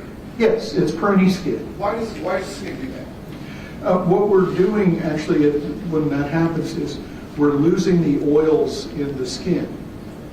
And that's why you put the lotion or moisturizer, etc., to keep the tone of the skin. When you're immersed in water, then you lose some of those oils and the skin becomes waterlogged, really. And so we lose some of the oil and the skin itself gets a bit swollen. Waterlogged is really, I think, the best way to think of it. And it gets softened, and as we know, it can sort of, if you get really intense immersion changes, you can actually start peeling a little bit of your skin, the outer layer, and that will occasionally occur. Now, I want to talk about how the immersion, pruning, or whatever we're going to call it. Pruning is good, sir. Might affect a decision or a stab wound. Prolonged exposure to water can cause the edges of the wounds to appear more open and exaggerated than in less than time, right? Actually, it's the reverse. Because the prolonged exposure causes the skin to lose oils, but at the same time become more edematous. It tends to spread not open, but closed. It doesn't cause curling? It causes curling if you have a wound that is on a surface that has a thick layer, palms and soles basically, you may start curling. But as you saw in these photos, on the hand wounds themselves had that very pruning contour to them. But the other wounds on her torso, head, and neck, they look pretty much like a normal stab wound would look, at least to the forensic pathologist side. There's no real distortion to the edges of the wound. Well, I didn't see any inversion on the neck or arm. I only saw the inversion on the lower extremities, right? Well, and we don't get that effect except on areas where we have a thick layer of keratin, and that's our palms and our soles, because we walk on our feet and we do things with our hands, and we have a lot of thick skin here. That's the whole purpose for having that skin that thick, but that skin is multiple layers that don't have blood supply to them. That's why we can peel our skin off. Don't really want to, but you can. And you're not going to bleed from that because there's no blood supply there until we get down to the actual base of the skin. So what that really is just multiple layers like pieces of paper that are protecting the underlying soft tissue from the damage from picking stuff up and doing everything we do with our hands and walking along. People who walk barefoot all the time, especially walk barefoot outside, have very thick soles of their feet for that very reason. And construction workers have much thicker skin on the palms of their hand than, say, an accountant or someone who just sits in an office all day. Or a lawyer. Or, well, some pathologists who just use microscopes. Going back to water moisture on the wounds, can that distort the natural shape of the wounds? Not to any significant degree. What about the size of the wounds? Again, not to any significant degree. So we talked a lot about that blood edge that you can see on some of the wounds. Would the water or moisture make those appear more irregular? Once the blood that we're seeing there is blood that has escaped the capillaries. It is now in the soft tissue. And so it's percolating between the cells. If you think of a brick wall, basically, all our cells are like the bricks, and the mortar is where the blood is trickling in there. So you can flush blood out of a vessel with water pretty easily, actually. But flushing blood out of the soft tissue in between the cells is not so easy. It tends to stay there. Now, if her body stayed in water long enough to actually start really decomposing, like for example, if she was found in the river after that period of time, then we can see leaching of the blood from the wounds themselves. She's not at that stage of decomposition yet. She's still pretty early. So if we have, for example, someone who's been pulled out of the Tennessee River or a swamp or something, and they no longer look like themselves because of decomposition, those wounds will have a different appearance, and that we won't see that blush of hemorrhage in there because the water will have leached that out. But in her case, she's damp, she's moist, but she's not immersed in water. So we don't have that effect. Would the moisture affect, or would it be hard for you to determine the original depth and dimensions of the wounds, or would the moisture not have any effect? Dimensions of the wounds, it has minimal effect. For depth, the problem with doing depth in stab wounds is that unless you have some rigid structure like bone, people are compressible. And if the knife blade is pushed in, we don't know how far it's pushed in, because you can take a 3-inch blade and push it 4 inches deep because people are compressible. On the other hand, if you have a rib cage to stop it, then that's a more reliable depth. The other problem is if our internal organs are relatively fixed in position, but not completely, particularly things like lungs. Lungs have to move around inside the body, that's their job. Intestines and other things will move around inside the body too. So if I'm leaned forward and I'm stabbed in the front, my lungs are actually farther forward than they would be if I'm laying on my back. So now the apparent depth that's measured when I'm on my back is greater than the actual depth of the wound. So trying to deal with depths in stab wounds, and you'll notice that for the majority of these, there's no depth given. It's a description of what internal organs and structures were injured. And the reason for that is because of that mobility, and because if I say, oh, this wound was 4 inches deep, and we have a knife that's only 3 inches long, then it's easy to say, well, that knife couldn't possibly have done it, but in fact it could have.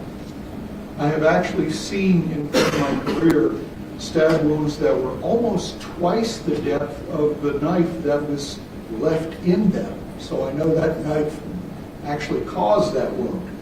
So that's why measuring depths of stab wounds is sometimes helpful, but it has to be used with caution. But as far as the dimensions, the length, again, if we have a nice, cleanly defined stab wound where the blade goes in and straight out as much as possible, that can give us a good idea of the cross-section of the knife, how wide the blade is, how thick the blade is, whether it's got a blunt edge. But for the majority of stab wounds, they don't go in and straight out. They go in and there is some relative motion on the way out. So virtually all stab wounds, even the ones that we call stab wounds and don't say stab incised, have some incised component to them. And so again, those dimensions, those are not absolutes. And The other confounding factor to that is, as we know, skin is stretchy. And we can change the look, the character of a stab wound depending on its orientation relative to the elastic fibers in our body. These are called Langer's lines after a surgeon by the name of Langer. We've all seen people with big, ugly scars from surgery. And mostly this is from trauma surgery. And those are the scars that cut across Langer's lines so the elastic fibers pull them apart. And those are the real ragged, ugly looking wounds. A good surgeon is going to cut along the line so that the elastic fibers just go right back together. And so that will change the look of a stab wound. So all of these things can modify the look of a stab wound, and out of all of that, way down on the list is moisture. So it's really not going to make a difference. I should have asked this earlier on. You said there's 60 wounds, correct? Yes. And that combines both stab and incise wounds, correct? That is correct. How many stab and how many incise? You know, I don't know that I've ever separated them out that way. Because of what we just talked about, is that most stab wounds have an incised component to them, at least a little bit. And many incised wounds have a little bit of a stab component to them. Typically, we lump them under just sharp force injuries. But as far as actually separating them out, because it's not really that critical, you know, there are some that we know are stab wounds, like the ones that hit the large vessels. That's pretty easy. The one that broke off in the lung, we know that's a stab wound. But others that are just going into the muscle, there's going to be a stab component to them, maybe a little bit of an incised component. Others are going to have more incised than stab. So part of that is a stab can turn into an incised wound if it's not accurately placed or if there's motion. So what may be an intentional stabbing motion may simply turn into an incised wound, and vice versa. An incised wound can turn into a stab if the other person isn't where they're supposed to be from that context. Especially if it's coming at a quick frenzy stage. Certainly. So during your examination and on direct, you noted yellowing around some of the stab wounds? Yes, sir. And yellowing around the skin can indicate reduced blood flow at the time of age. Well, it's actually in the fat, but yes. And when blood flow is significantly reduced, it may suggest that the individual has already been incapacitated or deceased. Well, it tells you that there's not much blood flow in this area. And if there's not much blood flow, then there's not much blood pressure or there's not much blood. And at some point during the loss of blood, yes, you are going to die. And so those wounds won't have bleeding into them, or they'll have very little bleeding into them. When the yellowing of the skin does not occur if the blood flow is normal, though, at the time of age. Correct. And again, I don't want to be pedantic, but it's the fact that we're talking about. I didn't go to med school. I know you. I'm not a doctor, so I'm just trying to keep up with you. Does the presence of yellowing support some of the wounds where inflicted after significant blood loss? Absolutely, yes, sir.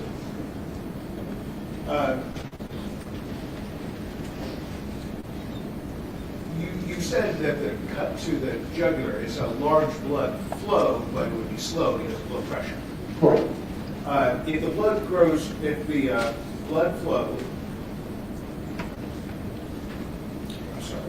flow decreased rapidly, however, that would result in some stab wounds appearing less severe or with less surrounding areas. Did I say that correctly? That makes sense? Let me rephrase that. Please. If the blood flow decreased rapidly, if the blood flow decreased rapidly, this would result in some stab wounds appearing less severe, right? Are having less bleeding into the soft tissue surrounding them. Yes, again, as blood flow progresses, we're going to see less bleeding into the, I said blood flow, excuse me, blood volume decreases, we'll see less bleeding into the surrounding soft tissue. As to the length of time that takes, it's going to occur in the same order, but the time frame is going to be flexible depending on how quickly the bleeding is taking place. But again, jugular vein bleeding is vein bleeding, not artery bleeding. So it's going to bleed more slowly. And it's actually more amenable to pressure being applied to help stanch that bleeding. Arteries are a lot harder. And particularly if you're up in the axillary arteries, you can't put a tourniquet on that because the injury is actually above where the tourniquet would apply or could be applied. So that's going to be uncontrollable bleeding. The best you could do is press in that area and try to slow it down a little bit. But it's bleeding under pressure, so there's going to be a spurt with every heartbeat. So, again, we're going to talk about the yellow, the fat. Yes. I got it. The pattern of the yellowing of the fat around these wounds, that doesn't appear to be a methodical infliction of injuries, does it? I'm not sure what you mean by methodical. It's not someone's intentionally trying to stab in a pattern. I don't see a pattern of wounding here from the standpoint of go down one side, come back up another, or in a circle. I don't see that here. I see almost a randomness to it, but still a cluster. So we talked about perimortem, antemortem, and when wounds can be inflicted. So would you agree that perimortem injuries can sometimes be difficult to distinguish from postmortem injuries because the body tissues might still be responding to trauma shortly after death? Well,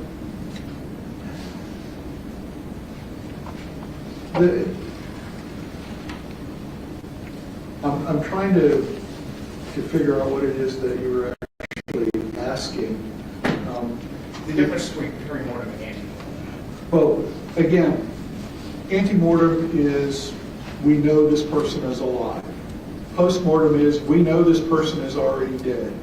Perimortem is in between those two.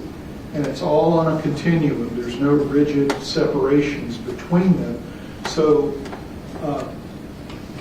saying this one wound is definitely antemortem, that's possible to do. This one wound is definitely postmortem, that's possible to do. This wound looks more antemortem than postmortem. Now we're in the perimortem category.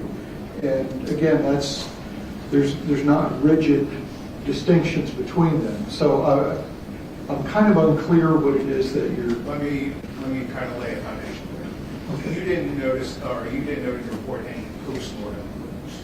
That's correct. Any. That's correct. And when you're evaluating a body for postmortem injuries, there would be a lack of bleeding or tissue for that to react. Am I saying that correctly, Doctor? Yes. Okay. All right. Would prolonged exposure to moisture or decomposition obscure the distinction between ante, peri, and postmortem? Well, again, if we have immersion, total body immersion, then yes. And if it's there for a long enough period of time. Both of those, if taken to an extreme, significantly farther along than Jasmine Pace's body was, then those factors of the decomposition and the moisture, the wetness, could affect it. But in her particular case, she's not immersed in water, she's simply wet. And she's not very decomposed, she's only in very early decomposition. So both of those factors that you're alluding to would have an effect if she were either found totally immersed, submerged in water, or she was significantly decomposed. But in this case, neither one plays into it. So when you observed these wounds, none of them were healing, none of them were clotting, were they? I'm sorry, the last word, clotted? Clotted. No, they were not. So the absence of any clotting or healing would mean that none of the injuries were inflicted long before then, right? That is correct. These are all what we would describe as contemporaneous, that is, inflicted around the same period of time.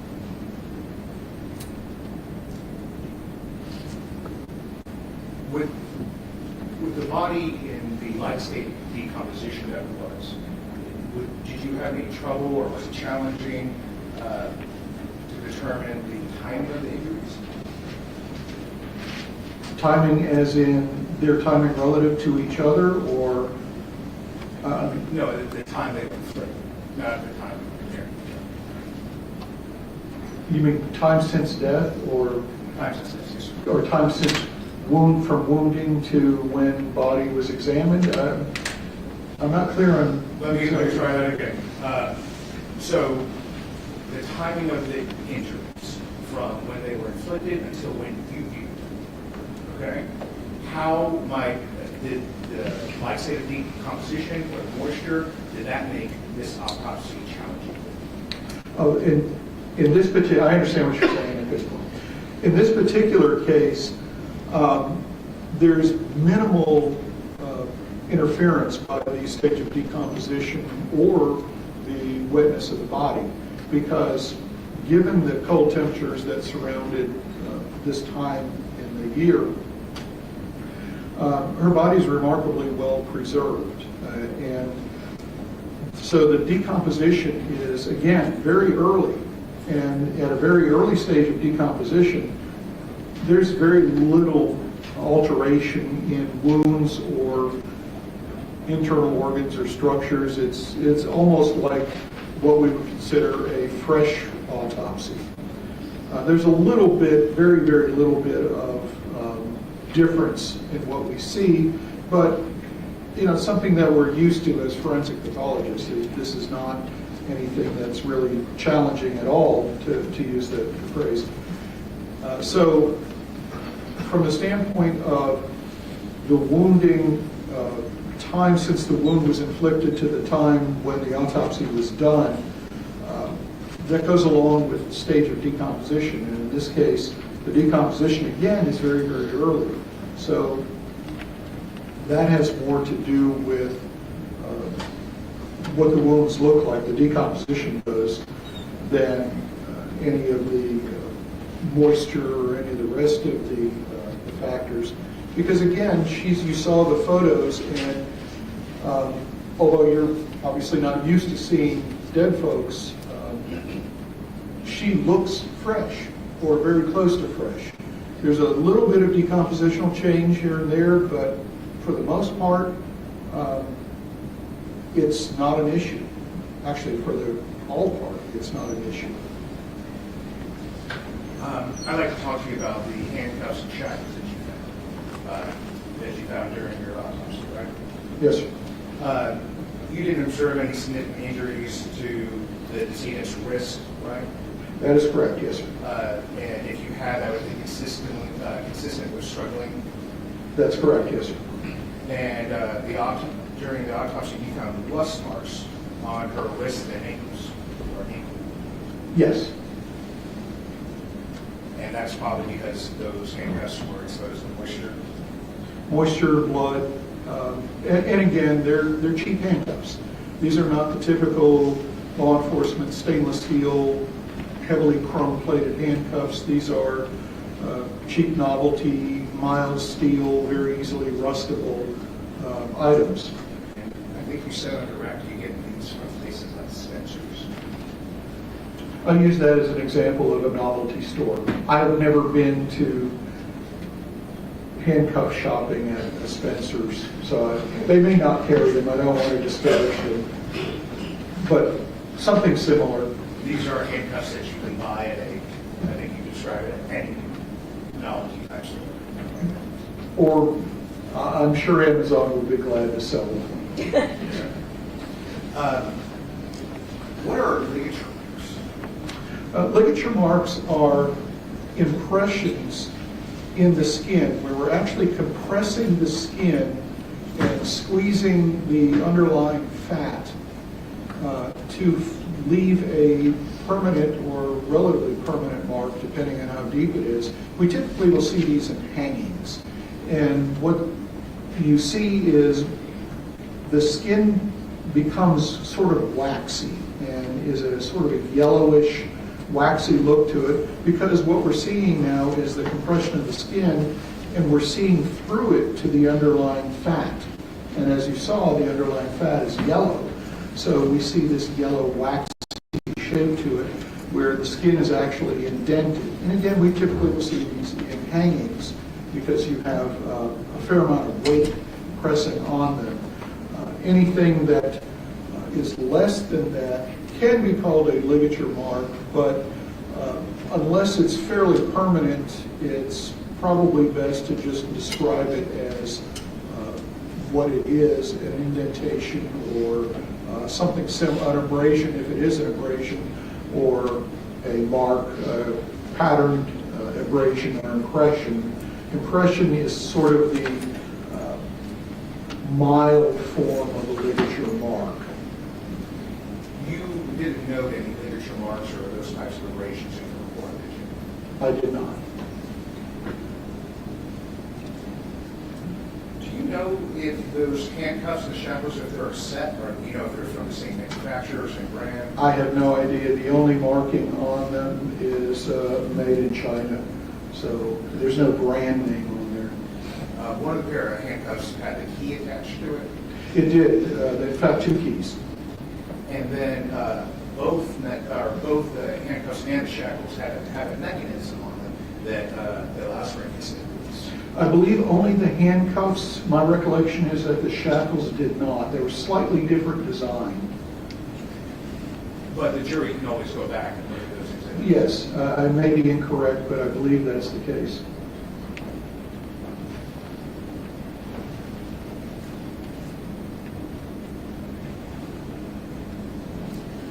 We had seen, I'm not going to bring it up, Exhibit 204 that showed the rusting on Jasmine's wrist. Yes. Do you remember that? I do. Did it show any bruising? No, sir. The actual handcuffs themselves, what is this striation? If you know. A striation is a form of a pattern injury, and it's caused by a man-made object that has a regularity to it. If, for example, well, we all have serrated knives at home. And if you take your serrated steak knife or whatever it is, and you scrape it sideways across butter, so you want to scrape up a little bit of butter. When you scrape that knife sideways across the butter, holding the blade upright like this, you'll get those little curls of butter, and you'll leave the ridges in the butter. Those are striations. The same thing occurs in bullets when they're fired through a gun. The rifling mark, the rifling in the gun's barrel leaves striations on the bullets.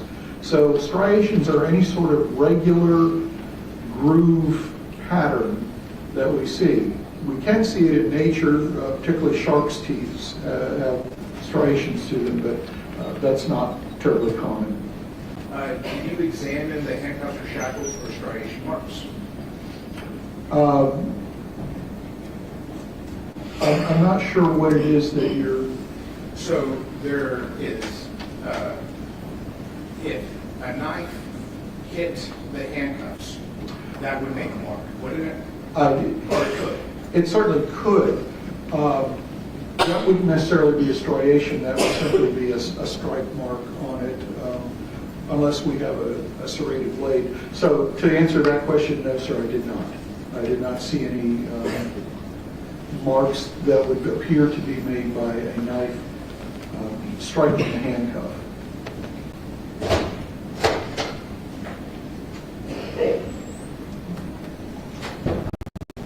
When you say the depth and trajectory of a I'm sorry, what was the modifier of force? Force, consistent. Consistent, as in they were all delivered with roughly the same amount of force? Is that? No, there's actually some that are quite shallow and some that are quite deep.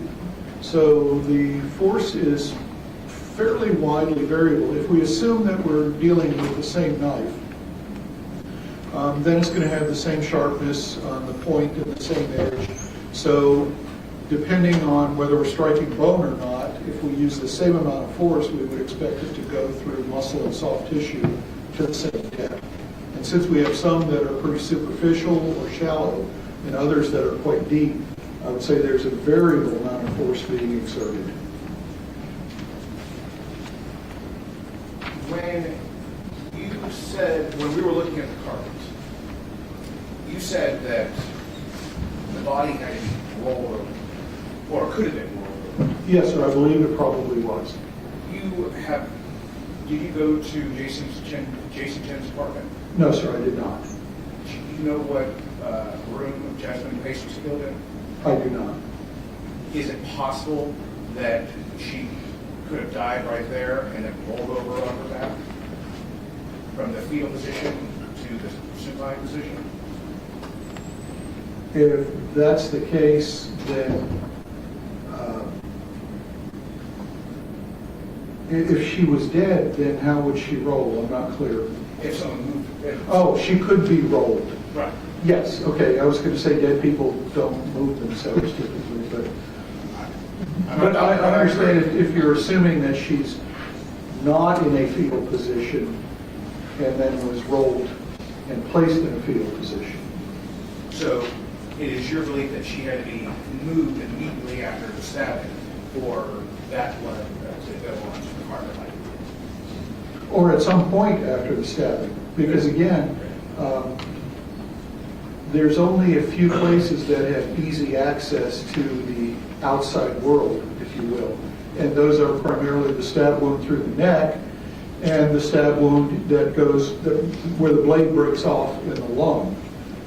The others are damaging vasculature deep inside, with the exception of that ulnar artery. Now that, of course, is going to bleed because, as you saw, it's got a very easy access to the outside world. So she's basically going to have blood inside of her that can now pour out. So at some point, and she may have been still alive when she was rolled onto that side, but had not yet bled to death. I can't tell you when in the sequence she was placed in that position. And you can't tell whether she was conscious at that time? No, sir, I cannot. You didn't find any abrasions or bruises that indicate prolonged dragging or grappling? No, sir. Because if she was moved from one room to another, you might find abrasions or scratches that would show her being dragged, right? Yes, they might be there. But again, we're back to the absence of evidence. It's not evidence of absence. So lack of a finding doesn't tell us anything.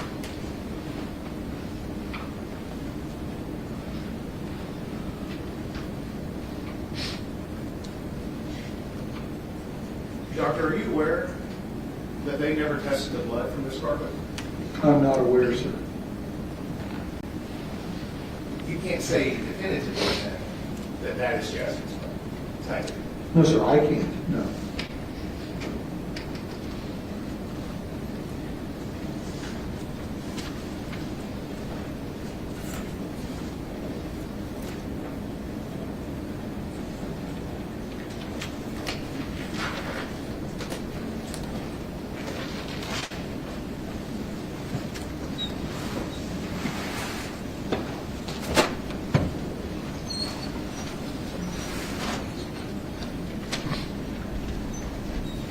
Doctor, yours feel free to stand up if you want to. You said her head was about right here? I believe it was in this area. And then the body is right here?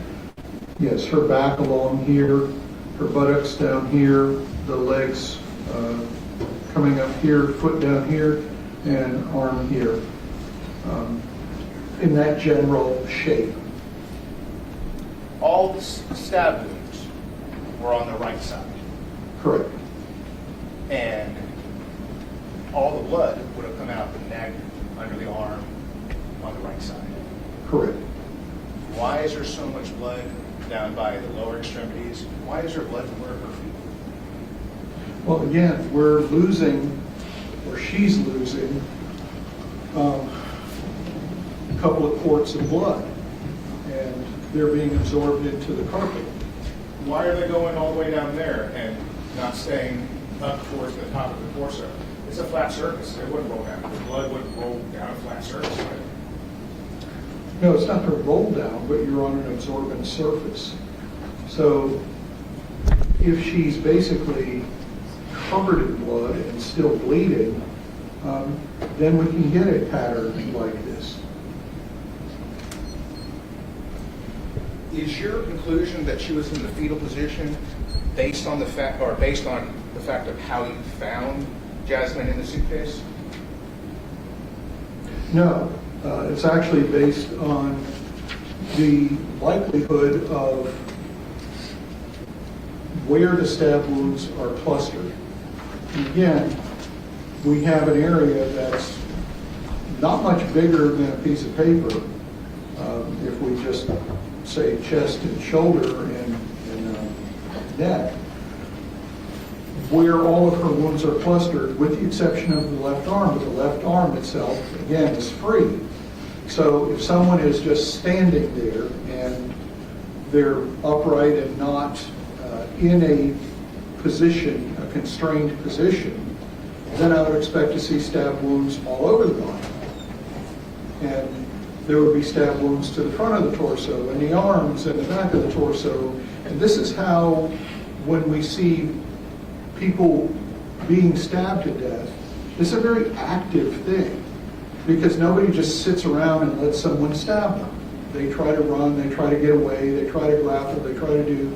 But in this particular case, we have 60 stab wounds that are clustered in an area approximately this big. And the most logical way that that happens is if she is in the position as found, as I noted in the autopsy report, because in that position, all of those stab wounds and incised wounds and stab incised wounds can be easily inflicted without having to roll her around and a lot of movements. She can stay in that position and receive all of those stab wounds. And because of that, that's the most likely position she was in when her stab wounds were inflicted. Now, can I say categorically she absolutely had to be in that position? No, I cannot. But in order to then get all those stab wounds, you have to very carefully wait until she's in a position where this side of her is exposed, and only stab then. And that really isn't terribly logical or consistent. So it's a coincidence that the position that you found her in the suitcase is the same as that she got bigger. I don't know that that would be considered a coincidence. It's simply a lot easier. If she's already in a fetal position, then she's a lot easier to move into a suitcase than. So I don't really see that as a coincidence. That's simply consistent with. What is rigor mortis? Rigor mortis is the stiffening of the muscles after death. How long does that take? It depends is the correct answer. The books will give you all kinds of numbers and times when you'll start to see rigor mortis, and then rigor mortis is full 8 to 12 hours after death, and then it starts to fade after about 12 to 24 hours, and then by 48 hours it's gone. That is extremely variable. And the reason we laugh at it as forensic pathologists is the books and the TV shows all act like that is in a rigid time frame. The sequence is the same, but the time can be widely variable. And things that affect rigor mortis are things like how much exercise were you doing? How much lactic acid is built up in your muscles? Because that's what stiffens them. What is your muscle mass?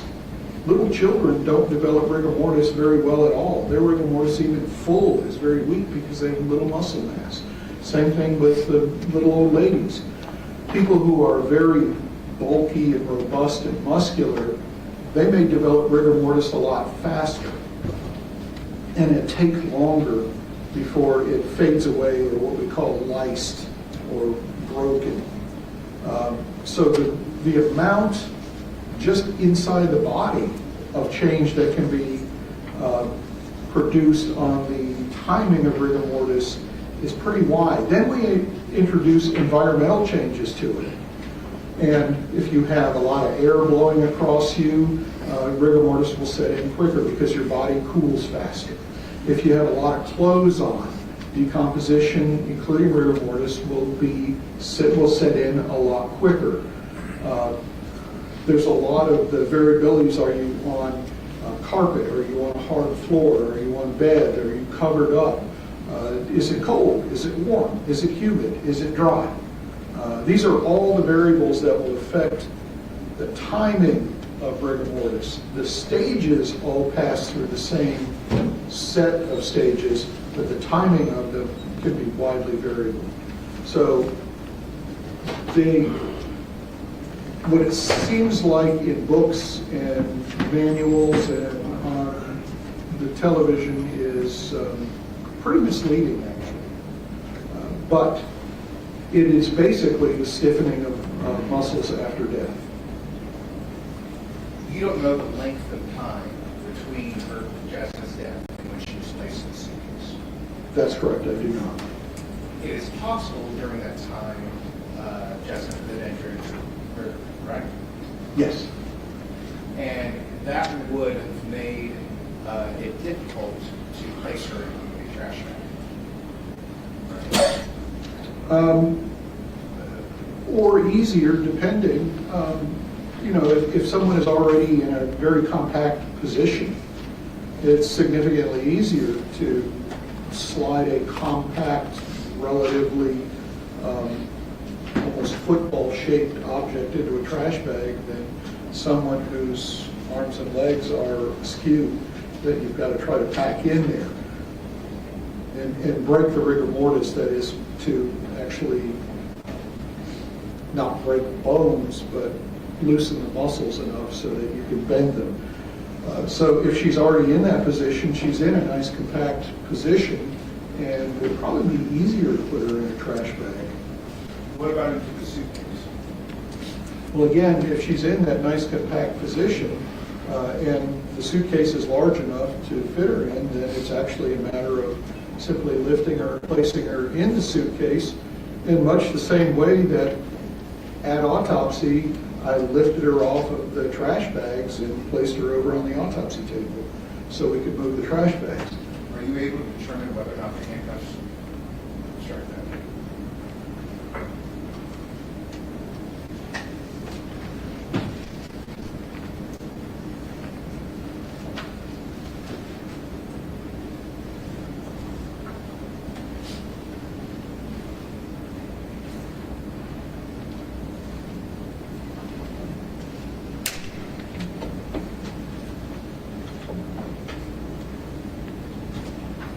Was she still in rigor when she was taken out of the suitcase? No. And I know I asked you timing, and it's all very nebulous. Are you able to tell when it ended? No. Are you familiar with the term overkill? Yes. What is it? That's a term that is common in popular media. It's not typically used by forensic pathologists. But basically what it means is that more wounds are inflicted than are required to cause death. And the psychologist's version of this is that overkill reflects a passion of some sort, an emotional event where they're angry with the person that they're killing, and so they beat or stab or do a lot more damage to that person than would simply be required to cause their death. And the theory is that because knives and fists and clubs and other blunt instruments and sharp instruments are more personal, that's why overkill is not frequently done with firearms. Because with firearms, you shoot them a couple times, they're dead, and that's it. It's relatively dispassionate. But in a passionate encounter, especially with knives, it's sort of a release of the anger in the same way that beating the pillow or whatever would be done to release all of that pent-up hatred or whatever that emotion is that's causing you to try to kill somebody. You say anger, but there's a lot of different emotions and feelings and heat and passion, right? Objection, Your Honor. Please approach.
associated with excitement, correct? Typically, yes.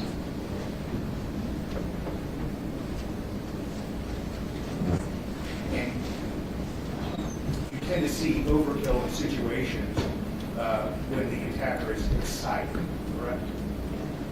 Again, typically, yes. Do you believe that this is overkill in this case? Well, again, this is not something that forensic pathologists, and particularly I, use as a usual term. There are certainly more injuries that are required to inflict death. And in fact, the injuries are not particularly, for the bulk of them, the injuries are not particularly life-threatening. But we do have a reasonable number of these injuries are significantly life-threatening. Certainly, they're all going to cause pain and they're all going to cause bleeding. The whole overkill thing is best addressed, I think, by the forensic psychologist as opposed to the forensic pathologist. And while we see these sorts of cases and they're labeled overkill, that's delving into people's minds is more of a psychiatry thing than a pathology thing.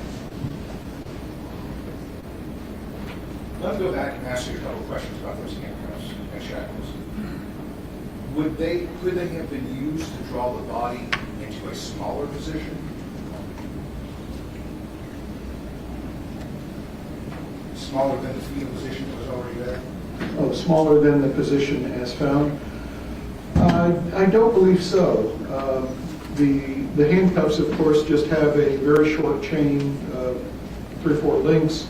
The shackle has a much longer chain, but that chain was used only on the right arm, and the right wrist was already shackled, or already handcuffed, rather, while the left arm was free. So it seems to me it would make more sense to attempt to attach the left arm to the ankle rather than the arm that you've already got attached to the ankle.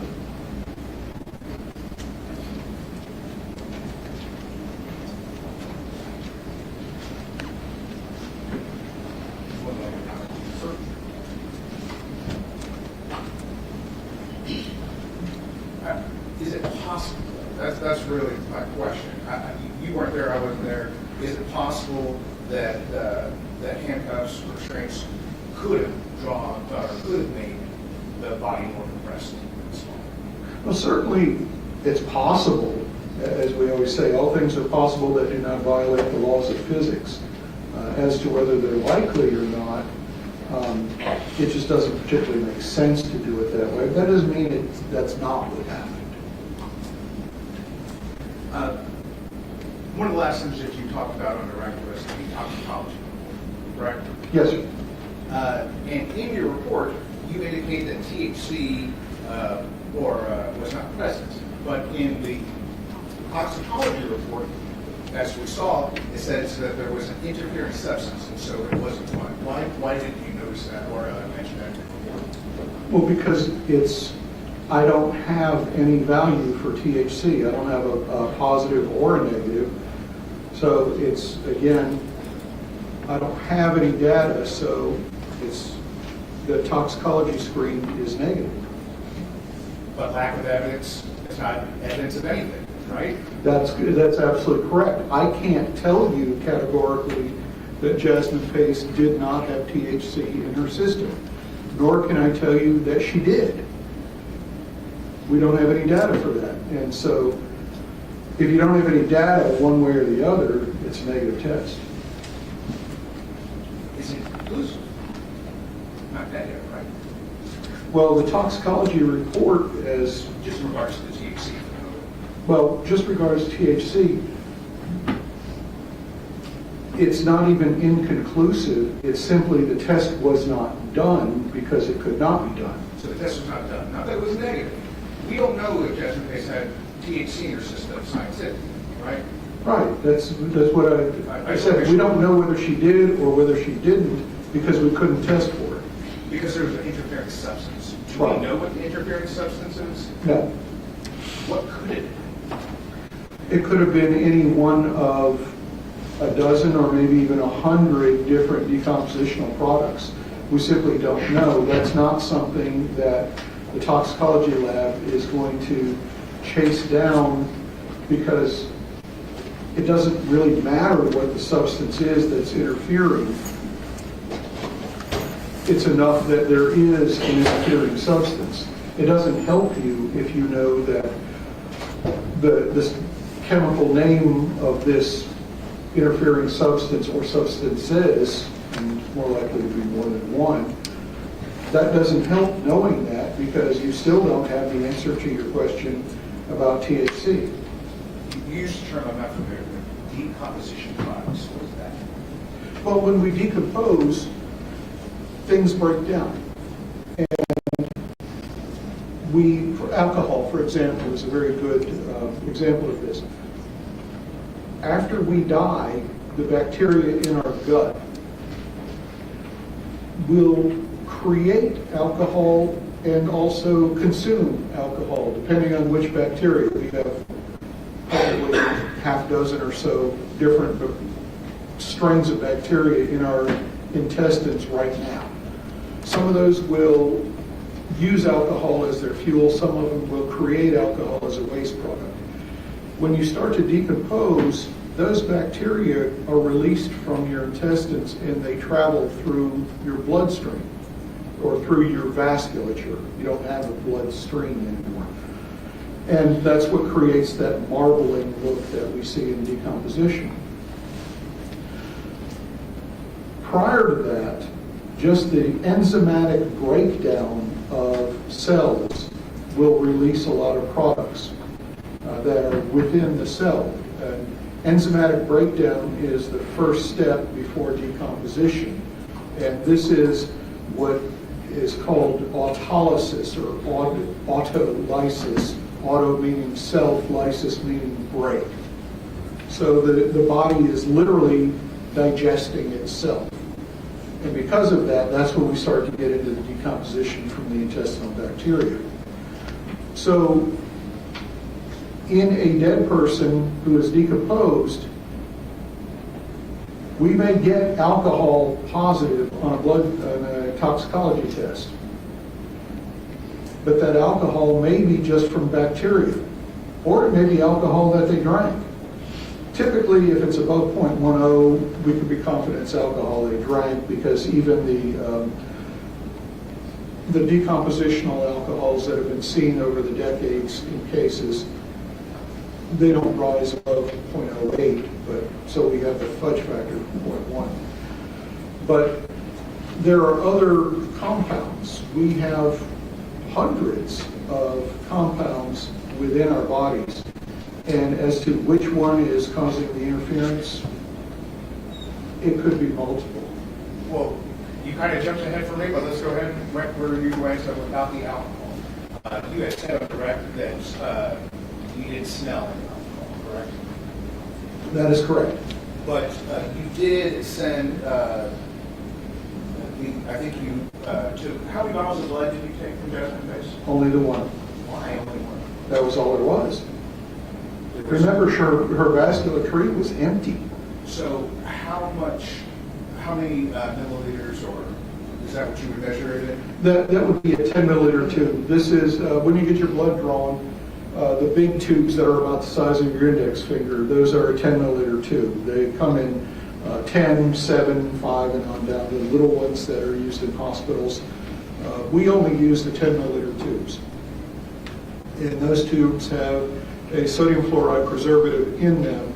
The reason for that is that stops any enzymatic reaction within the blood. Certain things, compounds, particularly like cocaine, for example, will continue to break down spontaneously in the blood until you get it into a gray top tube, which breaks that spontaneous degradation. So it preserves the parent cocaine before it goes to its metabolites.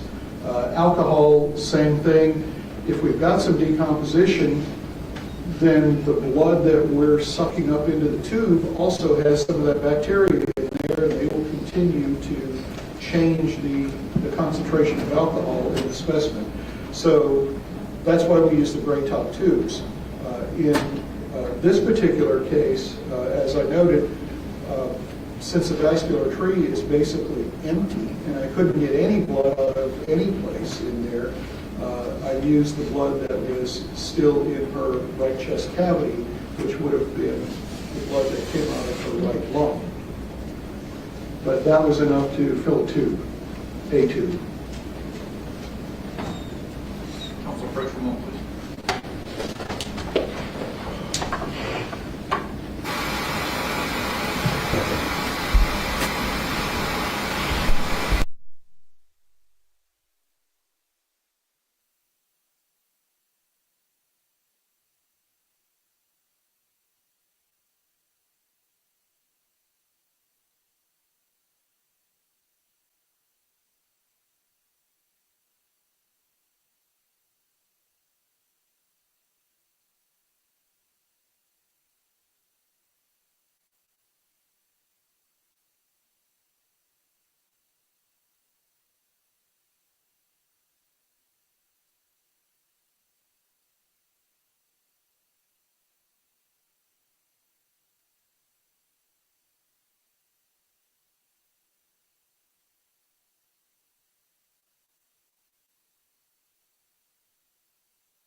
This is the toxicology report, Yes, there is.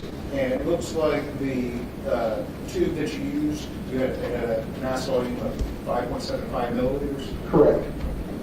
and that's all the blood that you took from Jasmine Pace that you could have tested. That I could, yes. And so 3 different tests were performed, weren't there? Or I guess only 2 of 3 tests were performed. Correct.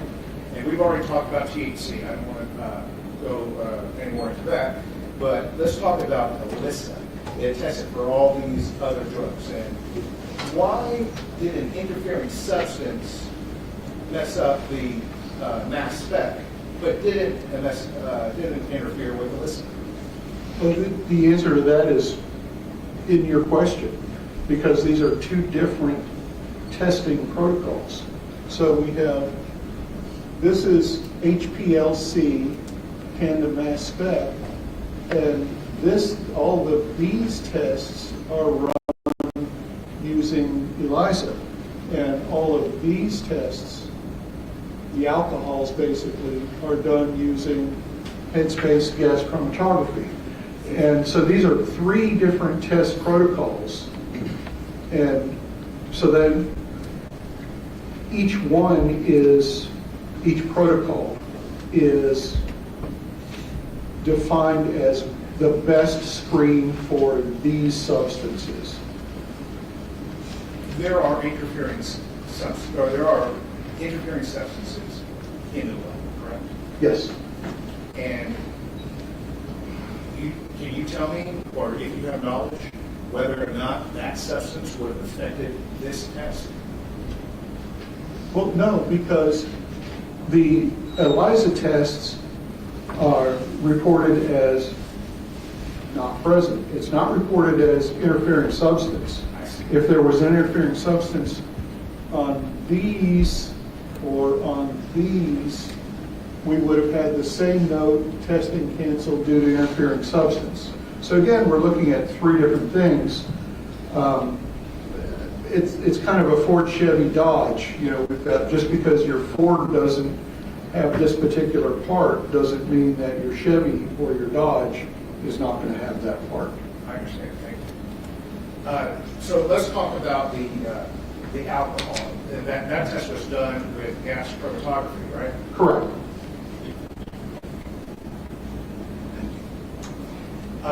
And that test for alcohol came out negative. Correct. But you said the way a body decomposes, the bacteria in the gut might create alcohol. Yes. It might also consume alcohol. Correct. Talk more about that, please. Well, again, decomposition, like anything else, is a spectrum. There's not two stages. There's not fresh and decomposed. As we die, we start to first autolyze, and then we start to decompose. In this particular case, Jasmine Pace's body is at the borderline, basically, of autolysis to decomposition. And again, as I noted before, she's got some very, very early signs of decomposition, but she is not decomposed. So she's at early decomposition stage, which would be basically autolysis. That's where we're just breaking down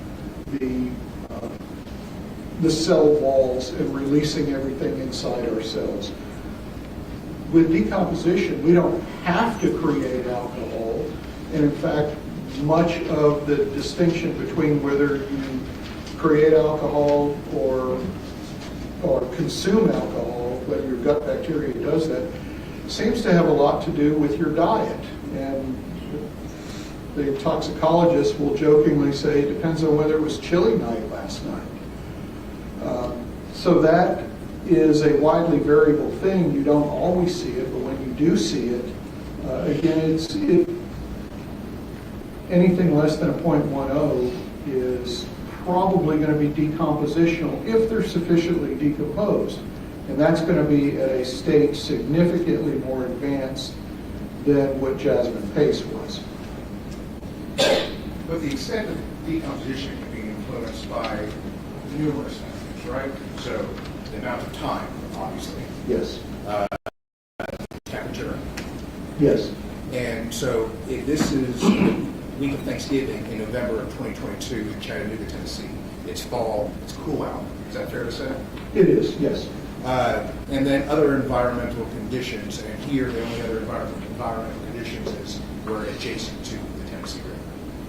Is that fair? That's at least where her body was found. Where it was in between then, I don't know. Would being in a suitcase affect, or in a trash bag in a suitcase, having an effect on decomposition as well? Certainly it will from the standpoint of external factors. Much of our decomposition has to do with flies. And flies lay eggs and maggots start to eat us, etc. And that's when we get into a bloated, putrefactive state. Again, we're nowhere near that yet. So the cooler we keep a dead body, and the more isolated from the outside environment that dead body is, the slower decomposition occurs. And this is exactly why at the medical examiner's office, all of the dead folks are in plastic body bags and in a cooler on stainless steel trays, because those are all the factors that will reduce the internal temperature of the body as quickly as possible and keep the environment away from it. So all of these things that you mentioned do affect decomposition. But in this case, we're not really dealing with very far into the whole decompositional process. Alcohol also has a half-life in your body, right? If you're alive, yes. If you're not alive, does alcohol not dissipate?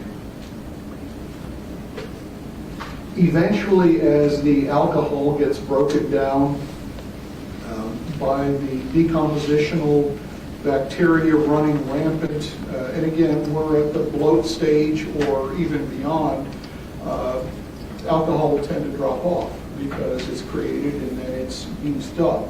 So the things you're talking about are far beyond the state of Jasmine Pace's body.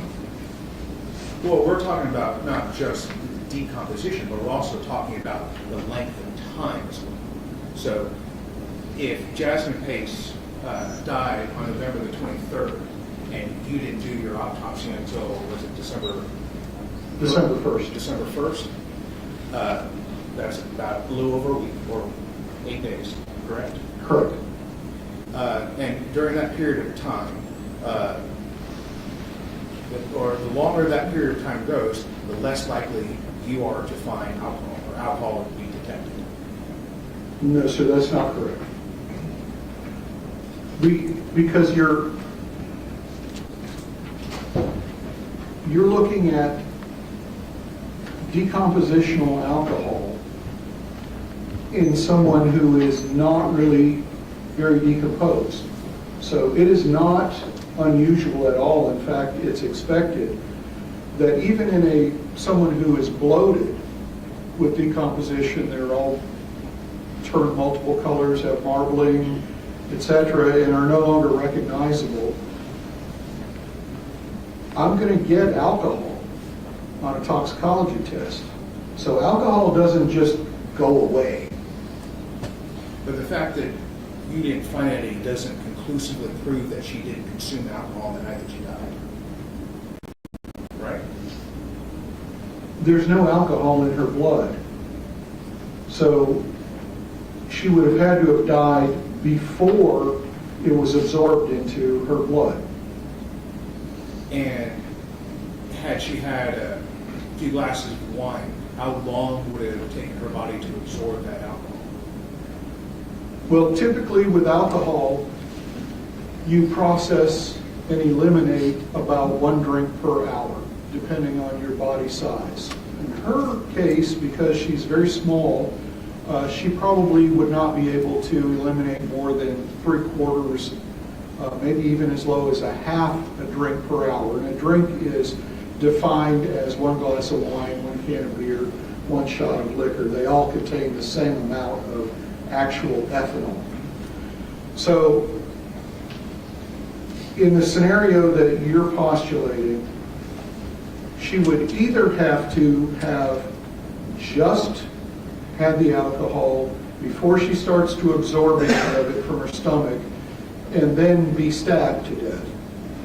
Or she would have to drink the alcohol and stop drinking, and then at least an hour later, 1 glass of wine, and at least an hour later, probably closer to an hour and a half, maybe even 2 hours, be stabbed to death. So if we have drink a glass of wine and half an hour later be stabbed to death, then that alcohol is going to be in her blood. So if she had a glass of wine and it was, or maybe even 2 glasses of wine, and it was 3 hours later, it's possible that there would be no alcohol in her system. It's possible that she would have eliminated that because, again, the general rule is 1 drink an hour, and that will allow you to absorb the alcohol and eliminate the alcohol, but it depends on size. And so you have to factor that in. In her case, I think your scenario of 2 drinks in 3 hours, that probably would reduce her alcohol down to at least almost nothing. Well, that's, so we were talking about reporting rates. I assume this ethanol means, in layman's terms, drinking alcohol that you drink? That's correct. 10 milligrams per deciliters. That's the limit of the test. right? Right, that's the lower limit. So you can't say that Jasmine had no alcohol in her system. It could be that Jasmine didn't have enough alcohol in her system above the reporting limit, correct? Which then is a negative test, because the lower limits are there for a reason. It's because below that limit, or below that concentration, you're in that noise zone, and you don't know whether it's there or not. She could have had 2 milligrams of deciliters of alcohol in her system. It's possible. Again, all things that don't violate the laws of physics, et cetera, it's possible. And that doesn't violate the laws of physics, right? It does not. And it doesn't violate... Objection, Your Honor. If you ask the question, the witness gets the answer. Let me finish the answer, Mr. White. Can you follow up? My apologies. If her alcohol level is at that concentration, that is a negligible concentration. And there's a reason for that. There's a reason that blood alcohol levels for DUI, for example, are set where they are. Other European countries, some of them set their DUI level at a 0.02. And remember, this is, when we're talking about these milligram per deciliter, that is not the same as a blood alcohol concentration. So when we talk about a 0.01, that is 100 milligrams per deciliter. And so the number that will be reported would be in milligrams per deciliter, and also additionally as a BAC, the blood alcohol concentration. So a 0.08, which would be the legal limit in Tennessee, would be reported as 80. So there's a big difference in units, because the actual or there's a big difference in numbers, excuse me, because the units are significantly different.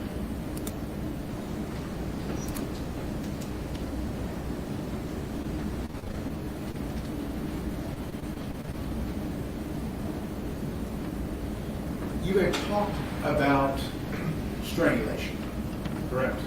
Yes. And you had shown a picture. You said that you could not determine one way or another about manual strangulation, correct? That's correct.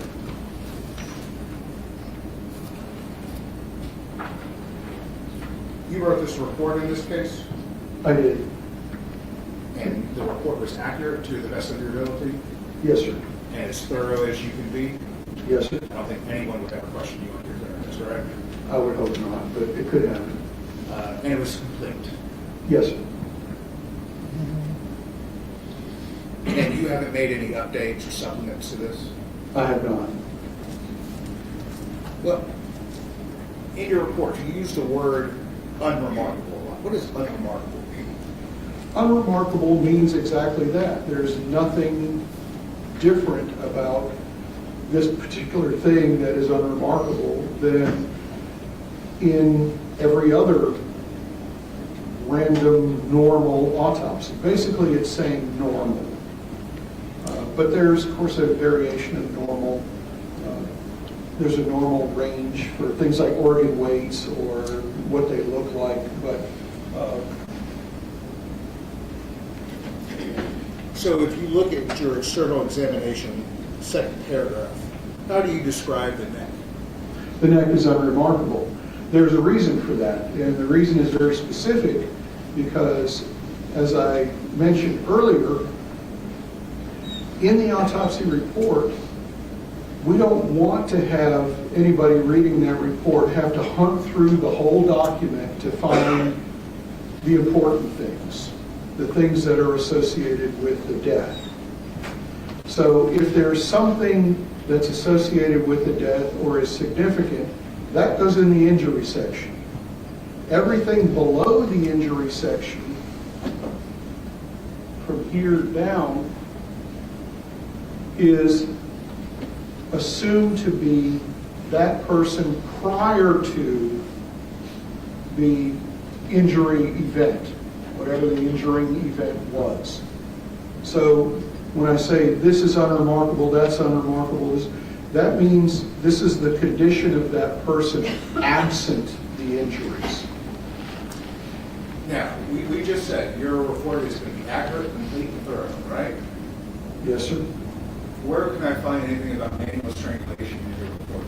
You can't, because again, I'm going to report what I see, what is there.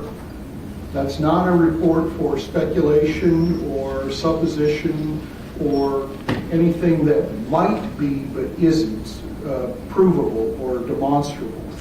So could there be manual strangulation? Yes. Do I have any data to tell you that there was? No. I have, as noted in the injury section, abrasions and contusions of the neck. That's all I can do with those. I can't tell you that those are associated with manual strangulation or any other kind of non-sharp force injury other than these are blunt force injuries of abrasions and contusions or bruises. But I can't tell you what those mean because I don't have enough other data. So if I don't have enough other data, I can't call it a manual strangulation, but I can say I see these things.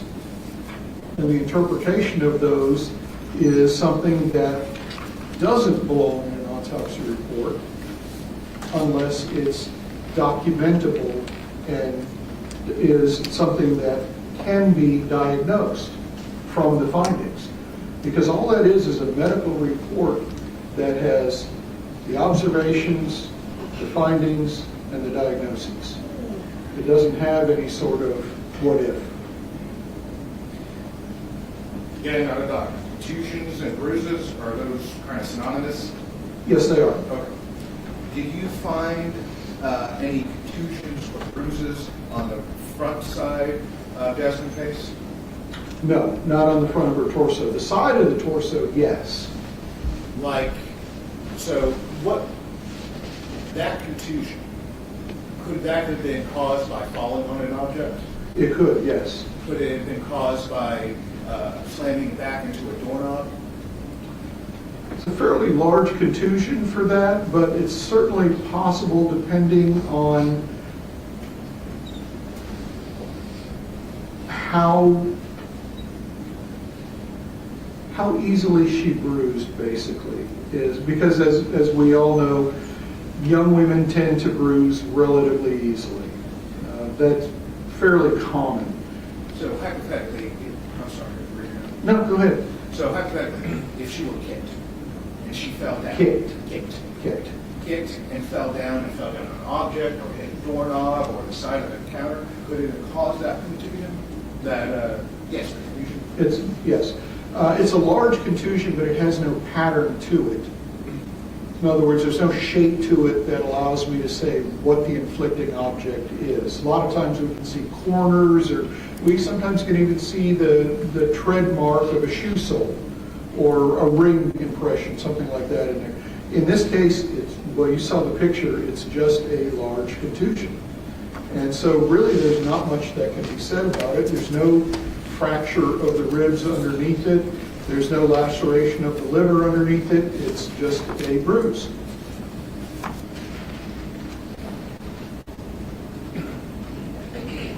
What's going on here? Yes, sir.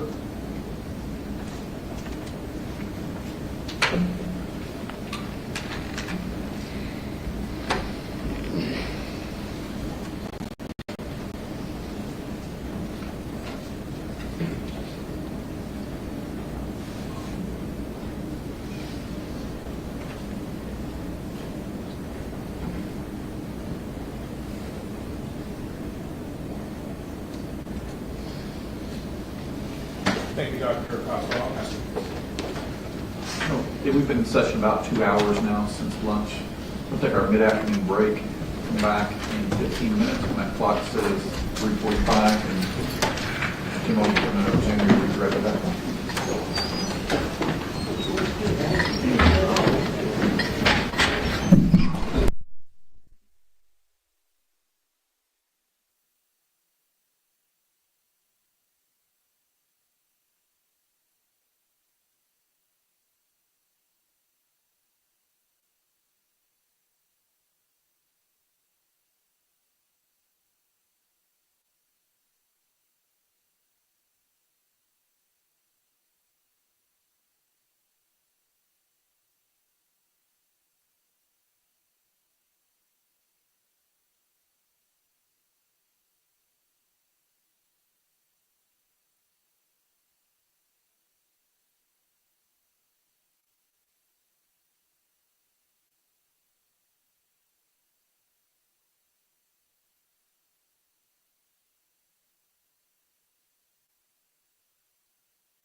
So court has taken a short afternoon break. They expect to come back at about 3:45, which is about 10 minutes.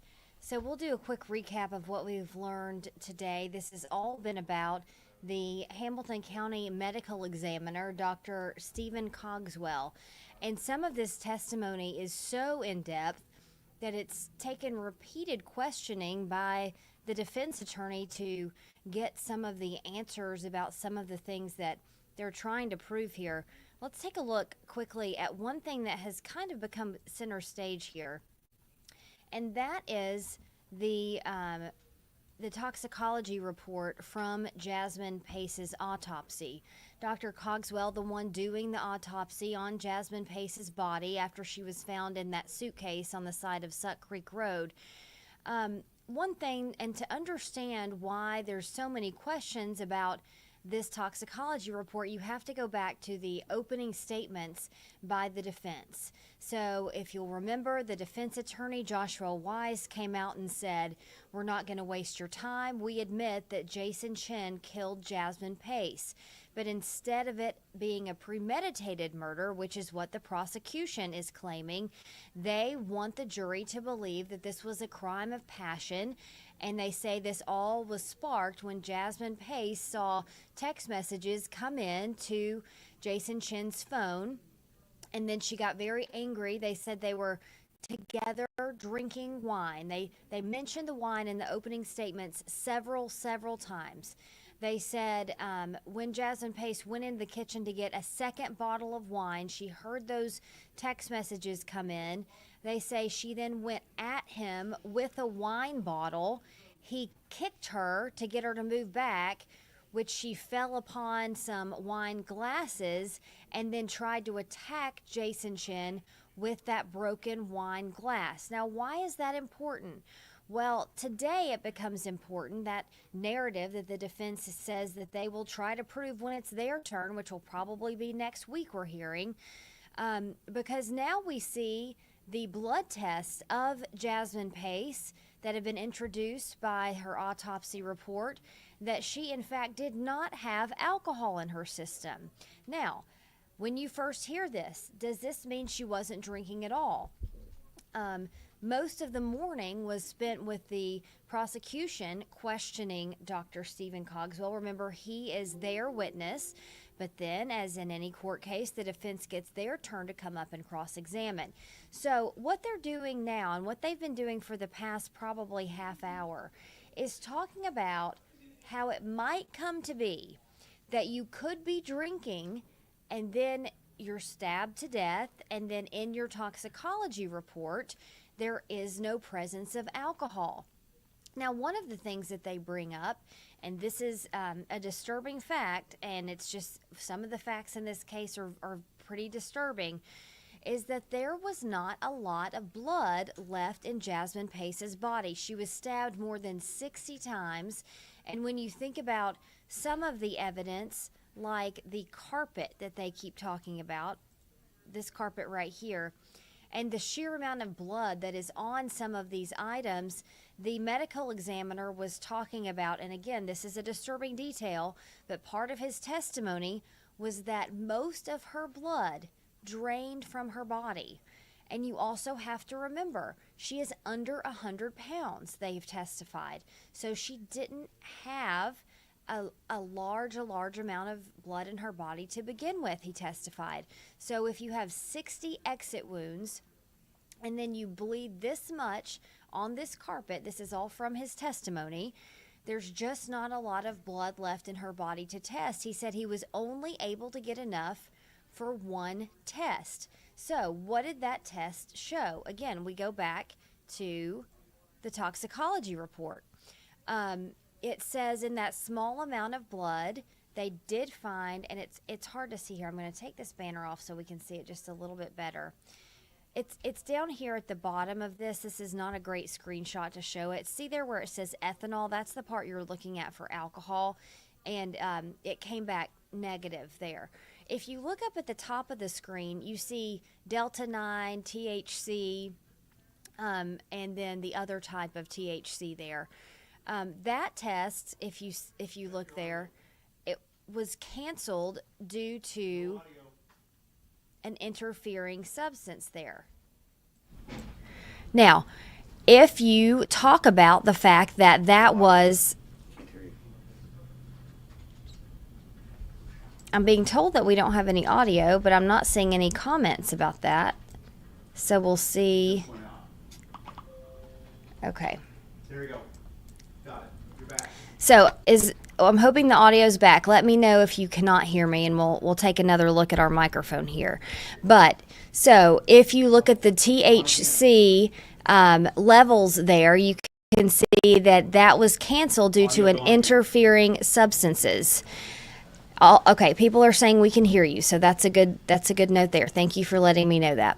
So the THC or the Delta 9 test was canceled because of an interfering substance. The alcohol substance was not. So they said they were not able to find alcohol. So let's take a look at what some of the testimony was about that. If you go back to some of the testimony from the medical examiner, you can see that he said it has to do with the amount she drank and how long it was before she died. So I'm just going to read this transcript as close as I can. She would have had to just had the alcohol and then be stabbed and pass away, not have time to absorb it. That's one way that she could have been drinking, he testified, but it wouldn't have shown up in her system. Or she could have had a small amount of alcohol, 1 to 2 glasses, waited some time, 30 minutes or so, and then that would have had time to leave her body. He said it's possible. And then if she died at that point, then the alcohol test could have come back negative. So if you'll go back and remember, when we talked to legal analyst Bill Speak, he talked about how this is a chess game. The prosecution is trying to show one side, the defense is trying to show their story. But when you look at this alcohol testing in this line of questioning, it's not clear. And the medical examiner has said, I cannot give a conclusive answer on that.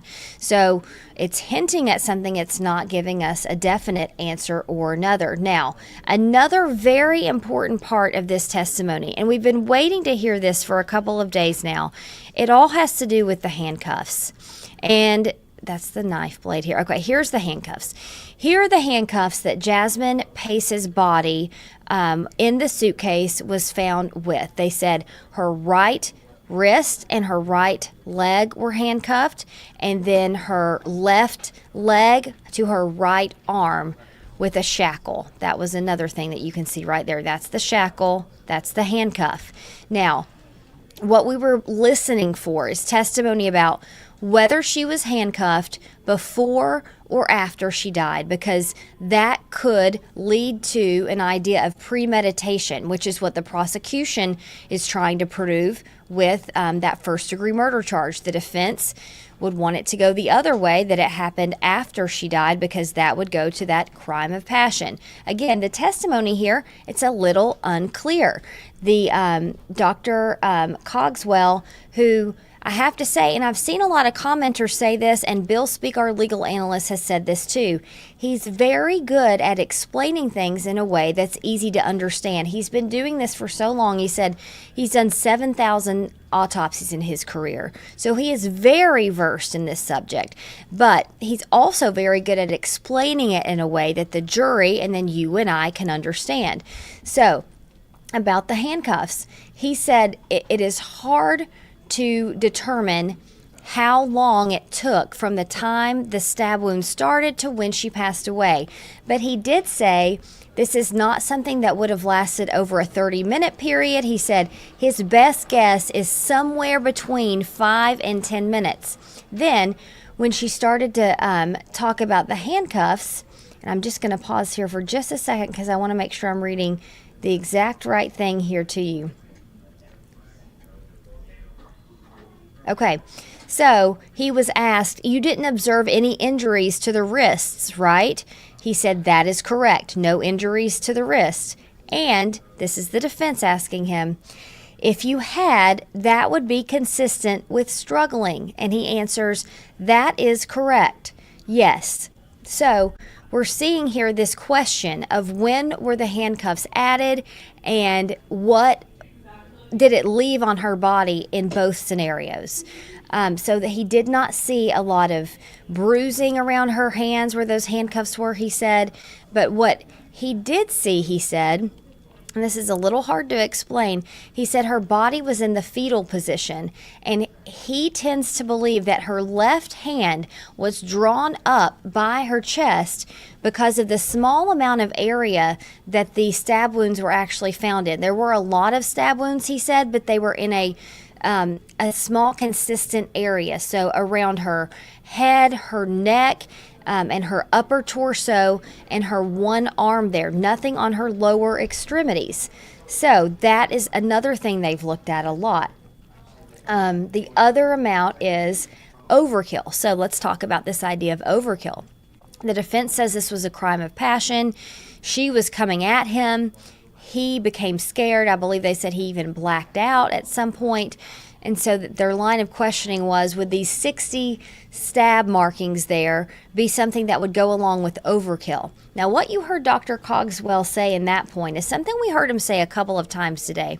He said, it's not my job to use some of these legal terms. My job is to look at a body, test it, and observe what I see, and not guess as to how some of those things got there. So he wouldn't say whether he believed this was overkill or not. He did say something kind of similar, and I'm going to find that again. Okay, here we go. This was the defense asking him, do you believe this was overkill in this case? This is not something forensic pathologists use as a term, he answered. The injuries are not particularly life-threatening, but we do have a reasonable number of these injuries. So they're trying to weave a story out of these injuries, and both sides can look at the same thing and get two different stories out of it and try to prove that side to the jury. So that's kind of what we're seeing here when we don't get a conclusive yes or no from these things. Now, I have a question here that I want to, here we go. Haley Ann asks, but did they find the broken wine bottle? Now, Haley, that is a question that a lot of people have been asking, and I'm going to pull up my slides from yesterday because I believe we have something, okay, from there that will help us. Okay, This is from yesterday's testimony of the CSI investigator Michelle Johnson. She seems to be the main CSI, which is crime scene investigator. She helped document and take in a lot of the evidence. This is the amount of glass that she says they found and documented inside Jason Chen's apartment. It is, when asked how much it was, she admitted it was a very small amount of glass. But upon cross-examination, the defense asks, was this apartment cleaned up? Were there signs that Jason Chen or someone cleaned up some of the evidence here? And the answer was yes. And we know that because we see him at a Walgreens, at a Walmart, buying cleaning products. And then the prosecution has said that he used that to clean up the crime scene. So it leaves the question, if you try to clean up blood, did you also try to clean up some of the glass? So that's the glass that you see right there from the CSI investigator from yesterday. So those small amounts go along with your question, Haley, there about the glass. Let's go back to a few things that we talked about today. The knife, again, was a big part of Dr. Cogswell's testimony. You can see here the edge of a knife that was broken off, he testified, in Jasmine Pace's lungs. It actually got lodged between two ribs, he said, and then broke off. The very tip of that knife, however, they were not able to find, just that kind of chunk at the end there. And then he talked about what the size of that piece says to him. He said it's what most people would call a butcher knife. It's actually called a chef's knife if you think of a large chopping knife. So he said from that little piece, and he's using his hands in this picture here to show about how long this knife might be. Now, he also talked about how some of these stab wounds were of different sizes, but he says in stabbing cases that's not uncommon because of how the different amount of force that can be used, the different pattern that a body could be in. So he said that's not that uncommon. So that's another thing that we talked about a lot today was that knife. There's those handcuffs again today and the shackle and the carpet. Let's talk about the carpet. I do see some movement of that camera there. When they come back, we will switch back to the live camera. Don't worry to get that testimony. Now, what they're trying to say with this piece of carpet, and this has been entered into evidence for a few days now, they're trying to say that this stain here, and this is the underside of the carpet you'll see, if you'll remember, CPD investigators went into Jason Chen's apartment and they testified that they found parts of blood on the carpet. Then they left. They thought they had collected everything. The apartment complex on Tremont Street actually called them back and said, we're renovating the apartment, and we pulled the carpet up and we found more things. So this is the underside of the carpet. And Dr. Cogswell actually took a laser pointer here and he outlined the shape that he says he believes is consistent with Jasmine Pace's body being curled up into a fetal position there with her head on one side and her knees up by her chest and then her feet being there at the end. And he actually laid out an outline that he believed was a body laying on that carpet for an amount of time while a significant amount of blood was coming out of her body. So this carpet, again, became significant. So we've got a lot of things to look for here as we expect the prosecution to redirect him a little bit. If you're not familiar with the way that court questioning works, in this case we're hearing the prosecution's case, so this is their witness. They get the chance to ask him questions first. Then the defense goes. That's called cross-examination. That's what just wrapped up a few moments ago. Then the prosecution gets another chance. They'll get to go up and ask a few more questions of him if they choose. They don't have to. And then what's interesting in this case is that Judge Boyd Patterson actually lets the jurors ask their own questions. If there's something that they want to hear more on or they didn't get to hear on, they will send up a piece of paper. The attorneys will go up and read the questions, and then Judge Patterson will ask those questions of the witness. Now, we have seen him, at least in one example, not ask a question. We don't know what that question was. He warned them that might happen. So it looks like they're stretching a little bit. Maybe the jury is about to come back in. They've had about 2 hours of testimony this afternoon. And so they usually at that point give them a break.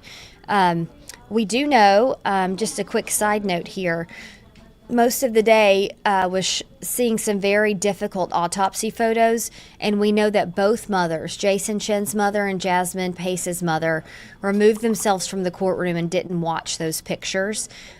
We know that some other members of the jury, or excuse me, not the jury, of the family members there left the courtroom to not have to look at those.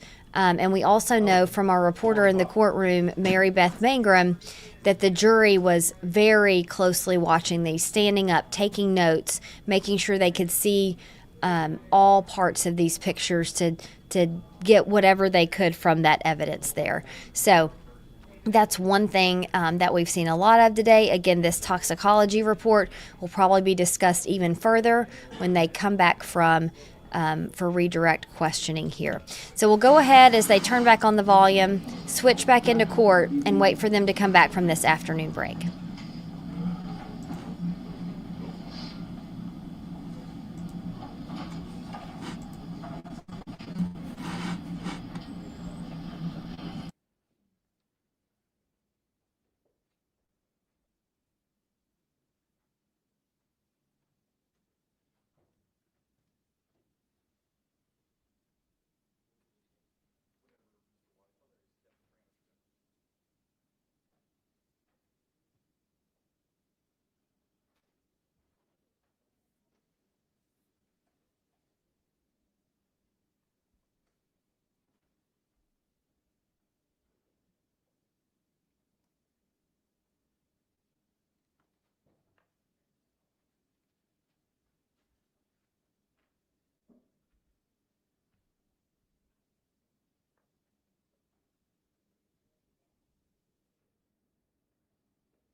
Jasmine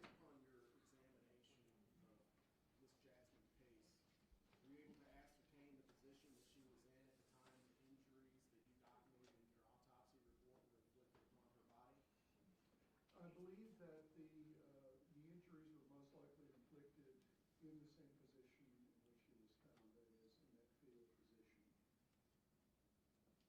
When you say the position as found in the fetal position, sir, I am now showing you on the screen what's been admitted into evidence as Collective Exhibit 2045. Is that correct? Yes, sir. Objection, may I reapproach?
cluster of injuries is very easy to do in that position or to inflict.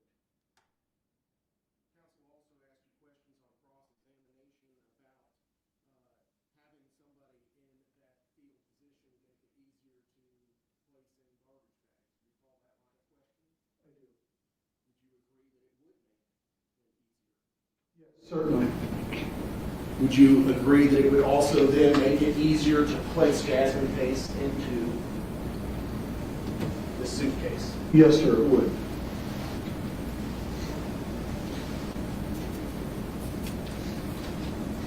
Would you agree, sir, that overkill can also be a desire to kill? It may be, but again, I prefer to leave that to the psychiatric side of the house. Defense counsel asked you a question that elicited a very interesting response. You said that dead people don't tend to move. Is that Yes, correct? I do. Okay. Meaning that a person who is deceased doesn't tend to move around much. Is that correct? Well, certainly they can be. Occasionally gravity will take over depending on how precarious their position is, but that's really gravity moving them, not obviously any volitional movement. Doctor, I'm now going to show you what's been admitted into evidence as 204-3. Can you tell us what we're looking at here? This is one of the shackles that was around Jasmine Pace's ankle and elbow.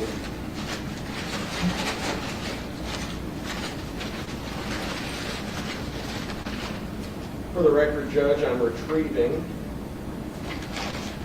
Exhibit 206.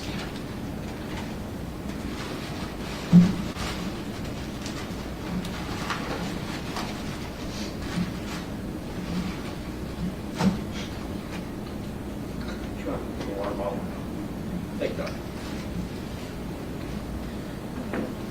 Just 1 second, Doctor.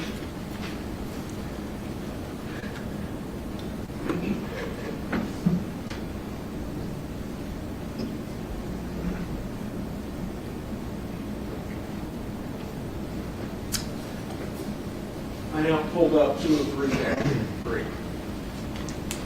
Do you see the shackles in that? I do, yes, sir.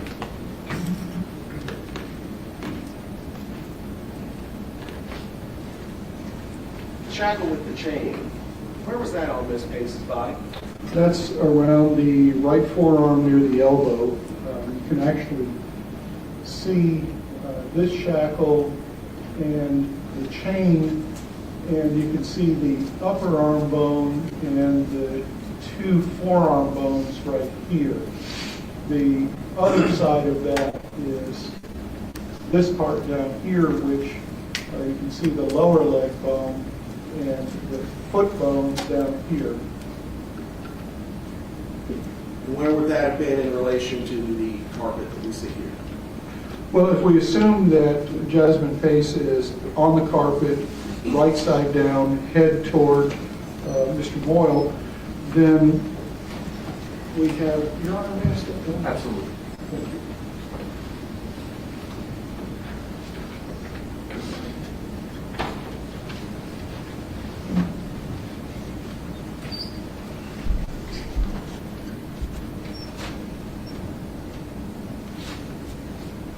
And if we place her head here in this area and her back going this way, then the shackle, this one being the one around the right upper arm, is going to be in this position right along here. You said it there? Sure. Yes, sir.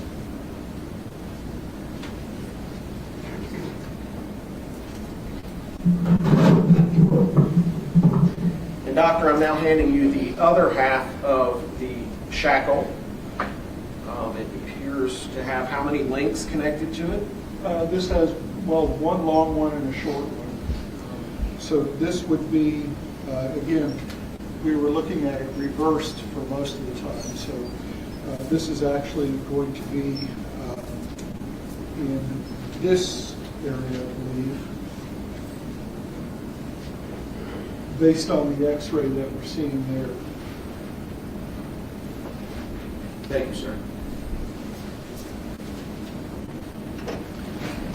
Counsel asked you if you had an opportunity to go to the crime scene. I believe your response was no, you did not.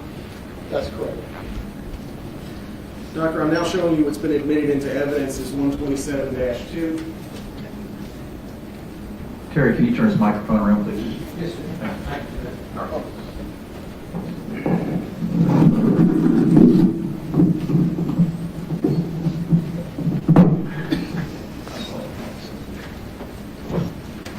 Sir, would you please familiarize yourself with 127-2?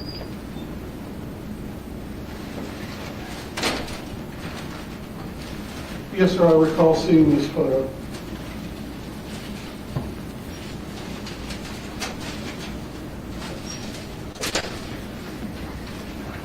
So you've seen that photograph before? Yes, sir. You know where that photograph was taken? I'm told that it was taken at Mr. Chen's apartment. Do you see any objects in that photograph that you see in the courtroom here today? It appears to be that rug or portion of carpet, rather, that is currently on the floor of the courtroom. Thank you, sir. Doctor, do you see where the spray bottle is located? Over there on the bottom left-hand corner of this photograph. Yes, sir, I do.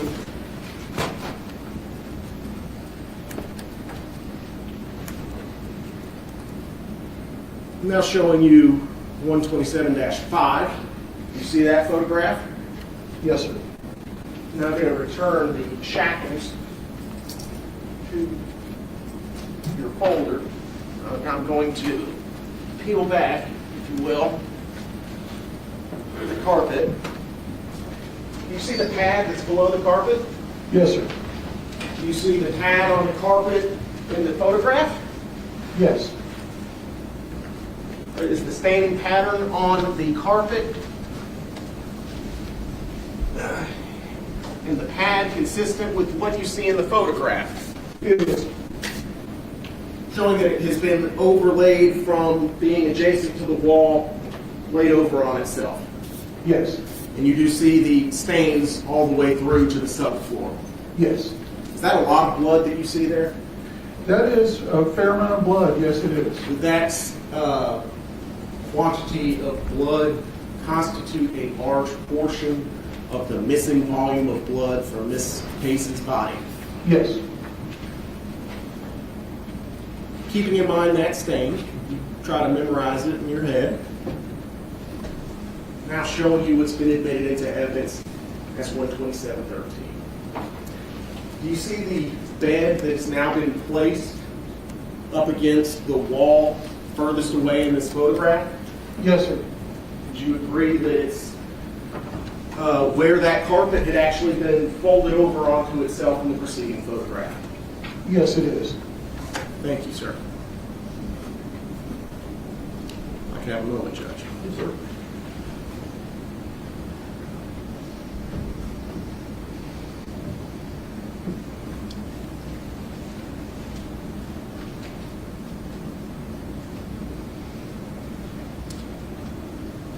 Have you had an opportunity, Doctor, to look at the Blue Star photographs in this case? Yes, I have. Objection. Basis or you want to approach? This was not a topic that I covered in my cross-examination. Movement of the body absolutely was, Judge. I never talked about Blue Star with him. Well, you certainly talked about blood. It's been part of the Dr. Cogswell's testimony throughout about a large amount of blood that was apparently missing from the victim's body. Blue Star has to do with where the blood was. I'm assuming that's where the state's going. If not, then you can feel free to renew your objection. Thank you. I just wanted to If I had it darkened a little more if possible. Not possible? I got them all off. It's okay. Thank you, sir. You see the Blue Star reaction? Yes, sir. I'd also like to draw your attention. You see the corner of the door frame right there in the center? Yes, sir, right there. And do you see the evidence marker right next to it? I do. Number 6. I'm going to go back to that first photograph that I showed you, Doctor.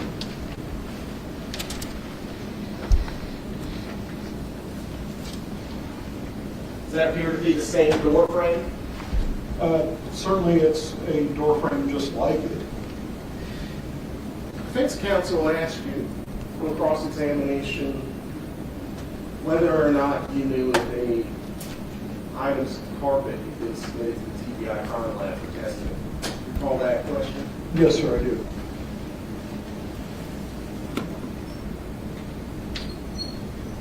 You see how the carpet in this particular case, sir, extends all the way past the door frame? Yes, in this area? Yes, sir, where it transitions from one room to another? Yes. Specifically, and I'll zoom in right on it. The trigger is located on the spray bottle? Yes.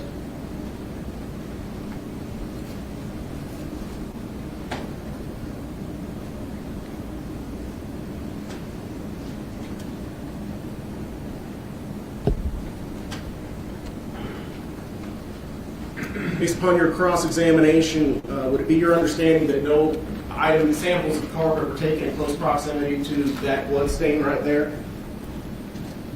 That would appear to be the case, yes, sir. You would agree that's a 6? Yes. And what's been admitted into evidence as Exhibit 141. Do you mind reading the description? Carpet sample with possible blood. The location is bathroom/bedroom transition southeast of shower. Now I'm going to show you another photograph, Doctor.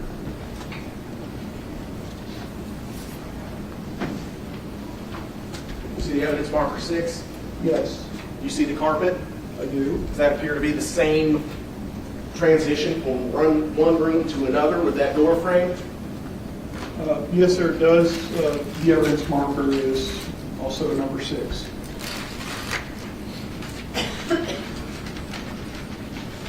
Do you mind reading the orange tape at the bottom of 141, sir?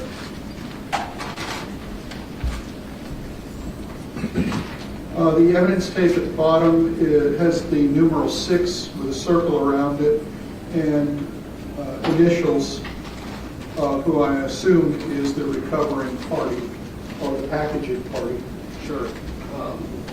Specifically, sir, this tape right here, what does that say in the small print? Oh, TBI Crime Lab.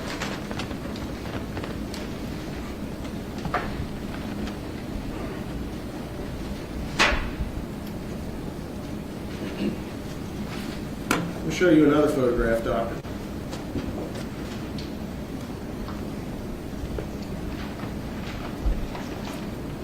See the number 9 right there? I do. Do you see the reddish substance adjacent to the right of the number 9? In this area right here. Yes, sir. Another photograph of it? Yes, sir. Annie has been admitted into evidence as Exhibit 142. Which is, again, that TBI Crime Lab. And the item number indicated? The item number is number 9, and it's described as carpet sample with blood.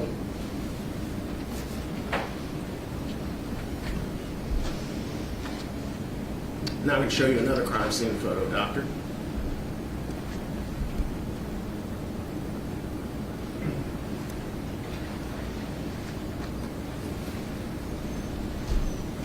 You see the number 6?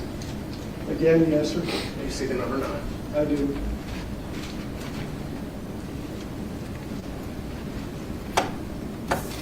Thank you, sir. The injuries inflicted on Ms. Pace's body occurred at various stages, including ante-mortem, Yes, sir. paramortem, Yes, sir. but not post-mortem. I didn't see anything that I consider to be definitively post-mortem, so that is correct. Sure. Now, doctor, but in the paramortem category, the spectrum that you described to this jury, yes, sir. Some of them are closer to antemortem. Some of them are closer to postmortem. That's correct. And it took how long for Miss Jasmine Pace to succumb to her injuries? Question asked and answered. It was not going over on direct hand cross. I think based on cross-examination, on timing of how closely spaced the blows were, that the state could ask this question again. If you want to recross to get a point in, Shelley Candace wants to overrule this one.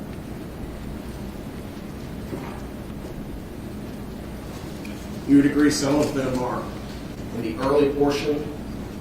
Yes, sir. Some of them are in the later portion? That's correct.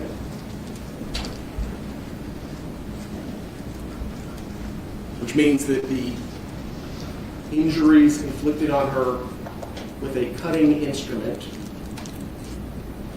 span anywhere from 0 seconds, 30 seconds, to 5 minutes. It's certainly possible. It's also possible that it was significantly shorter for the infliction of injuries, not necessarily for death. Sure. But what is absolutely certain is that some of the injuries were inflicted after massive trauma had already been inflicted on Jasmine Pace. Yes, sir, that's correct. Now, Doctor, the toxicology report that counsel was asking you about referenced several categories in the one of the 3 batteries that I'd like to bring to your attention, and I'll pull it up here in just a second. Drawing now your attention to the second page of the toxicology report.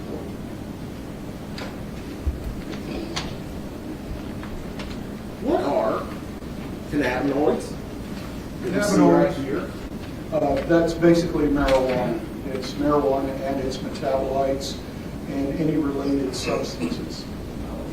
So what you're saying is, doctor, the broad spectrum that covers THC was tested for? It was, and again, that was by the ELISA method, not the method with the interfering substances. The interfering substances of the test, the previous test, which was labeled... That was the HPLC. Yes, so the HPLC is designed to differentiate between the various cannabinoid metabolites. Is that correct? Correct. Both the parent drug and each one of the metabolites. We have the delta 9 and the 11-hydroxy delta 9 and the delta 9 carboxy. Those on the left are metabolites of the delta 9, which is the active compound in marijuana. Some of them are psychoactive, some of them aren't. Correct. But what that means is that would be useful for you determining how far it had been processed through the deceased person's body. Yes, sir. Okay. The other test that was performed, the ELISA test, the next one down on the list, testing for cannabinoids, would just tell you generally there is a broad spectrum of substances that we're looking for that fall under the umbrella of cannabinoids. Yes, sir. Okay. Including the preceding 11-hydroxyl delta 9 THC, delta 9 carboxyl THC, and delta 9 THC. Yes, sir. Again, these are all a family of drugs. For example,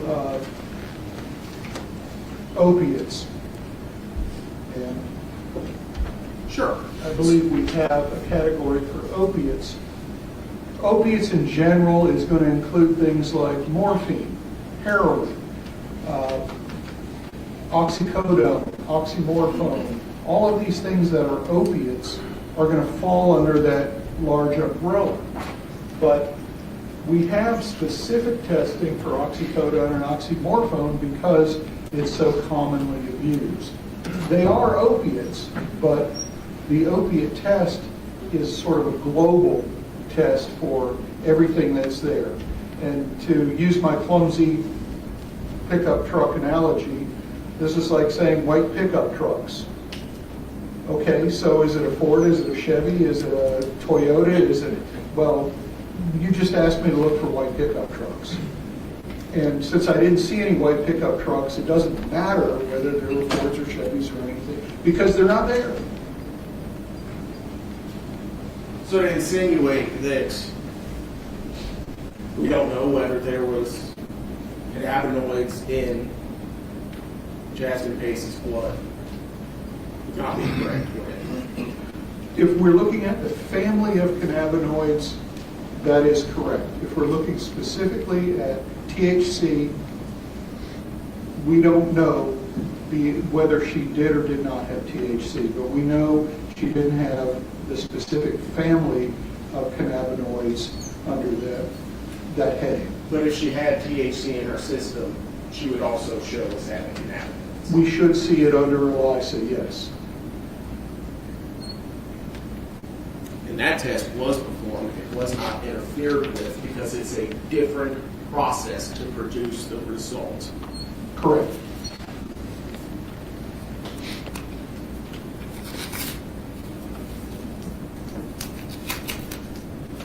You didn't smell alcohol, and the testing doesn't show alcohol. That is also correct. Just like it doesn't show cannabinoids. Yes, sir. That's correct. Is that why you put on your report negative? Yes. Have a moment.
So if we're having trouble finding these, it'll take time.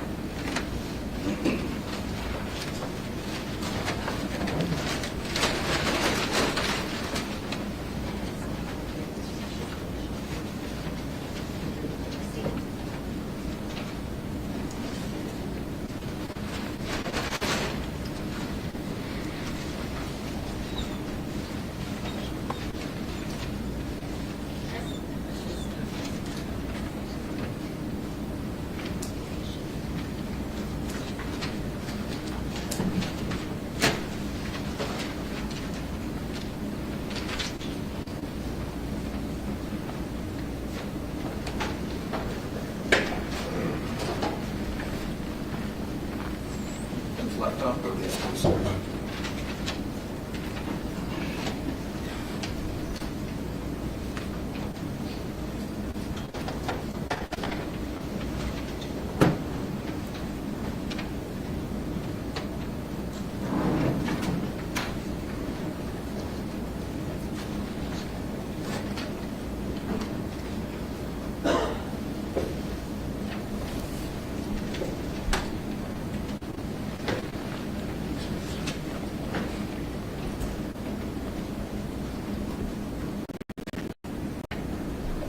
Cogswell, showing you what's been previously marked as exhibit number 192. Can you identify what you see on the screen there? This looks like a sales receipt from a company called Elevated Hemp Company with what I'm assuming is some THC type product. I don't go to those stores, so I'm not really sure what I'm looking at. You must try to use that kind of guy. What is the, it says customer name. What was the customer name right there? The customer name is Jasmine Pace. And you don't know if Jasmine Pace used any of these.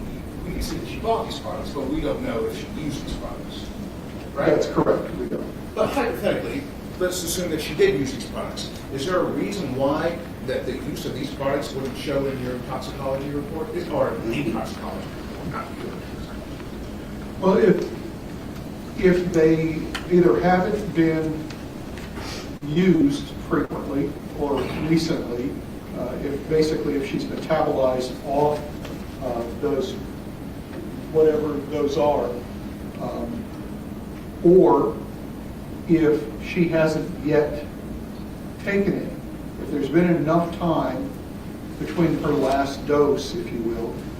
The other option that's there is that we don't, I'm assuming because this seems to be hemp related, that these are supposed to contain some degree of THC. We have nothing that tells us that they actually do, or they may in fact have something other than THC. They may have, for example, kratom or metragine that also is sometimes sold. I think it's still illegal in Tennessee, I'm not sure. But that is on gun barrel, so. And just to make sure, what is the date of that receipt? That's the 22nd of November of 22. A week before your autopsy? Yes. And you talk about a family of cannabinoids, right? Yes. And so there's delta THC9A, right? Are you familiar with that? Yes, sir. And then there's a long list of delta THC9, P, O, and all those different things. There are many, yes, sir. Would that toxicology report necessarily find evidence of that in her system? The ones that it would test for, had it not been for their interfering substances, are listed there. They're the common ones with the carboxy delta and the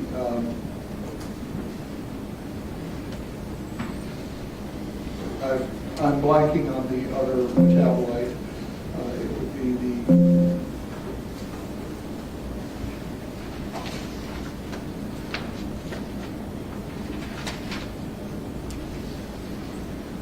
Take your time.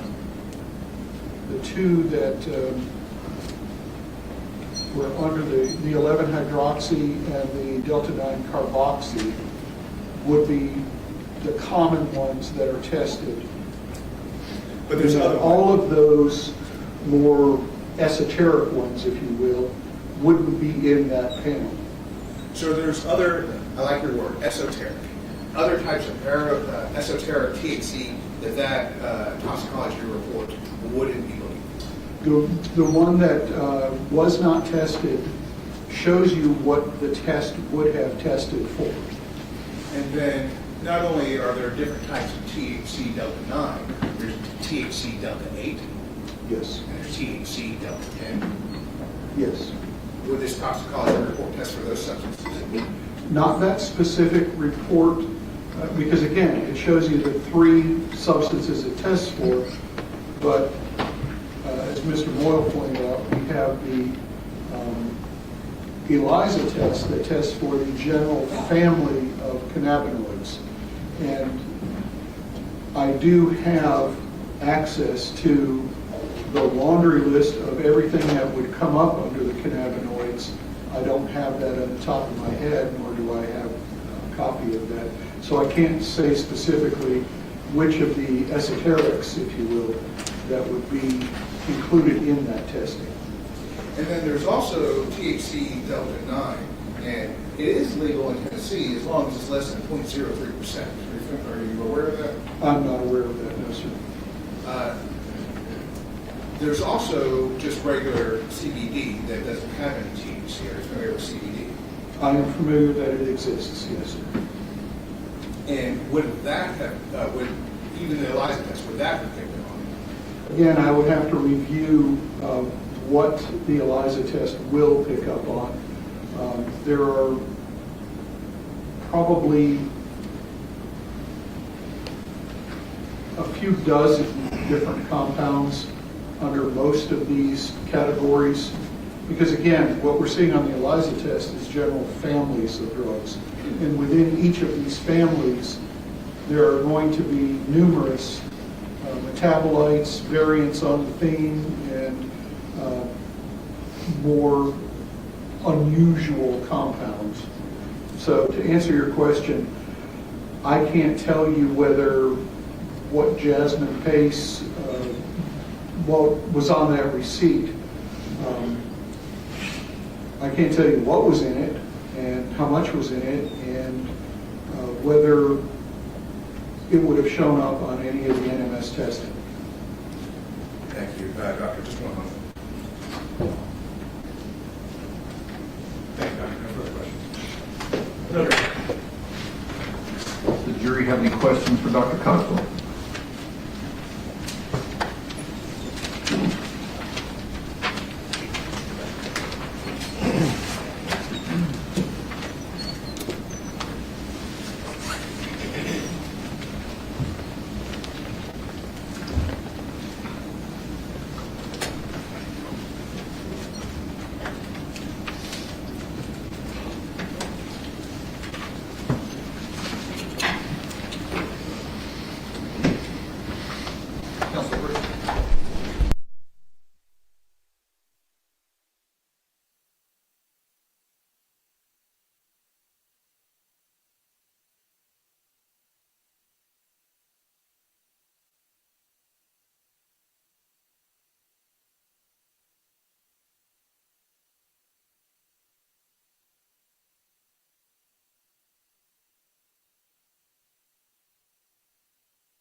Cogswell, the jury has some questions for you. So I'll ask them, but if you can face the jury with answering, please. CSU used Blue Star agent that revealed blood in other locations of the apartment. Based on your autopsy, can you say that the victim's injuries may have occurred in more than just a single bedroom? Yes, they could have. Again, I think the most likely is that the injuries were inflicted in the area in which, or in the position in which she was found. That does not preclude some of those injuries being inflicted elsewhere in the apartment, or that when her body was being moved, that some blood leaked out and was found elsewhere in the apartment. Are you able to identify if any of the wounds were cleaned with peroxide or alcohol? No, I'm not. Were Jasmine Pace's pants tested for anyone else's DNA or fingerprints, if you know? I do not know. Would you be able to identify if carpet fibers were found in any of the wounds inflicted on the body or anywhere on the body? I found no carpet fibers in the wounds themselves. Some hairs were recovered off of her clothing and her body. Those were all submitted to Chattanooga PD. As to what the test results showed, I don't know.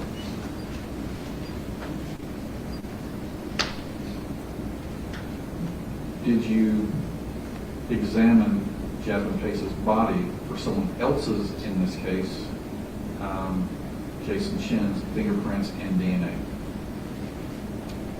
I think I'm going to read this in the way I think it was meant to be asked. Did you swab the victim's body or examine it in any way for anyone's fingerprints or DNA?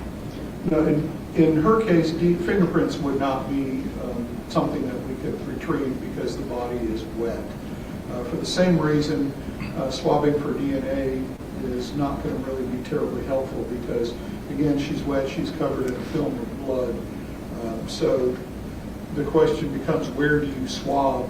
And it could be anywhere. So to answer that question, no. Was the blade able to be examined for fingerprints after being removed from the body? The portion of the blade was submitted to Chattanooga PD, and as to what testing was done, I do not know. If no other knife was used, is it safe to say that the final wound was when the blade broke off in the lung? Not necessarily. You would think so, but again, because most stab wounds are not straight in and out using the point of the blade, but are delivered on an arc, the snapped off portion of the blade, or the remaining portion of the blade, still has a sharp point right at the bottom edge, and that can start the knife into the body. It's not as efficient as an intact knife, but certainly some of the injuries, particularly those that are simply incised wounds, for example, on the back of the head and on the shoulder, that complex incised wound, those could certainly be done with that knife without the tip of the blade still on it. Does it appear that all the wounds were inflicted by the same knife? It is certainly likely, but it is not impossible that a second knife was used. However, the dimensions of the wounds don't say categorically this is two knives. So there's going to have to be some overlap. For example, a significantly smaller knife, like a pocket knife, would not be involved in this. This is similar to a question that was already asked, but just different enough to be distinct. Was the wound that left the end of the knife in the body an ante or peri-mortem wound? That was an ante-mortem wound. There's significant bleeding associated with that wound, not only in the skin, but also down in the muscle, as well as in the lung. Approximately how many of the 60 wounds were definitely ante-mortem or definitely peri-mortem? may exclude those that are neither? Since it's a continuum and there's no sharp cutoffs, they can be only generally put into categories of ante and perimortem. Of the 60 wounds, and there's going to be some overlap, approximately half are antemortem, tending into the perimortem wounds. There's a few at either end that I can be definitive about, but the majority of them sort of blend together and the middle area is kind of fuzzy. So the safest thing to say is approximately half of them are certainly antemortem, but some of those toward the tail end are getting into or close to the perimortem category. There were a number of questions asked about self-defense. That's beyond this witness's scope of expertise, so those won't be asked. Was the giant perforating neck wound pointing up or down?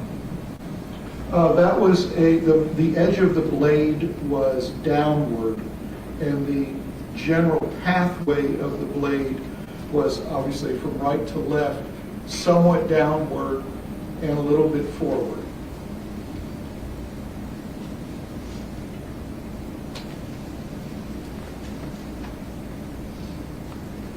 What percent of the wounds are superficial, shallow, or deep?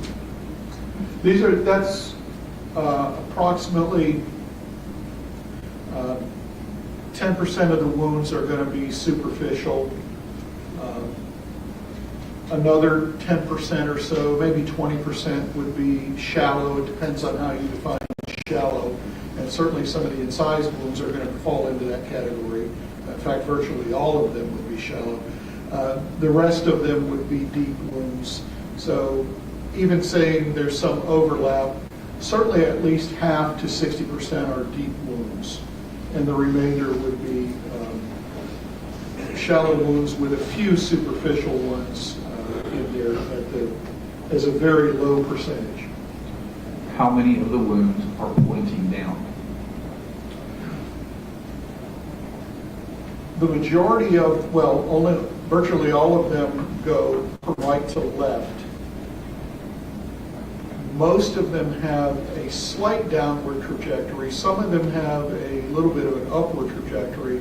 The majority, however, are going to be pointing downward and into the body. The ones on the front will be going toward the back. The ones on the back will be going toward the front. So they're going to be going toward the core of the body. But the majority are going to be pointing downward as opposed to upward. Although we did talk about a few that had an upward pathway, particularly one in the back of the arm that went up into the axillary area. Where were the most antemortem, i.e. first and earliest, wounds inflicted?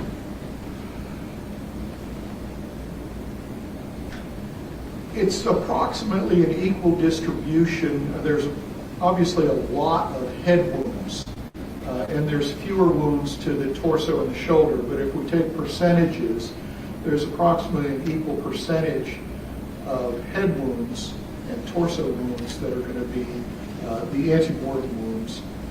But because the head has more wounds, head and neck, then that's going to have a greater number of wounds. I think you just answered this one, just to further clarify. Where were the most perimortem, i.e. last wounds inflicted? The most, just by number, the most perimortem wounds are going to be in the head area simply because there's more wounds there. For example, the one on the left eyebrow that actually went through the eyeball itself, and the one on the chin is getting close to perimortem wounds. But again, based on percentage distribution, it's fairly evenly spread throughout that whole cluster. I may add in there that the left-hand wounds tend to be a little bit more in the perimortem realm than in the antemortem realm. I sort of didn't discuss those yet. On a scale of 1 to 10, how confident are you that this victim was strangled?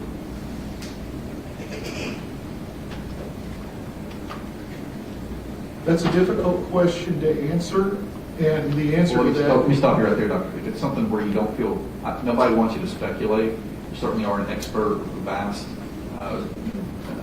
background, great relevant experience, but truly, if you think you're speculating, I prefer you not answer that question. If you think you can answer it to some reasonable degree of medical certainty, please answer it. I would say this, rather than saying, I don't know, I have external injuries, that is the abrasion contusion, that can be consistent with strangulation. I don't have internal injuries that are consistent with strangulation, but I also have an overlay of sharp force injuries. So you've heard me talk at length, till you're probably sick of it, about all of these injuries.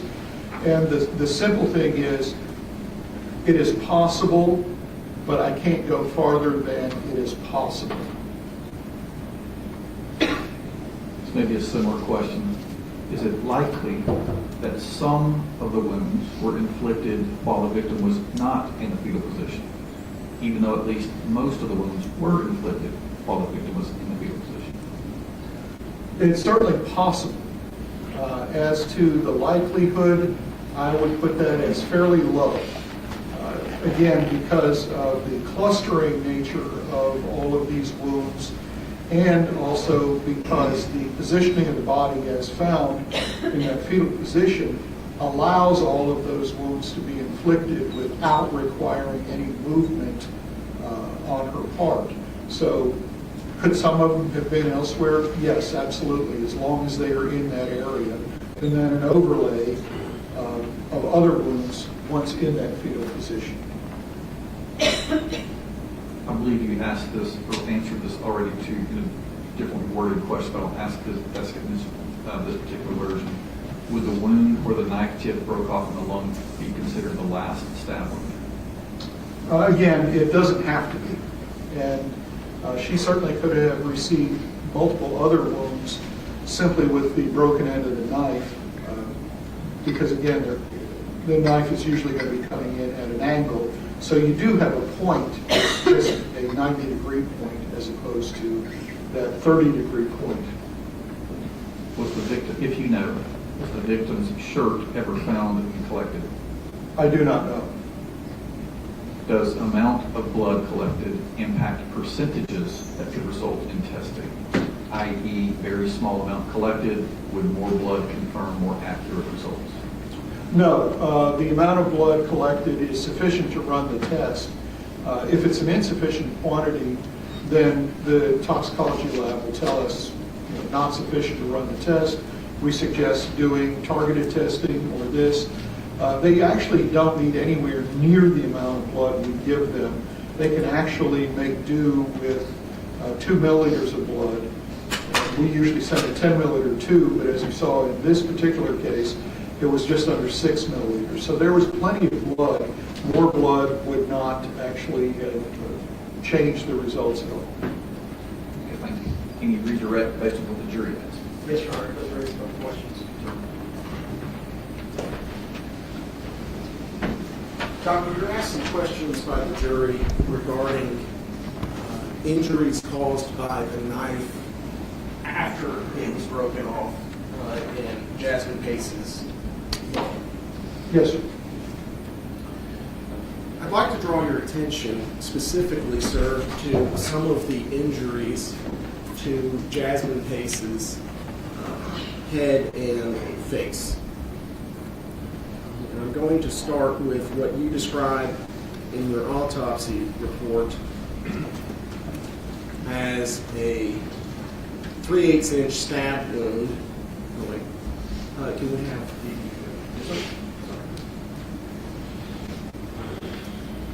3/8 inch stab wound in the chin? We see this here. Does that injury appear to have been inflicted with the knife blade, the tip, still intact? It could be. Again, the knife, after it's actually broken off, still has a point, but it's a 90-degree point. And since you have the curved surface of the chin, if you have a 90-degree corner meeting a curved surface, you can actually create that wound very easily.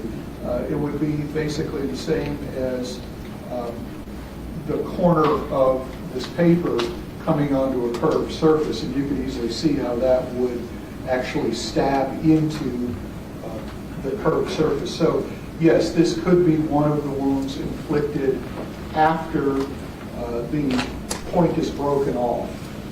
Are there any of the injuries to Jasmine Pace that you can definitively say is prior to the knife being broken, other than the wound which resulted in the knife blade breaking off?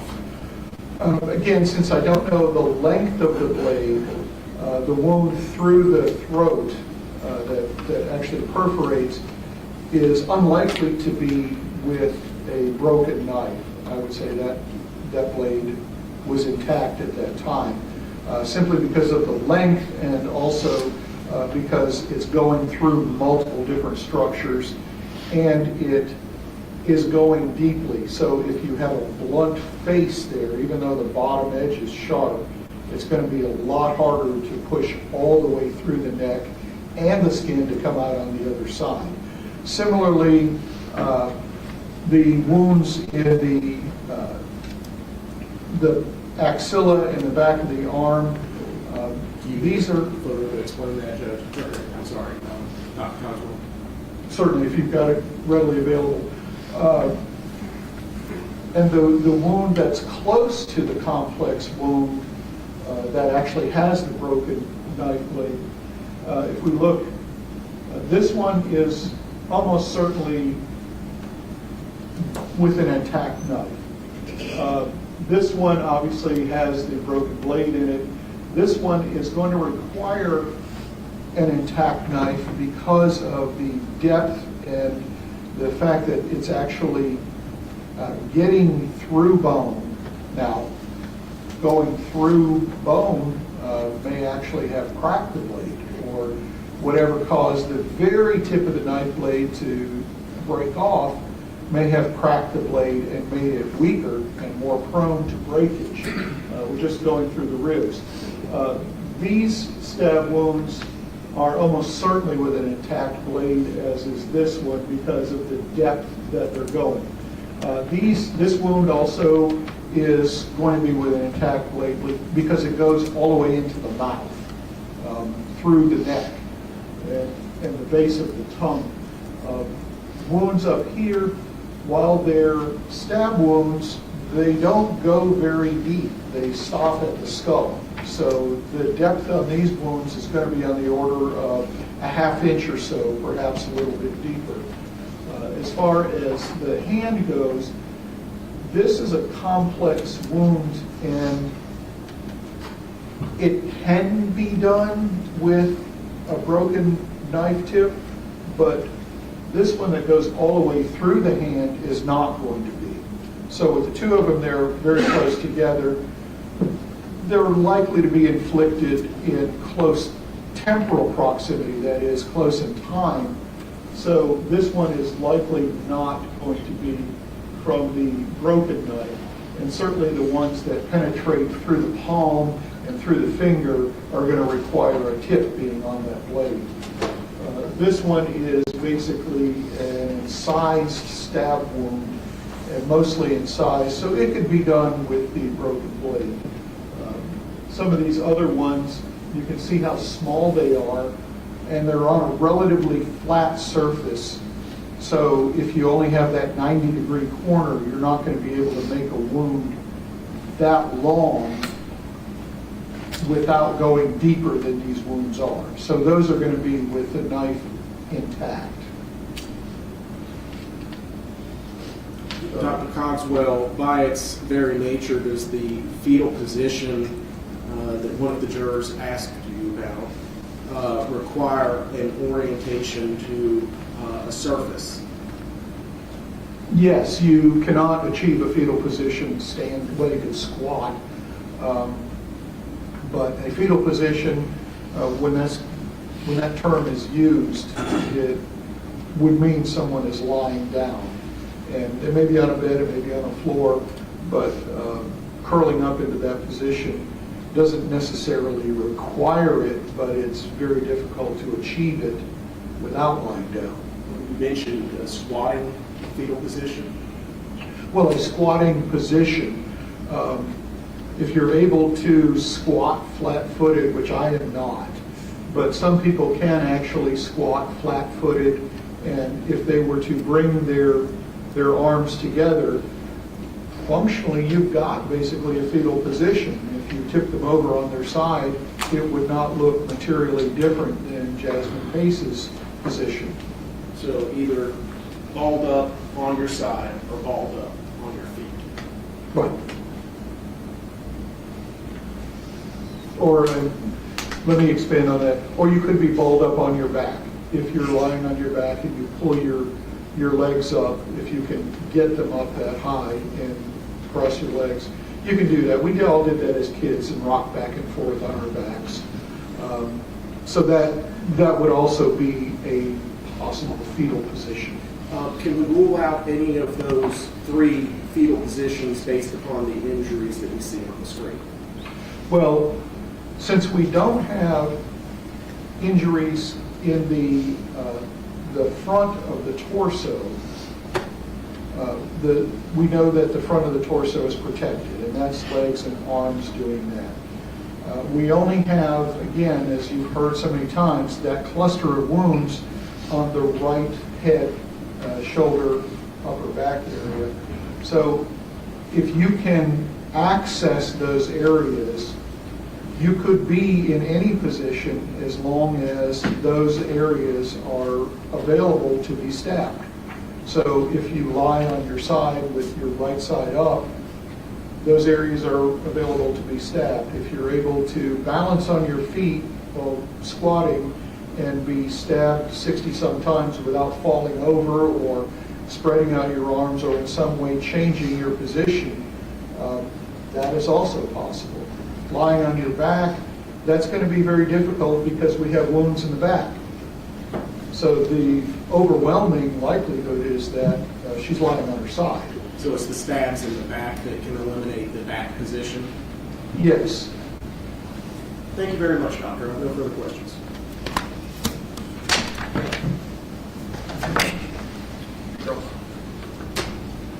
Doctor, you cannot say definitively Jasmine Pace was stabbed with a broken leg? I cannot. It's certainly possible, but I can't say definitively that she was. What was it? Anything's possible? What was your line? All things are possible that do not violate the laws of physics. And you cannot say definitively in what room of the apartment Jasmine Pace had, in what room she died. That is also correct. Thank you, Doctor. No further questions. Do you have any further questions based on what the statement? Thank you, Dr. Cogswell. Continue again. Thank you, Your Honor.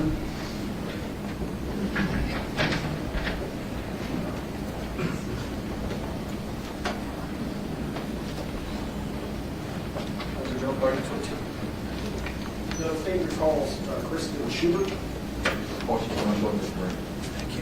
Get like a brief break.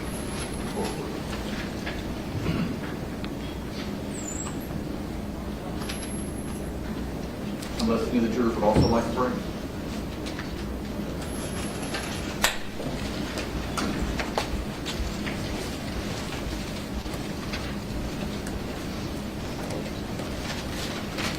Go ahead.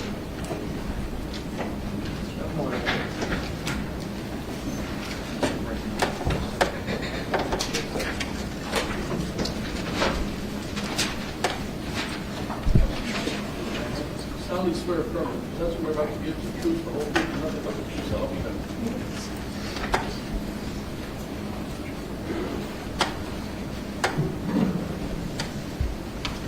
Welcome back, ma'am.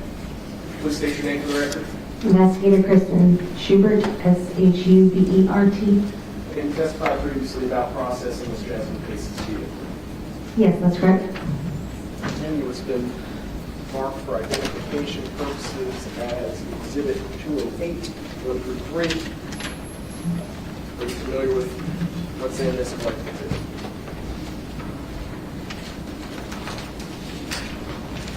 Yes, I am. And what do they show? These are exterior pictures of Jasmine Pace's vehicle. Did it barely and accurately show it when you searched it? Yes. Move to admit it to evidence 2081. First reading. Sorry, 2081 through 3. So admitted. Now, ma'am, Dr. Cogswell just testified about collecting various items of evidence during the autopsy. One of those items is 207. Please familiarize yourself with number 207. What is that item? This is the underwear and pad collected from the medical examiner's office after autopsy. You were not present during the autopsy itself, I was not. so this had to come to you after Dr. Cogswell collected it. That's correct. He's the first link in the chain of custody. Yes.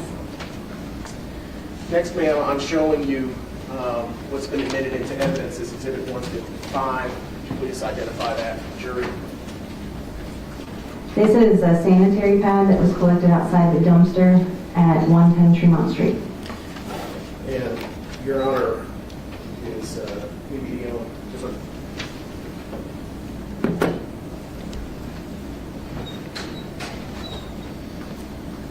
show you.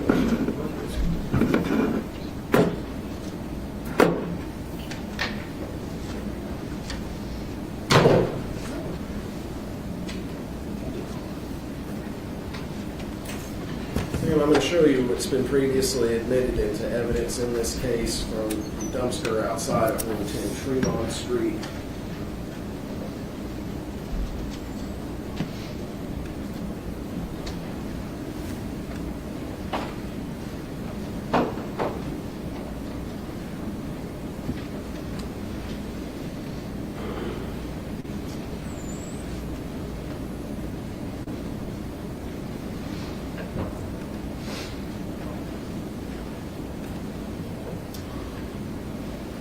(83-6).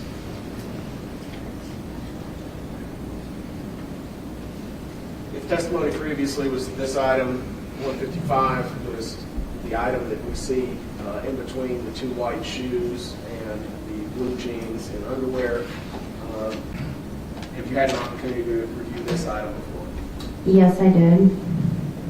Were you able to compare the sanitary pad that we see in 83-6 with the sanitary pad collected during the autopsy examination by Dr. Cogswell? I did a visual examination of those January 8th.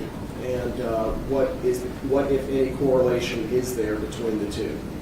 All I can say is that it was similar, or it was similar in size, shape, and around the outside of the sanitary napkin area, the absorbent area, where the bottom and the top connect, there are similar lines. Thank you, ma'am. No further questions. What do you think, Brad? I can't tell you that. What's the difference between a sanitary pad made from one brand and made from another? I wouldn't know. You talk about those lines. Are those lines on a specific type of brand? All I know is that when I looked at them, they had similar lines, but I don't know what brands, what product it came from, like what line, I'm not sure. And to remind us, so the sanitary pad that was collected outside the dumpster was collected in evidence, obviously. Yes. But was it sent to the TBI? It was not. So it wasn't tested? It was not. So you can't conclusively say whether or not that the sanitary pad found by the dumpster was Jasmine Pace's? No. Thank you. Can you read your written? No, Your Honor. Sure you have any questions for Ms. Stewart this time? Thank you, Ms. Stewart. You got it. It's about the same. About the same. Yeah, a little more. All right, we'll take a break. 15 minutes. Be back in a second.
There was a few other jury questions that they had that I missed. So just retake the stand. We'll ask them. Your Honor, may we have this set back up? Yes, absolutely. Yes, Your Honor. Bring Mr. Chen, please. Yes, Judge.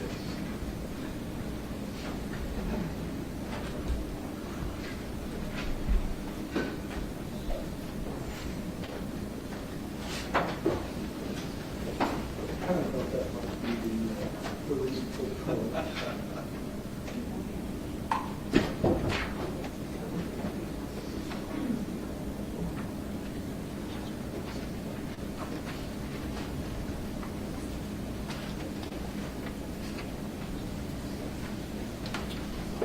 Chen, courtroom.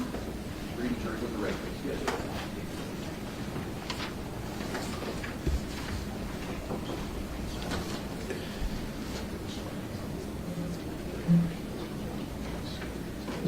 Here we go, Judge.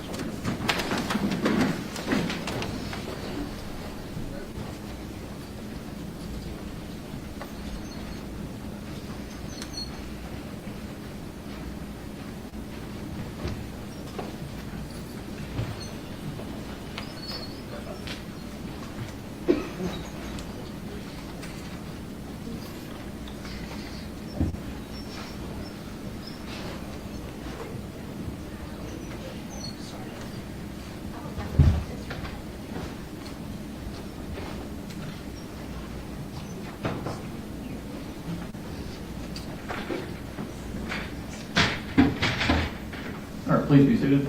Felix, if you would swear Dr. Cogwell, please.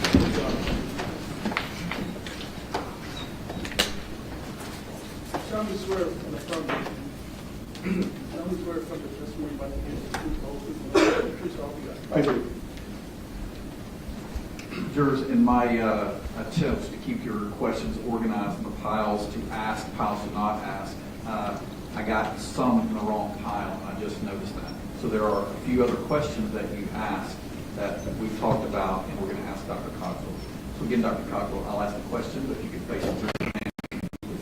Yes, sir. Would the substance that made the HPLC test negative interfered with affect the result of the ELISA test, specifically in regards to cannabinoids? No, it wouldn't. These are, again, two separate tests, and they don't interact with each other. And the reason multiple separate tests are used in toxicology labs is that some substances are more easily identified by one methodology and others by different methodologies. And ultimately, anything that's identified is going to have to be confirmed and quantitated by yet another methodology. So they have multiple tools in their toolbox. And so whatever would interfere with the HPLC is not going to have any bearing on the ELISA. Do you think the wounds on Jasmine Pace's left hand were inflicted ante or peri-mortem? We have some wounds that are more peri-mortem and some that have more hemorrhage in them. And you've seen those photographs. Particularly the one that actually severs the bone or fractures the bone and goes on to sever the artery. That's going to be a little closer to death, I think, because of the more pale background or cut edge, if you will, that's showing it. Now, there's certainly still some bleeding in that area, so it's not a post-mortem wound, but I think that's going to be closer to peri-mortem. Conversely, stab wounds through the hand, those have a significant amount of hemorrhage associated with them, so they're going to be more ante-mortem. But again, we're kind of on that progression of ante to post, and somewhere along in there, all of these wounds are. Can you identify the bluish bruise on the victim's forehead near her right temple? Would you like to see a picture of it? I believe that's associated with, it's sort of a blue-green color, if I'm if I'm thinking about that correctly. Let's get it right. There's a bit of decomposition there. That helps. No. Yes, if we're looking at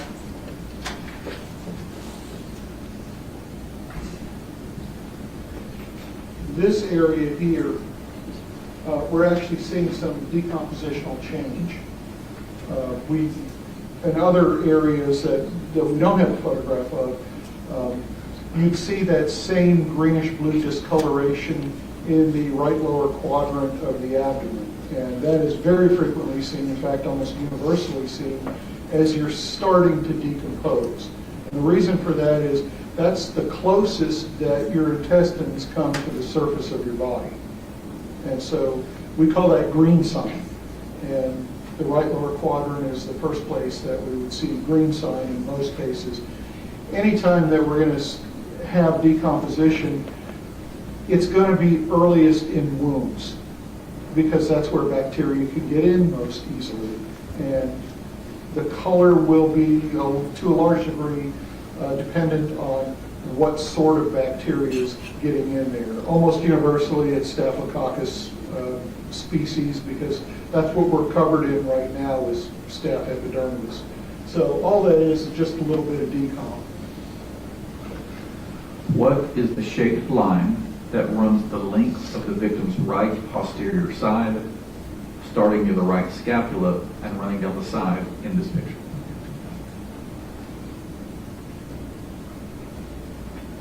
I think we're talking about this line right here.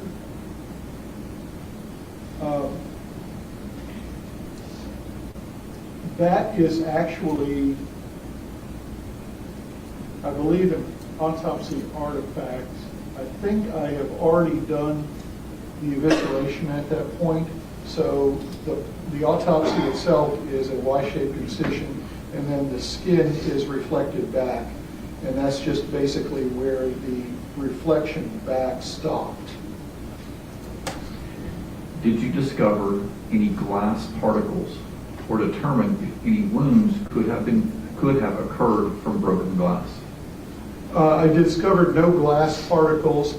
Any of these wounds that don't have the classic sort of triangular shape with a blunt edge, etc., they potentially, depending on the shape of the glass, they potentially could be inflicted by glass itself.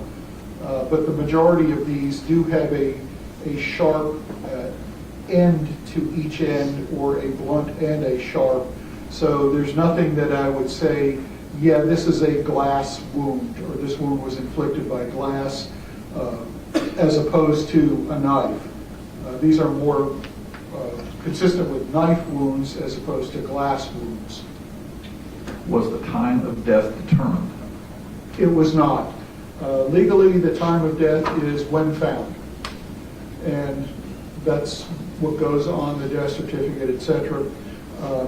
The farther you get away from the actual death, the more difficult it is to determine time of death, and in some cases even date of death. So legally, the time and the date are when she was found. Is it your opinion that the victim's hands and feet were pruning due to the moisture in the bags in the suitcase? Was there liquid inside of the bag? There was virtually no liquid inside the bag except condensation and some blood. So the pruning is going to be basically from the condensation inside the bag with the heating and cooling as she's in different environments or different exposures to outside temperatures while in the bag. The bags themselves, obviously being plastic, are going to be impermeable, and so you're going to easily develop a lot of condensation inside those bags. Can you redirect based on the jury's questions? No, Your Honor. Can you recross them based on the jury's questions? Just briefly. Maybe take that off this week.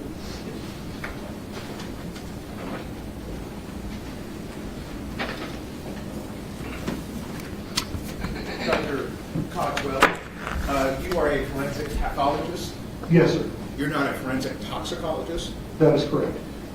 You collected the blood in this case, or at least someone on your staff did? No, I did. And it was put in a glass tube stopper, That's correct. and you sent it to NMS? That's correct. You don't work for NMS? I do not, no, sir. Once you send off the blood, you can't guarantee that NMS may have contaminated the blood? I cannot accept that NMS in any forensic toxicology laboratory that is certified in this country goes through very extensive inspection and review of their policies, procedures, etc. Again, with anything that doesn't violate the laws of physics, etc. It's not impossible that a specimen is contaminated, but NMS is, to a large degree, the gold standard for toxicology laboratories. They don't just do forensic toxicology, they also do clinical toxicology and clinical laboratory testing. So it's a very large company with very extensive inspection, regulation, etc. So the likelihood of any contamination is vanishingly remote, and it's as low as you can get in the real world. But not impossible. Nothing is impossible. Well, it's not impossible that NMS may have made a mistake, right? That is certainly possible. And you talked about the certifications, but you don't personally know if the machines that were used to run the blood were properly calibrated? Actually, I do, because that is part of their inspection protocols and part of the standards. Toxicology is a very rigidly controlled type of operation. And these laboratories, not just forensic toxicology, but also hospital laboratories and clinical laboratories, have multiple different agencies that are looking at what they do, how they do it, and inspecting them frequently to ensure that there is not this this potential for mislabeling, making an error, making calibrations. The instruments themselves have a required set of calibrations that are done before every run of specimens. They don't take Jasmine Pace's specimen and run it separately from everything else. They batch these. They get 100 or so specimens, and they run controls and standards. And the controls and standards before each run of actual toxicology specimen is set up to determine lower limit, upper limit, and where they are on these curves. And these curves are plotted for basically to ensure that the number that they're publishing, that they're reporting, is actually accurate. So is it possible that they made a mistake? Sure. It's completely possible. Is it likely? Absolutely not.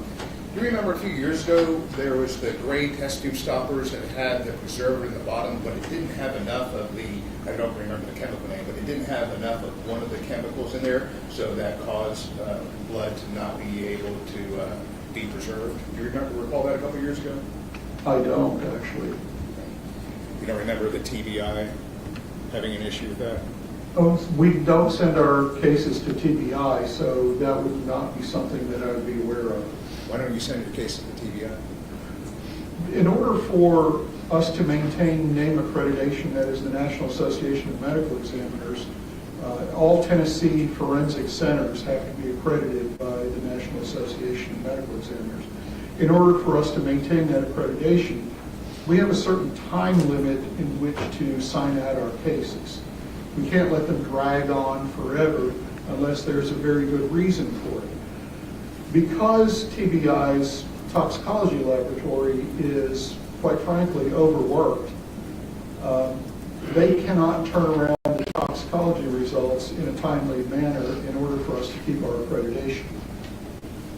Because of that, we have to send the toxicology specimens out to a laboratory like NMS.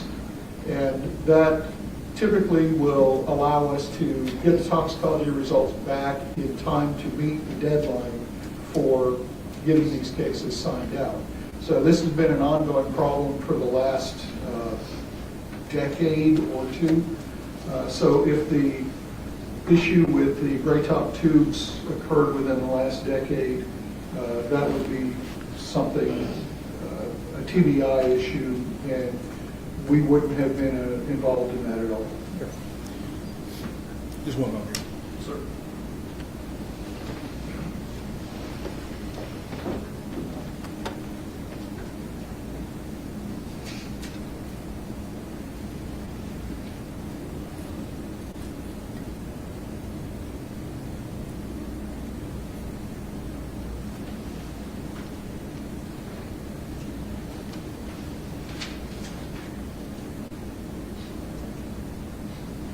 Thank you again, Dr. Cogswell. You read it. No, Your Honor. Do you have any further questions for Dr. Cogswell? All right, thank you, Dr. Cogswell. Hit the door running. Thank you, Your Honor. Again, my apologies for the. Thanks.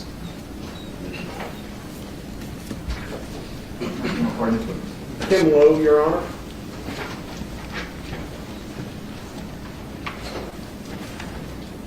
Lowe.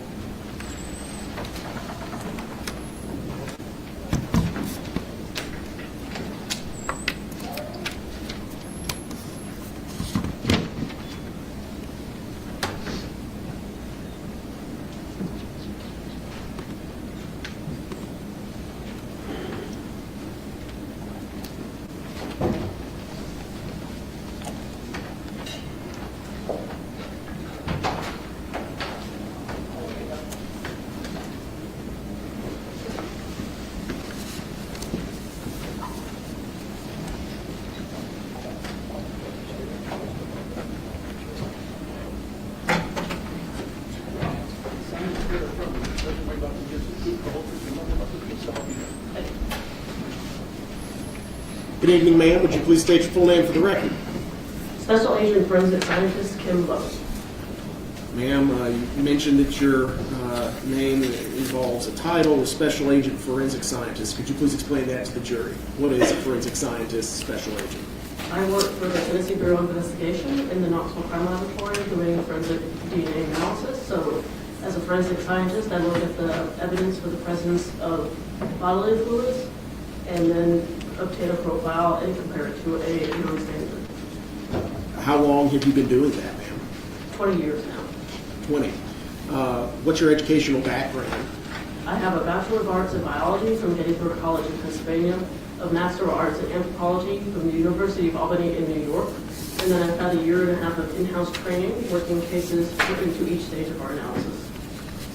Do you have any experience working in the field beyond the 20 years of experience with the TBI? I have worked as a forensic technician within TBI as well. So is that part of the 20 years or in addition? That's part of the 20. Have you ever been qualified to testify as an expert? Yes, I have. In what field? In forensic biology or serology DNA. Do you have any specialized training in the field of forensic science? Not specifically in forensic science. What is DNA, ma'am? DNA is a unique chemical in our bodies that is unique to each individual, except for identical. Have you ever authored any papers for public or private circulation? I have done one. In what field is that? It's in anthropology. Anthropology. How many papers have you authored? Just the one? Just the one in anthropology. All right. Is the entirety of your work devoted to the field of serology at this point in time? Serology or DNA analysis. Have you ever been qualified to testify as an expert? Yes, I have. How many times? About 46 times. In what courts have you testified, ma'am? I have testified in this one, Knox County, Washington County, Sullivan County, Carter County, Greene County, everything in like eastern Tennessee. And in what field have you testified as an expert? Serology, DNA analysis, or forensic biology. Your Honor, at this time, I would tender Special Agent Lowe as an expert in the field of forensic biology. And on serology and DNA analysis as well? No, in serology, yes, Judge. Yes. But wouldn't you recommend go with forensic biology, forensic serology, and DNA analysis? Ma'am, I'd like to ask you, if I could, about the case involving Miss Jasmine Pace. Have you been submitted items of evidence for forensic analysis? Yes, I have. I'm actually going to go in reverse order here. I'm handing you what's been marked for identification as Exhibit 209. Do you recognize this report? Yes, I do. It's a copy of the report I released December 6, 2024. And generally, what does the report cover? What topics? This report covers the no analysis of all the evidence that I did not test. It's part of our policy to let the customer know what we did not test. Now, ma'am, what kind of caseload does the Tennessee Bureau of Investigation have in the forensic biology department that you work in? We get about 40 to 50 cases a month. 40 to 50? And of those 40 to 50 cases, how many items of evidence typically get submitted along with those 40 to 50 cases? It depends. We get a variety of different types of evidence. So we get some homicides, we get burglaries, we get sexual assault kits, and each of them differ in range for what we receive for each case. Does that generate a lot of work? Yes, it does. Are y'all able to keep up? Not at the moment. How long does it take for the Tennessee Bureau of Investigation to, test hypothetically speaking, a DNA sample along with some known standards? As in, If I were to submit a sample today, how long would it take for it to work its way through the system? To work its way through the system and then get the case reviewed and analyzed, probably about 6 weeks. 6 weeks. Back in 2022, was that the case? No, it was not. Okay. What's the difference between now and back in November of 2022? I think I misunderstood your question. So technically, if you were to submit a case now and you wanted it in the front of the line, it would be about 6 weeks. We still have about a 6-month backlog for violent cases. So for homicides and assaults and so forth, there's still about a 6-month backlog. The sexual assault kits have a lower backlog at the moment. Okay. So if this case were a homicide, it would still take at least 6 months to get items back? That is correct. And that's, is it better now than it was in 2022? I don't remember what it was in 2022. Are there any policies put in place by the Tennessee Bureau of Investigation that limits the number of items that can be submitted on a particular case number? Not necessarily submitted, but items worked. Items worked, okay. And what is that number, ma'am? Again, it's different per actual type of case. On a homicide, it's up to 10 probative items. On a sexual assault kit, it's probably the kit. Additional items after that are a case-by-case basis. A burglary is like 2 items. It really depends on what type of case it is. The report that's sitting in front of you that's labeled 209, is this something that's generated in the regular course of business of the Tennessee Bureau of Investigation? Yes, it is. And is it a report that you yourself generated on or about the 12th day of December 2020? The 6th day of December. 6th day, I'm sorry, 6th day of December 2024. Yes. Your Honor, I move to admit the evidence to a You judge. And Submitted. yeah, publish, Your Honor. Yes, sir. Thank you. May I have DVD, Judge? Yes, sir. Man, behind you, I projected up onto the screen a document. Is this the report that's admitted into evidence as 209? Yes, it is. Okay. There's a lab case number on it as well as 2 names. What are the names associated with this case? The listed subject is Jason Chen and the victim is Jasmine Pace. And in this case, on the left-hand side, there's a series of exhibits, 001E through 001S, with descriptions next to it. What's the significance of exhibit 001A through 001S? 1A through S? Is that E? I'm sorry, 001E. These are items that were submitted on the first submission on November 30th, 2022. They came in with other items of evidence. And this is just letting the customer know that I did not work these items of evidence. Okay, so on November the 30th, 2022, the TBI received the items that we can see on the screen, and the TBI did not work them because they worked other items? I worked other items, yes. Okay. So there's been some questions throughout the trial about various items of evidence. I'm now showing you what's been admitted as 154. If that picture shows sweatpants from a washer, that item was not tested but submitted. It was submitted but not tested. Okay. And swabs from bedroom molding, 149.2. Again, what was the status of those items? Those items were not worked. Okay. 149.1, swabs from light switch, north wall. The Same. item, yes, the item was not worked. 149-12, swabs from bathroom door molding. 149-5, swab from baseboard north wall. 149-9, swab from bathroom door below lock. 149-11, swab from bathroom door edge. 150-7, swab from bathroom light switch. 001N, swab from doorway, shown in 149-6. Evidence marker 5, collective exhibit 146-2, swab from grout line. Swabs from the living room, shown in 144-3.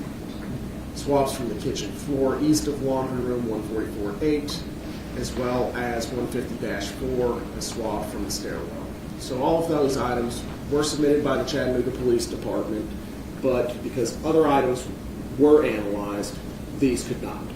I did not analyze these because I did analyze other items from the same area. With the 10 item limit. Within the 10 item limit. Okay, thank you.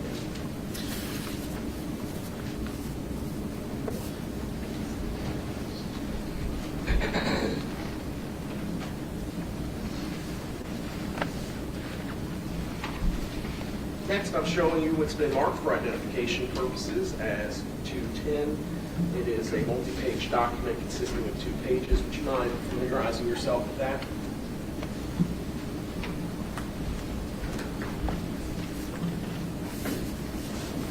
This is the first report I released on December 2nd, 2022. Thank you, ma'am. And what does it record? It's recording the remaining of the items that were received with the other set that was on the last report. Was an analysis performed on the items shown and reflected on this particular exhibit? On exhibits 1A through O changes. On those above exhibits, it does read, it gives the results of those. Okay. It does it fairly and accurately depict the results of your examination of various items of submitted evidence. Yes, it does. Is it something that's prepared in the regular course of business for the Tennessee Bureau of Investigation? Yes, it is. Your Honor, I move to admit into evidence 210. So admitted. Published. Yes, sir. So, ma'am, your report consists of 2 pages, and I'm going to break it down here. Up at the top, there is a list of items that you describe as exhibits, 001A, B, C, D, F, P, and T. Do you see that? Yes, I do.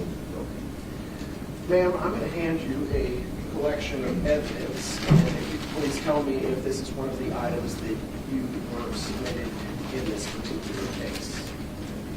First one, which is admitted into evidence as exhibits 162, pupil swabs from Jason Chen. So yes, it has the lab number, the exhibit number, and my initials. And for me, it's 001T, which is known pupil swabs from Jason Chen. Okay. Exhibit 194 to the trial. 194 for me is, again, the lab number, my exhibit number, so 001C, known vehicle swaps from Travis Pace 193. is my 001B. Known vehicle swaps from Katrina Pace. Exhibit 196. Is exhibit 001B. Toothbrush from bag and pool house. And exhibit 195, last but not least. Which is 001A, which is the toothbrush from the pool house. What's a known standard? So known standard is something that is swapped from your mouth, and it's something that is known to you, and actually it will give me a DNA profile to compare back to later. So what kinds of things can be known standards? So buccal swabs and mostly blood are actual known standards. In the event that you don't have access to either buccal swab or actual blood, can other items be used as known standards? We can go ahead and use something that is routinely known to be used by that individual, so toothbrushes, hairbrushes, combs, brushes, and that type of thing. And specifically, ma'am, exhibit 195, the toothbrush from the shower. Did you analyze that item to develop a genetic profile? Yes, I did. How do you do that? So on this one,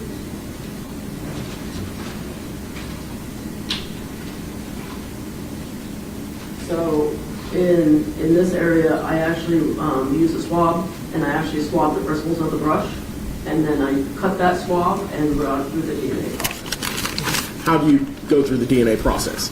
So the DNA process involves extraction, which I'm going to bust off all the cells that are on that sample. I then quant it to know how much DNA I have. We're looking for 24 different locations on the DNA, and then allows me to amplify to get the appropriate number of DNA to give me a DNA profile. Okay, thank you, ma'am. And you indicate that, did you assign a name to the DNA profile that you developed in this case from that toothbrush? From 001A, it was the major contributor is that of an unknown female individual, unknown female number 1. Now, I'm sorry, there's two toothbrushes here. Which profile did you develop for the toothbrush from the shower? Is unknown female individual number 1. And what about the toothbrush from the pool house bag? That is an unknown female individual, unknown female number 2. Okay. All right. So you assigned, why do you call them unknown female? Because it's not a known standard, I'm listing it as an unknown individual at the time being until we can later get a standard to compare it to see which one it matches. Okay. Turning now, ma'am, to these particular parts right here. Carpet from west of bedroom, and you then analyzed it down here under the heading of 001F. I will blow it up for the jury. Okay. So when you received items for comparison purposes, what does that mean? So I receive an evidence item, I go ahead and look at, it's just an item that is finding out whether or not there's any DNA on it, and whether there's serology, so blood, semen, or saliva, and then seeing who that, getting a DNA profile from that to see and compare it back to somebody else. Ma'am, I'm handing you what's been admitted into evidence as Exhibit 142. Take a look at that. It's my 001F, which is carpet from the west of bed in bedroom. Were you able to develop a DNA profile? Yes, I was. Specifically, was that DNA profile developed from blood on that particular item that you were submitting? So the testing I did, presumptive chemical testing indicated the presence of blood. Presumptive immunological testing indicated the presence of human hemoglobin, a component of human blood. The DNA profile obtained is that of an unknown female individual, unknown female number 2, which is the toothbrush from the bag in the house. Thank you, ma'am. I'm now showing you what's been admitted into evidence as Exhibit 147-3. If you wouldn't mind opening this sample up. I've got gloves over there.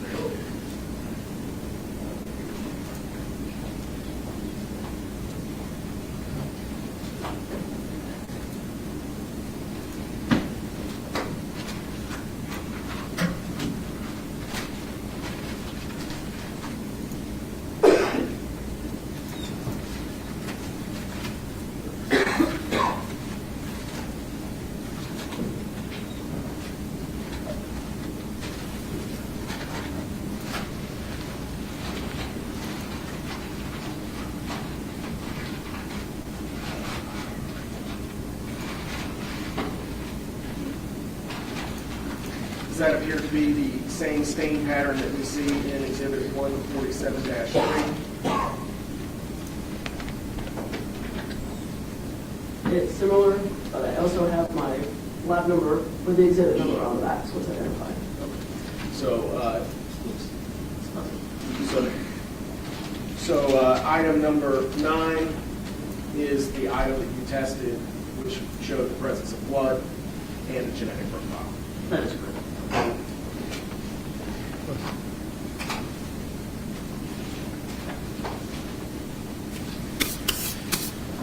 Did you receive another item of carpet that you analyzed as part of this initial batch? Yes, I did. Randy, it's been admitted into evidence as Exhibit 141. Would you mind opening that up? Would you like me to open it?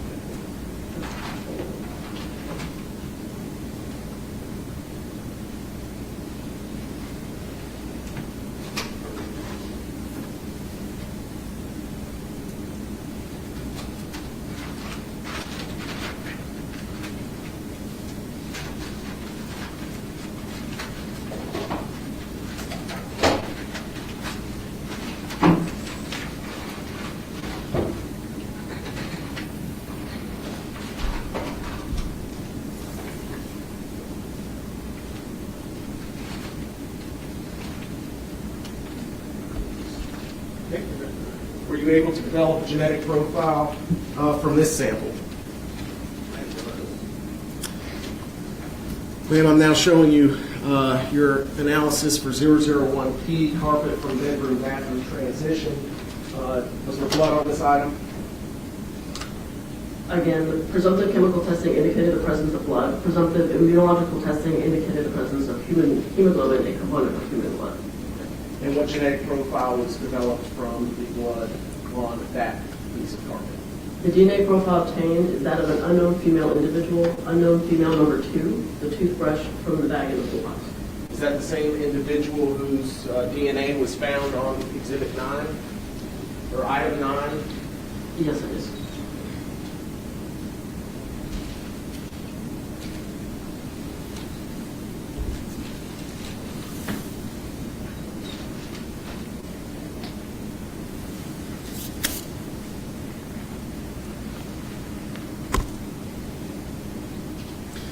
Ma'am, if the testimony was that that sample of carpet came from the area shown in 146-3, your testing would indicate that the blood on that was unknown female too.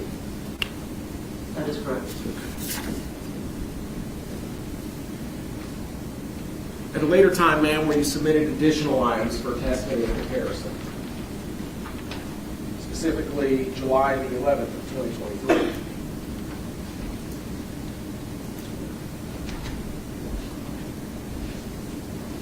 Yes, they were submitted on July 11th.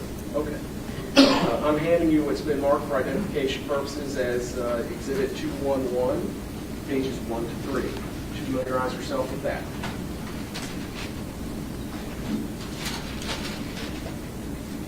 This is a report, a copy of the report I released on January 25th, 2024. Thank you. Again, does this fairly and accurately depict your findings and conclusions based upon your analysis of the items submitted? It does. Is this a document that's kept in the regular course of business of the Tennessee Bureau of Investigation Crime Lab? Yes, it is. Your Honor, I move to admit into evidence Exhibit 211. So, thank you.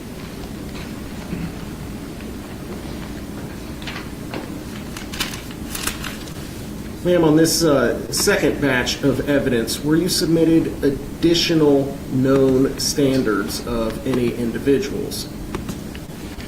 Yes, I received a known blood standard from Jasmine Pace. I'm handing you what's been admitted into evidence as Exhibit 174. Have you seen this item before? Yes, it's got my lab number on it with the exhibit number and my initials as 2A, which is the known blood standard from Jasmine Pace. Were you able to conduct an analysis of Ms. Pace's known standard, the blood spot card? Yes, I was able to get a complete profile. Thank you. Were you also submitted the additional items for comparison to known standards? Yes, I was. I'm handing you what's been admitted into evidence. It's Exhibit 187, a swab from the whole area of bag 1 being a garbage bag. Did you receive that? Yes, it's my exhibit 002D, which is swabs from pulled areas of bag number 1. Were you able to receive for analysis this item, Exhibit 191, which is described as swab from pair of handcuffs? It's my exhibit 2C, so swabs from handcuffs. How about Exhibit 190, swabs from pair of shackles? So yes, exhibit 2B, swabs from shackles. How about Exhibit 180, a swab from steering wheel? Has my lab number, exhibit number 002H, swabs from steering wheel of Chevy Equinox. Thank you. And what about Exhibit 189, swab from pulled area of garbage bag 3? Has my exhibit number 002F, so swabs from pulled areas of bag number 3. What about 188, swab from pulled area of garbage bag 2? So my exhibit 002E, which is swabs from pulled areas of bag number 2. What about Exhibit 159, swabs from bedroom under carpet on subfloor? 002J, swabs from bedroom under carpet. And I've listed it as item 196. And what about Exhibit 160, swab from bedroom under carpet on subfloor? 002I, swabs from bedroom under carpet for item number 197. And finally, ma'am, what about Exhibit 186, swab from pole handle suitcase? So my 002G, swabs from suitcase handle. You received all of those items for testing, analysis, and comparison. Yes, I did. Thank you, ma'am. I'd now like to run through them with you, if I could.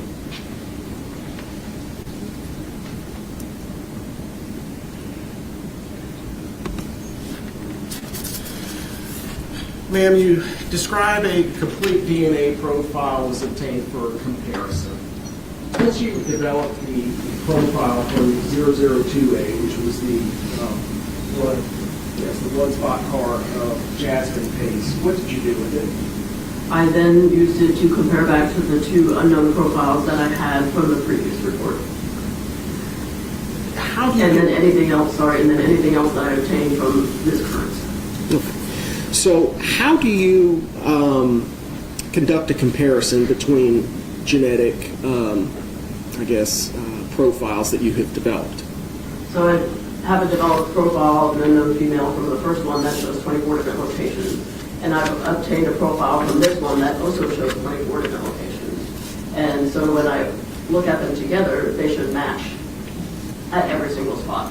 And so that's how I compare the two. And down in your findings of examination, ma'am, you indicate that in 002, you tested 002B, and it was a indicative of blood. What was item 002B? There's swabs with the shackles. So there's blood on the shackles. what does it mean when you put down DNA profile obtained is a mixture of at least 2 individuals? So the DNA profile obtained from that swab shows that there's at least 2 people present in the profile. So you, in a general profile, you end up getting 1 sample at the 1 location. You get 1 from mom and 1 from dad. So you're going to see 2 spots. 2 spots or 1 spot, depending on what you get from mom and dad. In this case, there's a mixture, so it's showing at least 3 or 4 locations at 1 location. So I know that there's more than 2 people present in that one location. So what's a major contributor and what's a minor contributor? So a major contributor is someone who's going to be contributing more of the DNA, so they're stronger, and the minor contributor is a weaker component and contributing less. So could you compare DNA analysis to kind of listening for the strongest signal, if you will? So you have 2 DNA profiles, correct, on a particular item. The one with more DNA is going to have a stronger presence as far as your instrumentation can detect?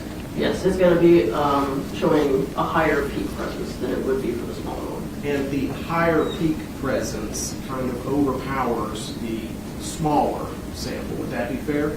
It depends on what type of sample it is, on what you're looking for. The bodily fluids will overpower like touch samples. So blood on, for instance, the shackles would overpower touch DNA from the person who may have placed them there. It's a possibility, yes. So what do you mean when you say that a person is excluded as a contributor of the major profile? It means that person is not there. They are not matching at any of the locations. Okay. Could they be a contributor of genetic material that is a minor profile? If I have said the minor contributor profile is available for comparison, then I can look at it, but if it's inconclusive, I can't compare it. And in this case, were you ever able to develop a minor contributor profile? I was not. Moving on to 002C. In 002C, which is described as swabs from handcuffs, what did your testing reveal? Presumptive chemical testing indicated the presence of blood. Presumptive immunological testing for the presence of human hemoglobin, a component of human blood, was not performed at this time. The DNA profile obtained matches Exhibit 2A, Jasmine Pace. And then the probability of randomly selecting an unrelated individual who would be included as a contributor of the DNA profile is 1 in a number greater than the current world population for the African American, Caucasian, and Southwestern Hispanic populations. Can you explain that last sentence for us? The last sentence is the stat statement with it, so it essentially choosing somebody else in the room, would that person actually match that profile? And in this case, it is not. It's greater than the world population, which is at current 8 million people. And why is that important in DNA analysis and comparison? It's giving weight to the statement that it matches a certain person. So in essence, for it not to be a match for Jasmine Pace, it would have to be an astronomically high number. That is correct. Oh, thank you, ma'am. Moving on to 002D, which is described in your report as swabs from the garbage bag. Your testing indicated the presence of blood, and whose profile was developed on the garbage bag swab 002D. The DNA profile obtained is consistent with Exhibit 2A, Jasmine Pace.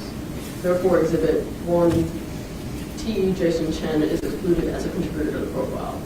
The probability of randomly selecting an unrelated individual who will be included as a contributor to this DNA profile is 1 in a number greater for the current world population for the African American, Caucasian, and Southwestern Hispanic populations.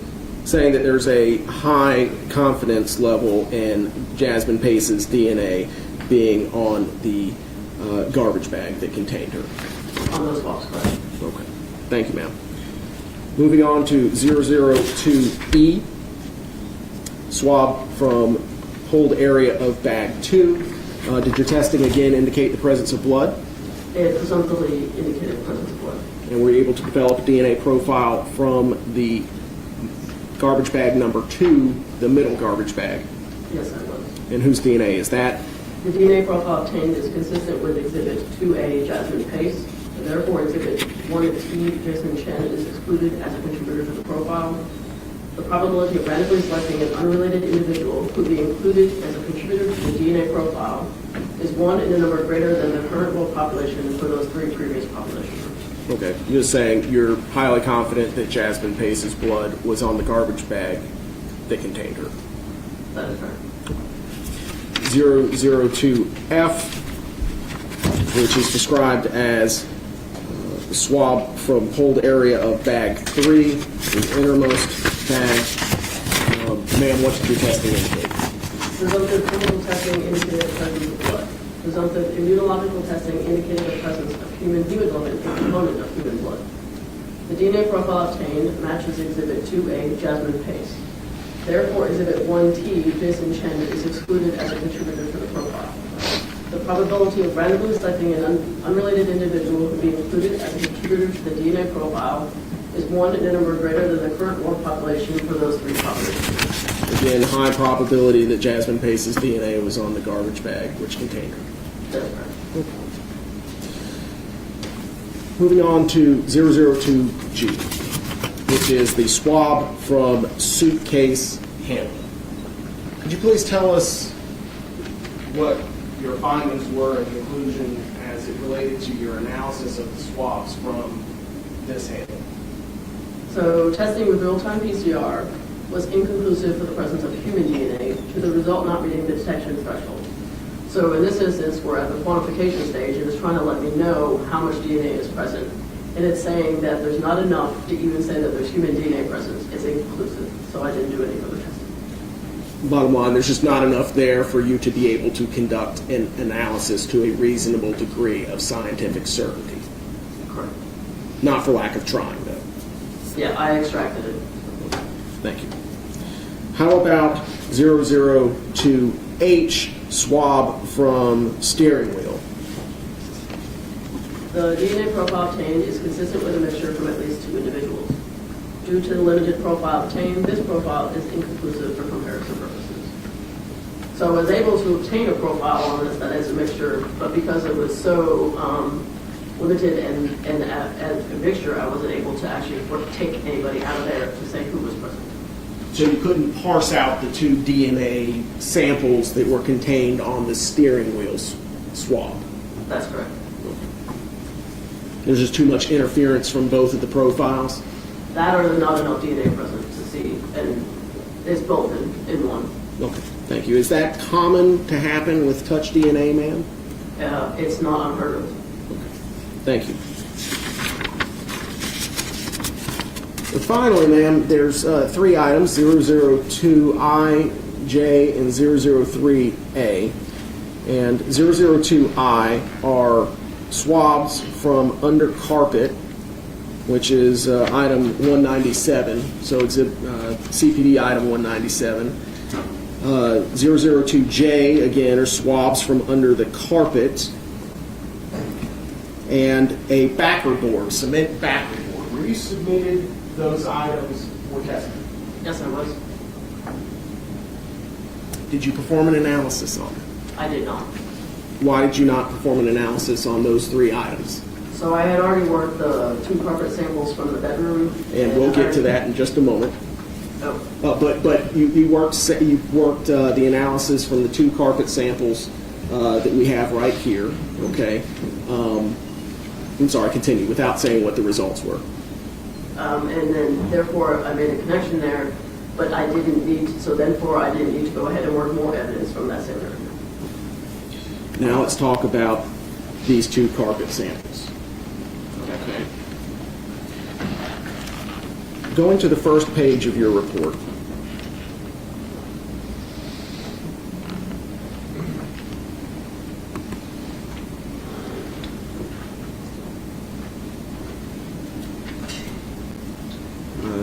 going to zoom in. Right here. After you received Jasmine Pace's known blood standard, did you go back and conduct an analysis and compare it to the genetic profiles that you developed from these two pieces of carpet? I did. And what was the results of that examination? So the carpet from the west end of the bedroom, which is my 001F, the DNA profile obtained matches Exhibit 2A, Jasmine Pace. The probability of randomly selecting an unrelated individual who will be included as a contributor to the DNA profile is 1 in the number greater of the current world population for those 3 population groups. So would it be fair to say that your analysis of 001P, the transition from the carpet that we see here, okay, and in the crime scene photograph 01463, is no longer unknown female 2, we can say to a reasonable degree of scientific certainty that this is Jasmine Pace's blood? Yes.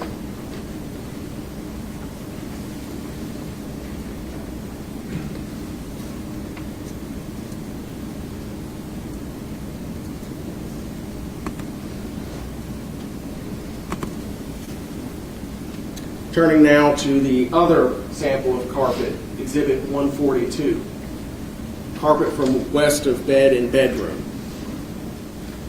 Did you go back and compare the genetic profile that you developed on this previously with the known standard from Jasmine Pace?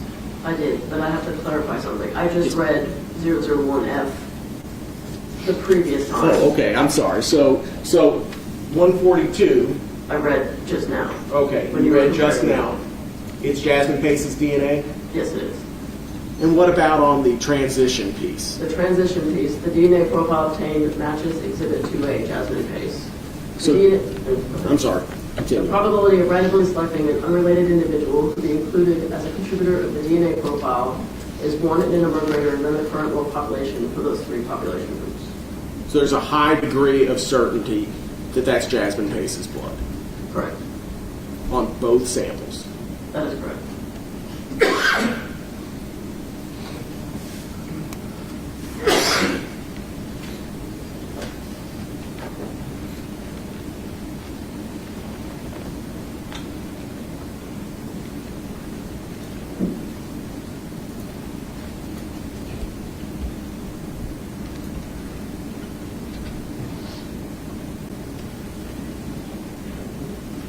No further questions. Thank you, ma'am.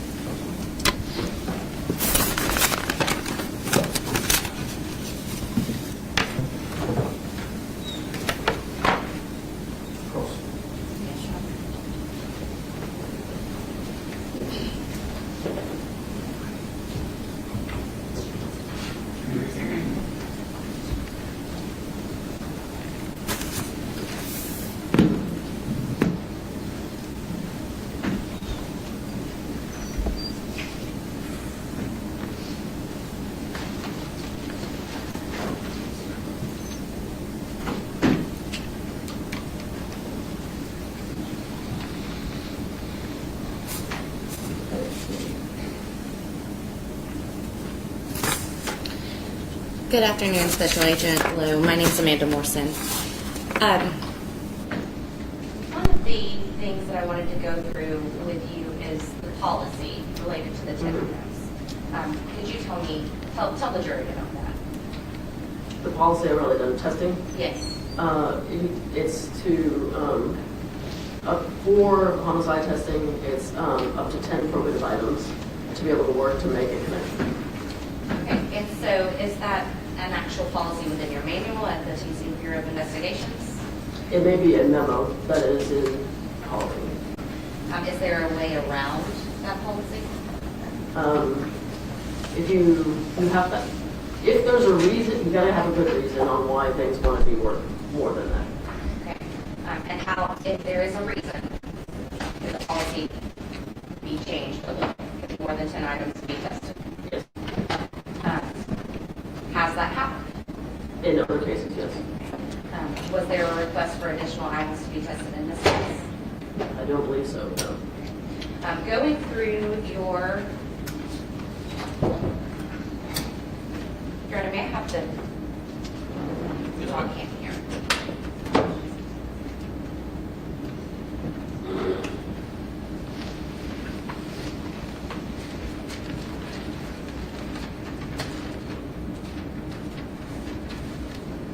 I'm going to show you what's been marked as Exhibit 210 behind you here.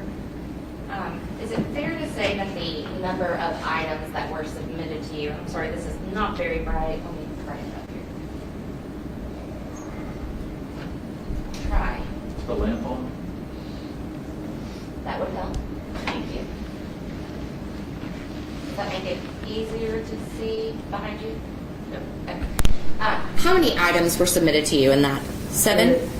In this exhibit, on 12-2, there were actually more than these that were submitted. The remainder were submitted that were on the other report. Okay, so on this report, though, this shows the items that have actually had testing conducted on them, correct? That is correct. So 7 items within this list. It does not include standards.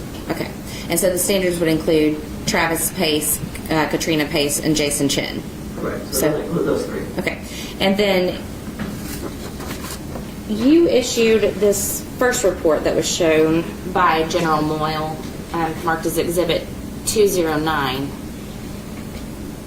This report was not issued until December 6th of 2024. Yes. Okay. What was the delay in issuing the report that there would not be testing completed on these items? So when I originally received the case to work, I thought I would go back and work other ones until the other items came out. And our policy does state that we have to let the customer know what we did not work. And so I had to write the report up and release it to let them know what I didn't work. Okay, in one of your reports specifically, I'll go back to a different report, 211 is the exhibit number here. This report was issued in January, which was approximately 11 months previously. Mm-hmm. And you actually listed in here that you weren't going to be doing examinations on certain items at the end of this report, correct? Correct, on the items that were submitted on this, in this submission. Okay, and these items were submitted, and I'll show you the dates, November 30th of 2022, correct? Right. Okay. And the items that were not tested in Exhibit 209 were also submitted to you November 30th of 2022? That's correct. Okay. What was the basis, again, for not submitting your report of the additional non-test until 11 months later? So at the time, I was going to work more, and then when I got this, I worked the second set first. I worked the second set, and then did not end up working more evidence. And then prior to court, I noticed that I hadn't written up the previous report. And you mean private, or just prior to this trial starting, correct? Within the last 45 days? No, in December. Okay. I noticed it when I got a subpoena. It's January of 2025 now, correct? That's right. And you issued this last report in December of 2024, so That's just right. about 45 days ago, correct? About how long? 45 days ago. December 6th, we're down to the 16th. Yeah. There was questions posed to you by General Moyle about the contributors that were seen in your reports, Exhibit 211, which is your report that was issued on January 25th of 2024.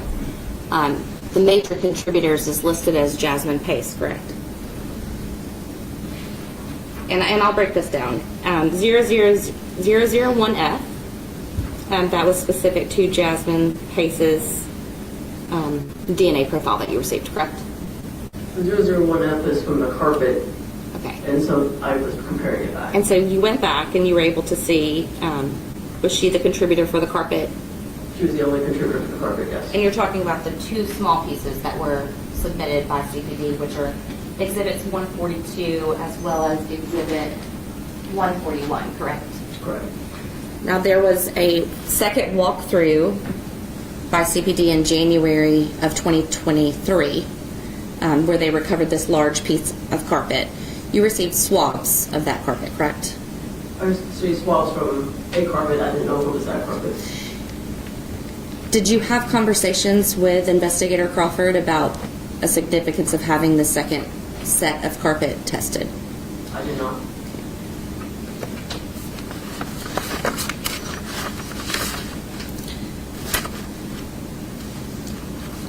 But he and the state received notice that you had not tested this carpet in January of 2024, correct?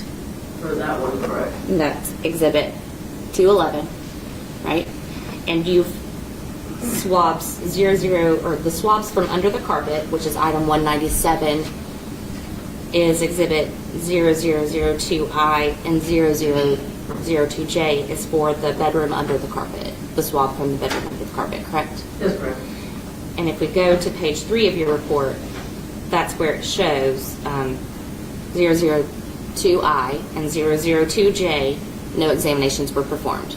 That's correct. Could this have been requested under your memo to have been tested anyway? It can be requested. It has to be passed by the supervisor and manager to agree to go ahead and work for it. Now, these 3 reports, does that encompass all of the exhibits or evidence that has been submitted to you by CPD? Yes, it does. So if there's van tennis shoes, sanitary pads, blue jeans that are not on these reports, you didn't receive them, correct? That is correct. So is it your testimony you didn't receive a request to test blue jeans that had suspected blood on them? I did not receive any clothing. Okay. No clothing at all? There was sweatpants from the house. In the laundry room, correct? And that's actually listed on Exhibit 209 as your first listed exhibit, correct? Right. Okay. No testing done on those then? Correct. You were not requested to do testing of, I know it's technically a piece of clothing, but tennis shoes located outside of a dumpster, correct? I did not receive tennis shoes. Did you receive a request to test a sanitary pad? No, I did not.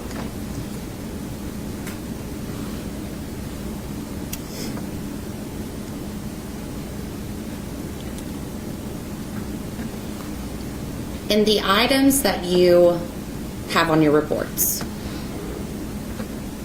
you have notes that says Jason Chen is excluded. And I'll show you this as a contributor to a profile. For example, under 002B, and let me start over. This is Exhibit 211.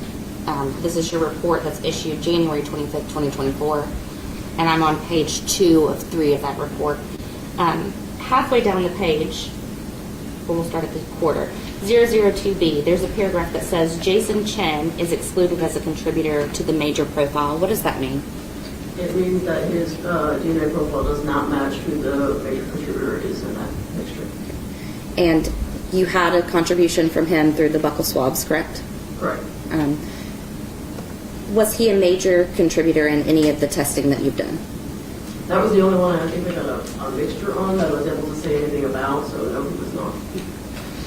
Now I'm going to direct you down to 002D. His name's at least mentioned here as well, but it again says he's excluded as a contributor to that profile as well, correct? That is correct. 002E, second paragraph within that section, Jason Chen is excluded as a contributor? Correct.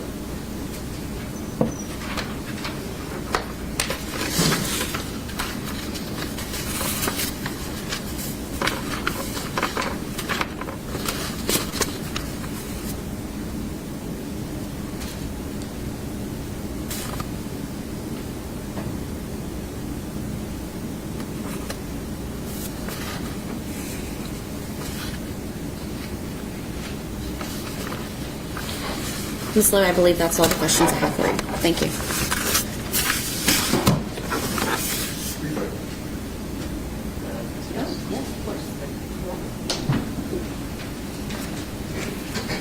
Ma'am, based on the questions, you were asked how many submissions there were.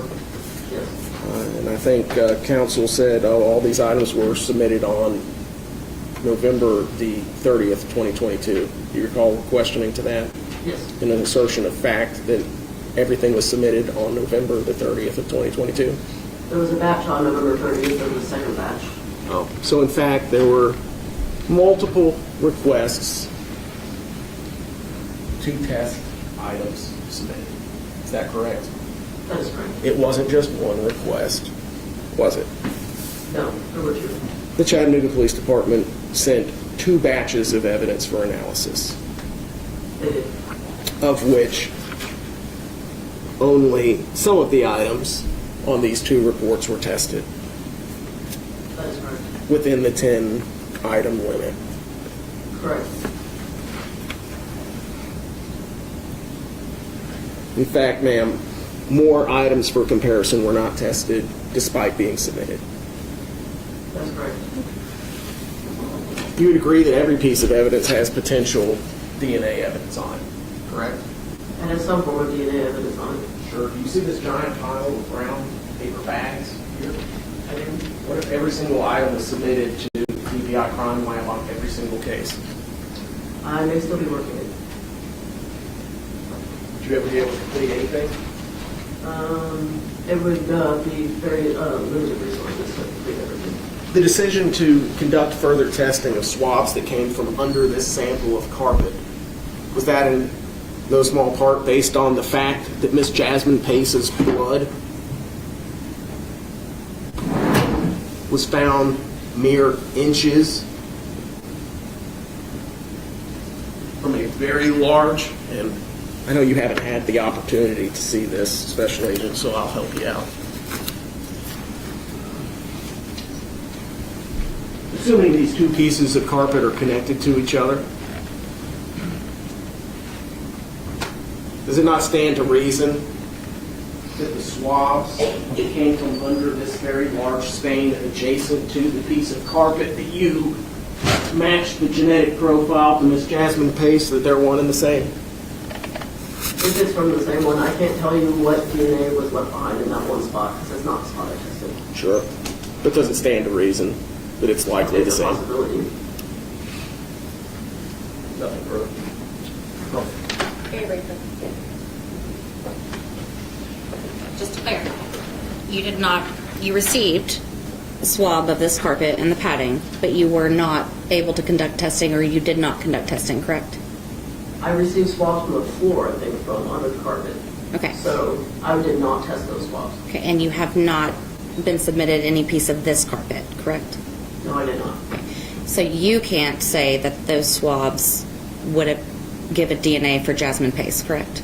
I don't know. I did not test those swabs. Thank you. Nothing further.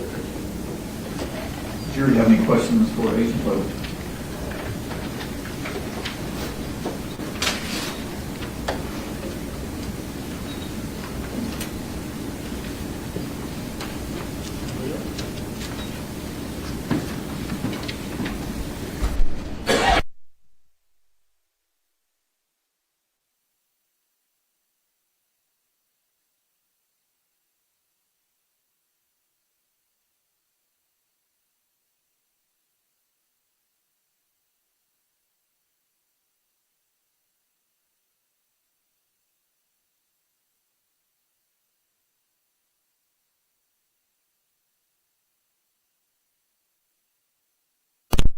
Lowe, the jury has a question, so I'm going to ask it if you can face them and answer it, please. Who decides which pieces of evidence are actually tested by the DPI? So the analyst does. I do. I ended up looking at what was there, and noticing that most of the swabs originally came from the bedroom or the bathroom. So I tested the items of evidence that were closest to the bedroom and the bathroom to start with. Can you redirect based on the jury's question? No, Your Honor. You recall? No, Your Honor. All right, thank you, Agent Lowe. Safe travels back.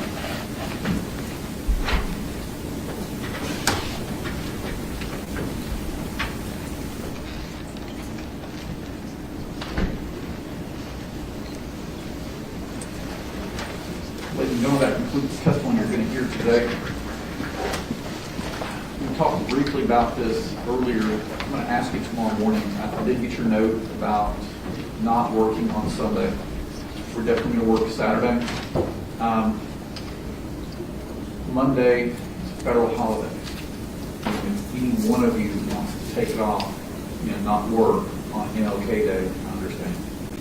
You're the one that's going to answer the question whether we work on Monday or not. All of you are willing to work on Monday, we will be too. Any one of you doesn't want to, we won't, and we'll work Saturday, take off Sunday and Monday, and come back Tuesday.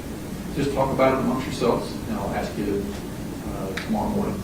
And that helps us know early so that the Sheriff's Department can schedule deputies for everything. Once again, before we leave, just must remind you of the admonition not to talk about this case among yourselves or discuss it in the media. With that, I will see you tomorrow morning.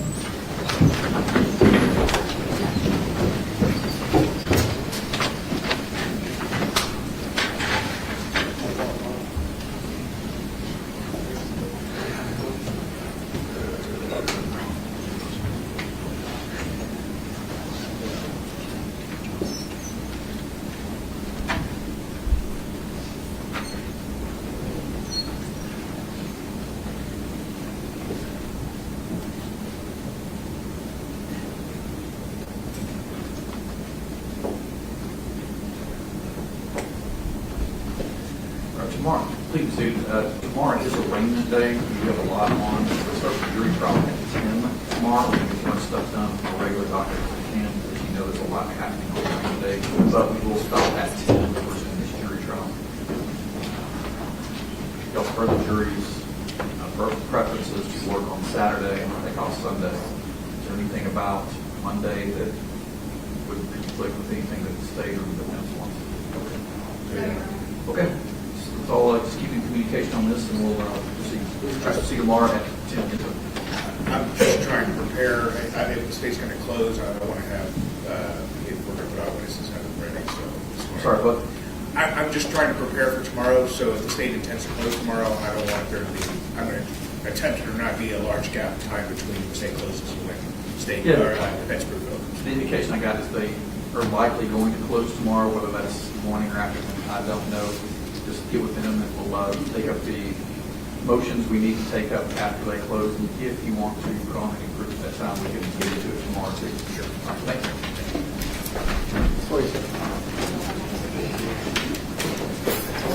Court's adjourned until 9 a.m. This trial is adjourned until 10.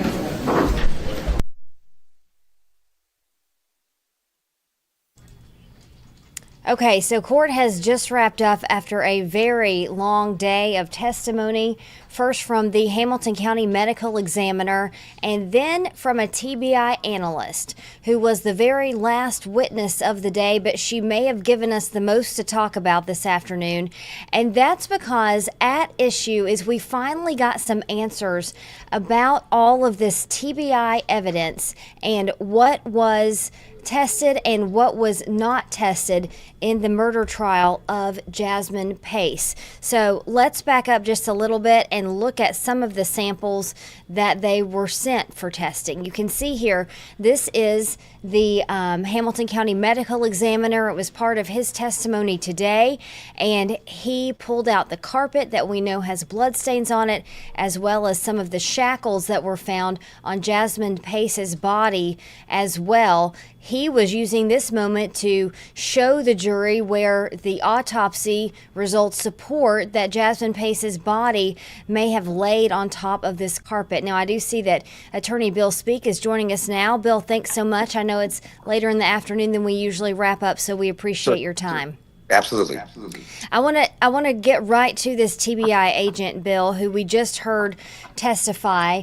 There's been a lot of questions about why the prosecution got some items that had blood on them tested and why some of them were not tested, and we may have just gotten our answer. The TBI analyst testified that there is a prohibitive amount of 10 items in cases, but that people can then go, prosecutors that are submitting these or investigators that are submitting these, and ask for more to be tested. Now, upon first testimony, she said that more items were not sent by CPD, which seems to be what the defense was asking and asking and asking about. We go back to that dumpster with the pants that have blood on them and the shoes that have blood on them and the underwear there. Yeah, and Go yeah, ahead. that's not unusual. There would be a limit that TBI would have, but there's always an avenue to get more stuff tested. Certainly in high-profile cases, murder cases are given a priority. Upon request of the district attorney, more things can be tested. I'm quite certain a lot more was sent, more than 10 items in a homicide case, certainly in one of this nature.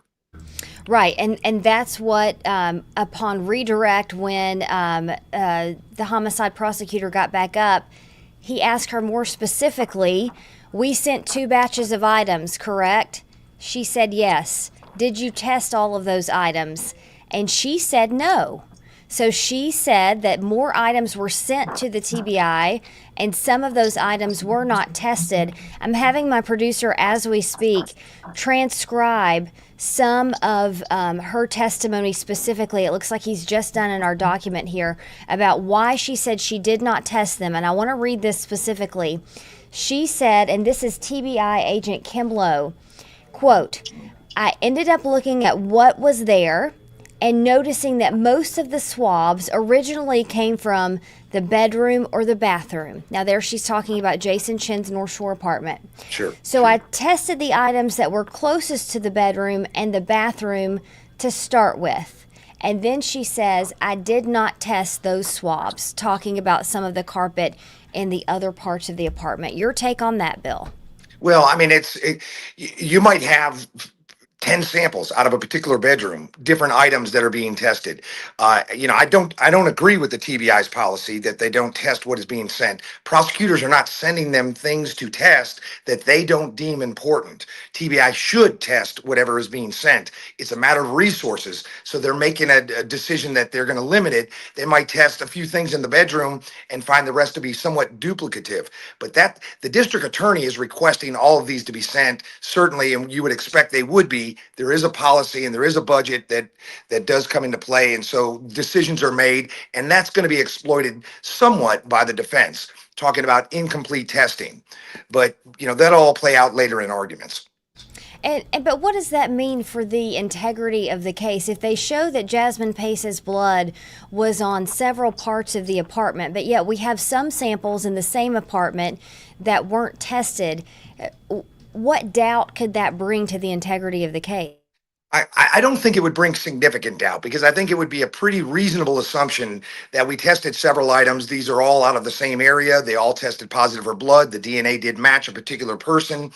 It is a reasonable assumption to say that we just didn't. The fact that they were not tested is not proof that it was not present.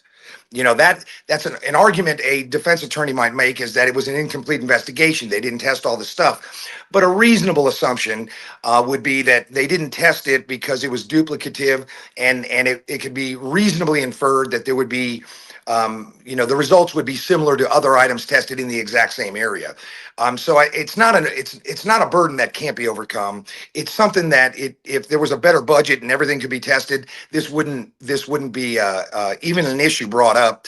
But I don't think it's going to make a lot of ground for the defense. It's just the defense will continue to poke holes in the investigation in an effort to show some flaws are made, and then use that in their argument later in this case.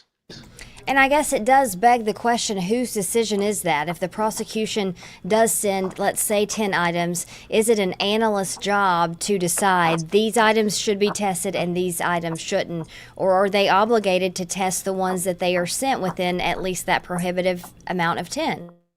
Well, I will say, in my experience with the district attorney's office, they send items to be tested that they deem relevant to the case, and they want those items tested.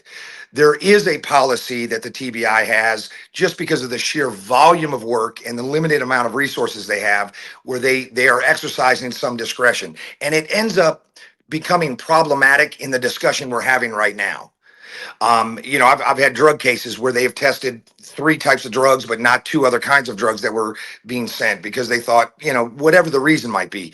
But in a murder case with a high priority on murder cases, I think all the items that are sent should be tested. Certainly the district attorney did not request that there's a limited number of items to be tested. They wanted everything tested that they sent. The TBI made a decision, and hence we're talking about it. But I don't think it's going to have a big impact on the theories of the case moving forward. This is just more of the jostling back and forth between the two theories of the case by the defense and prosecution. Before you go tonight, Bill, I want to get your take on the medical examiner, his long day of testimony here today. One of the things we heard about a lot, the fetal position of the body in which she was found in that suitcase, and the fact that Dr. Cogswell believes that most of those wounds, those stab wounds, were given to Jasmine Pace while she was in that same position because of where the wounds were.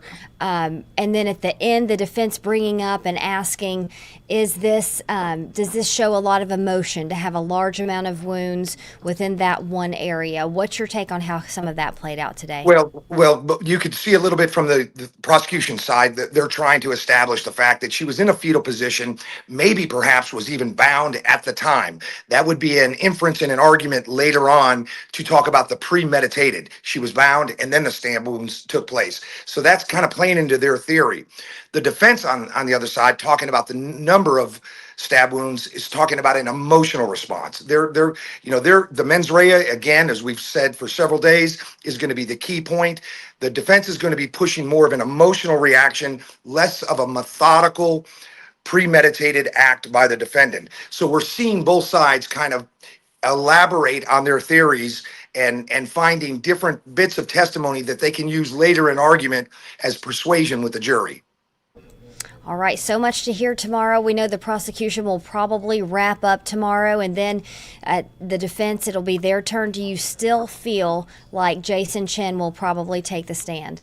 That'll be a personal decision by the defense team, but given the position they've taken in this case, I think the only one that can really say what happened inside that argument, inside the apartment, is going to be the defendant. I would expect him to testify. All right, Bill, thanks so much for your time tonight. We'll see you again tomorrow. A very long day of testimony today. The judge talking to the jury about how they want to play out the next few days here. We know there will be testimony on Saturday. They're questioning now whether it will be on MLK Day, which is Monday, and a federal holiday as well. We will keep covering the trial of Jason Chen in the murder of Jasmine Pace. Lots of questions here, starting to get some answers, but we've still got a long way to go in this trial. Thanks for joining us so much in the News Channel 9 Stream Center and our coverage of the murder of Jasmine Pace.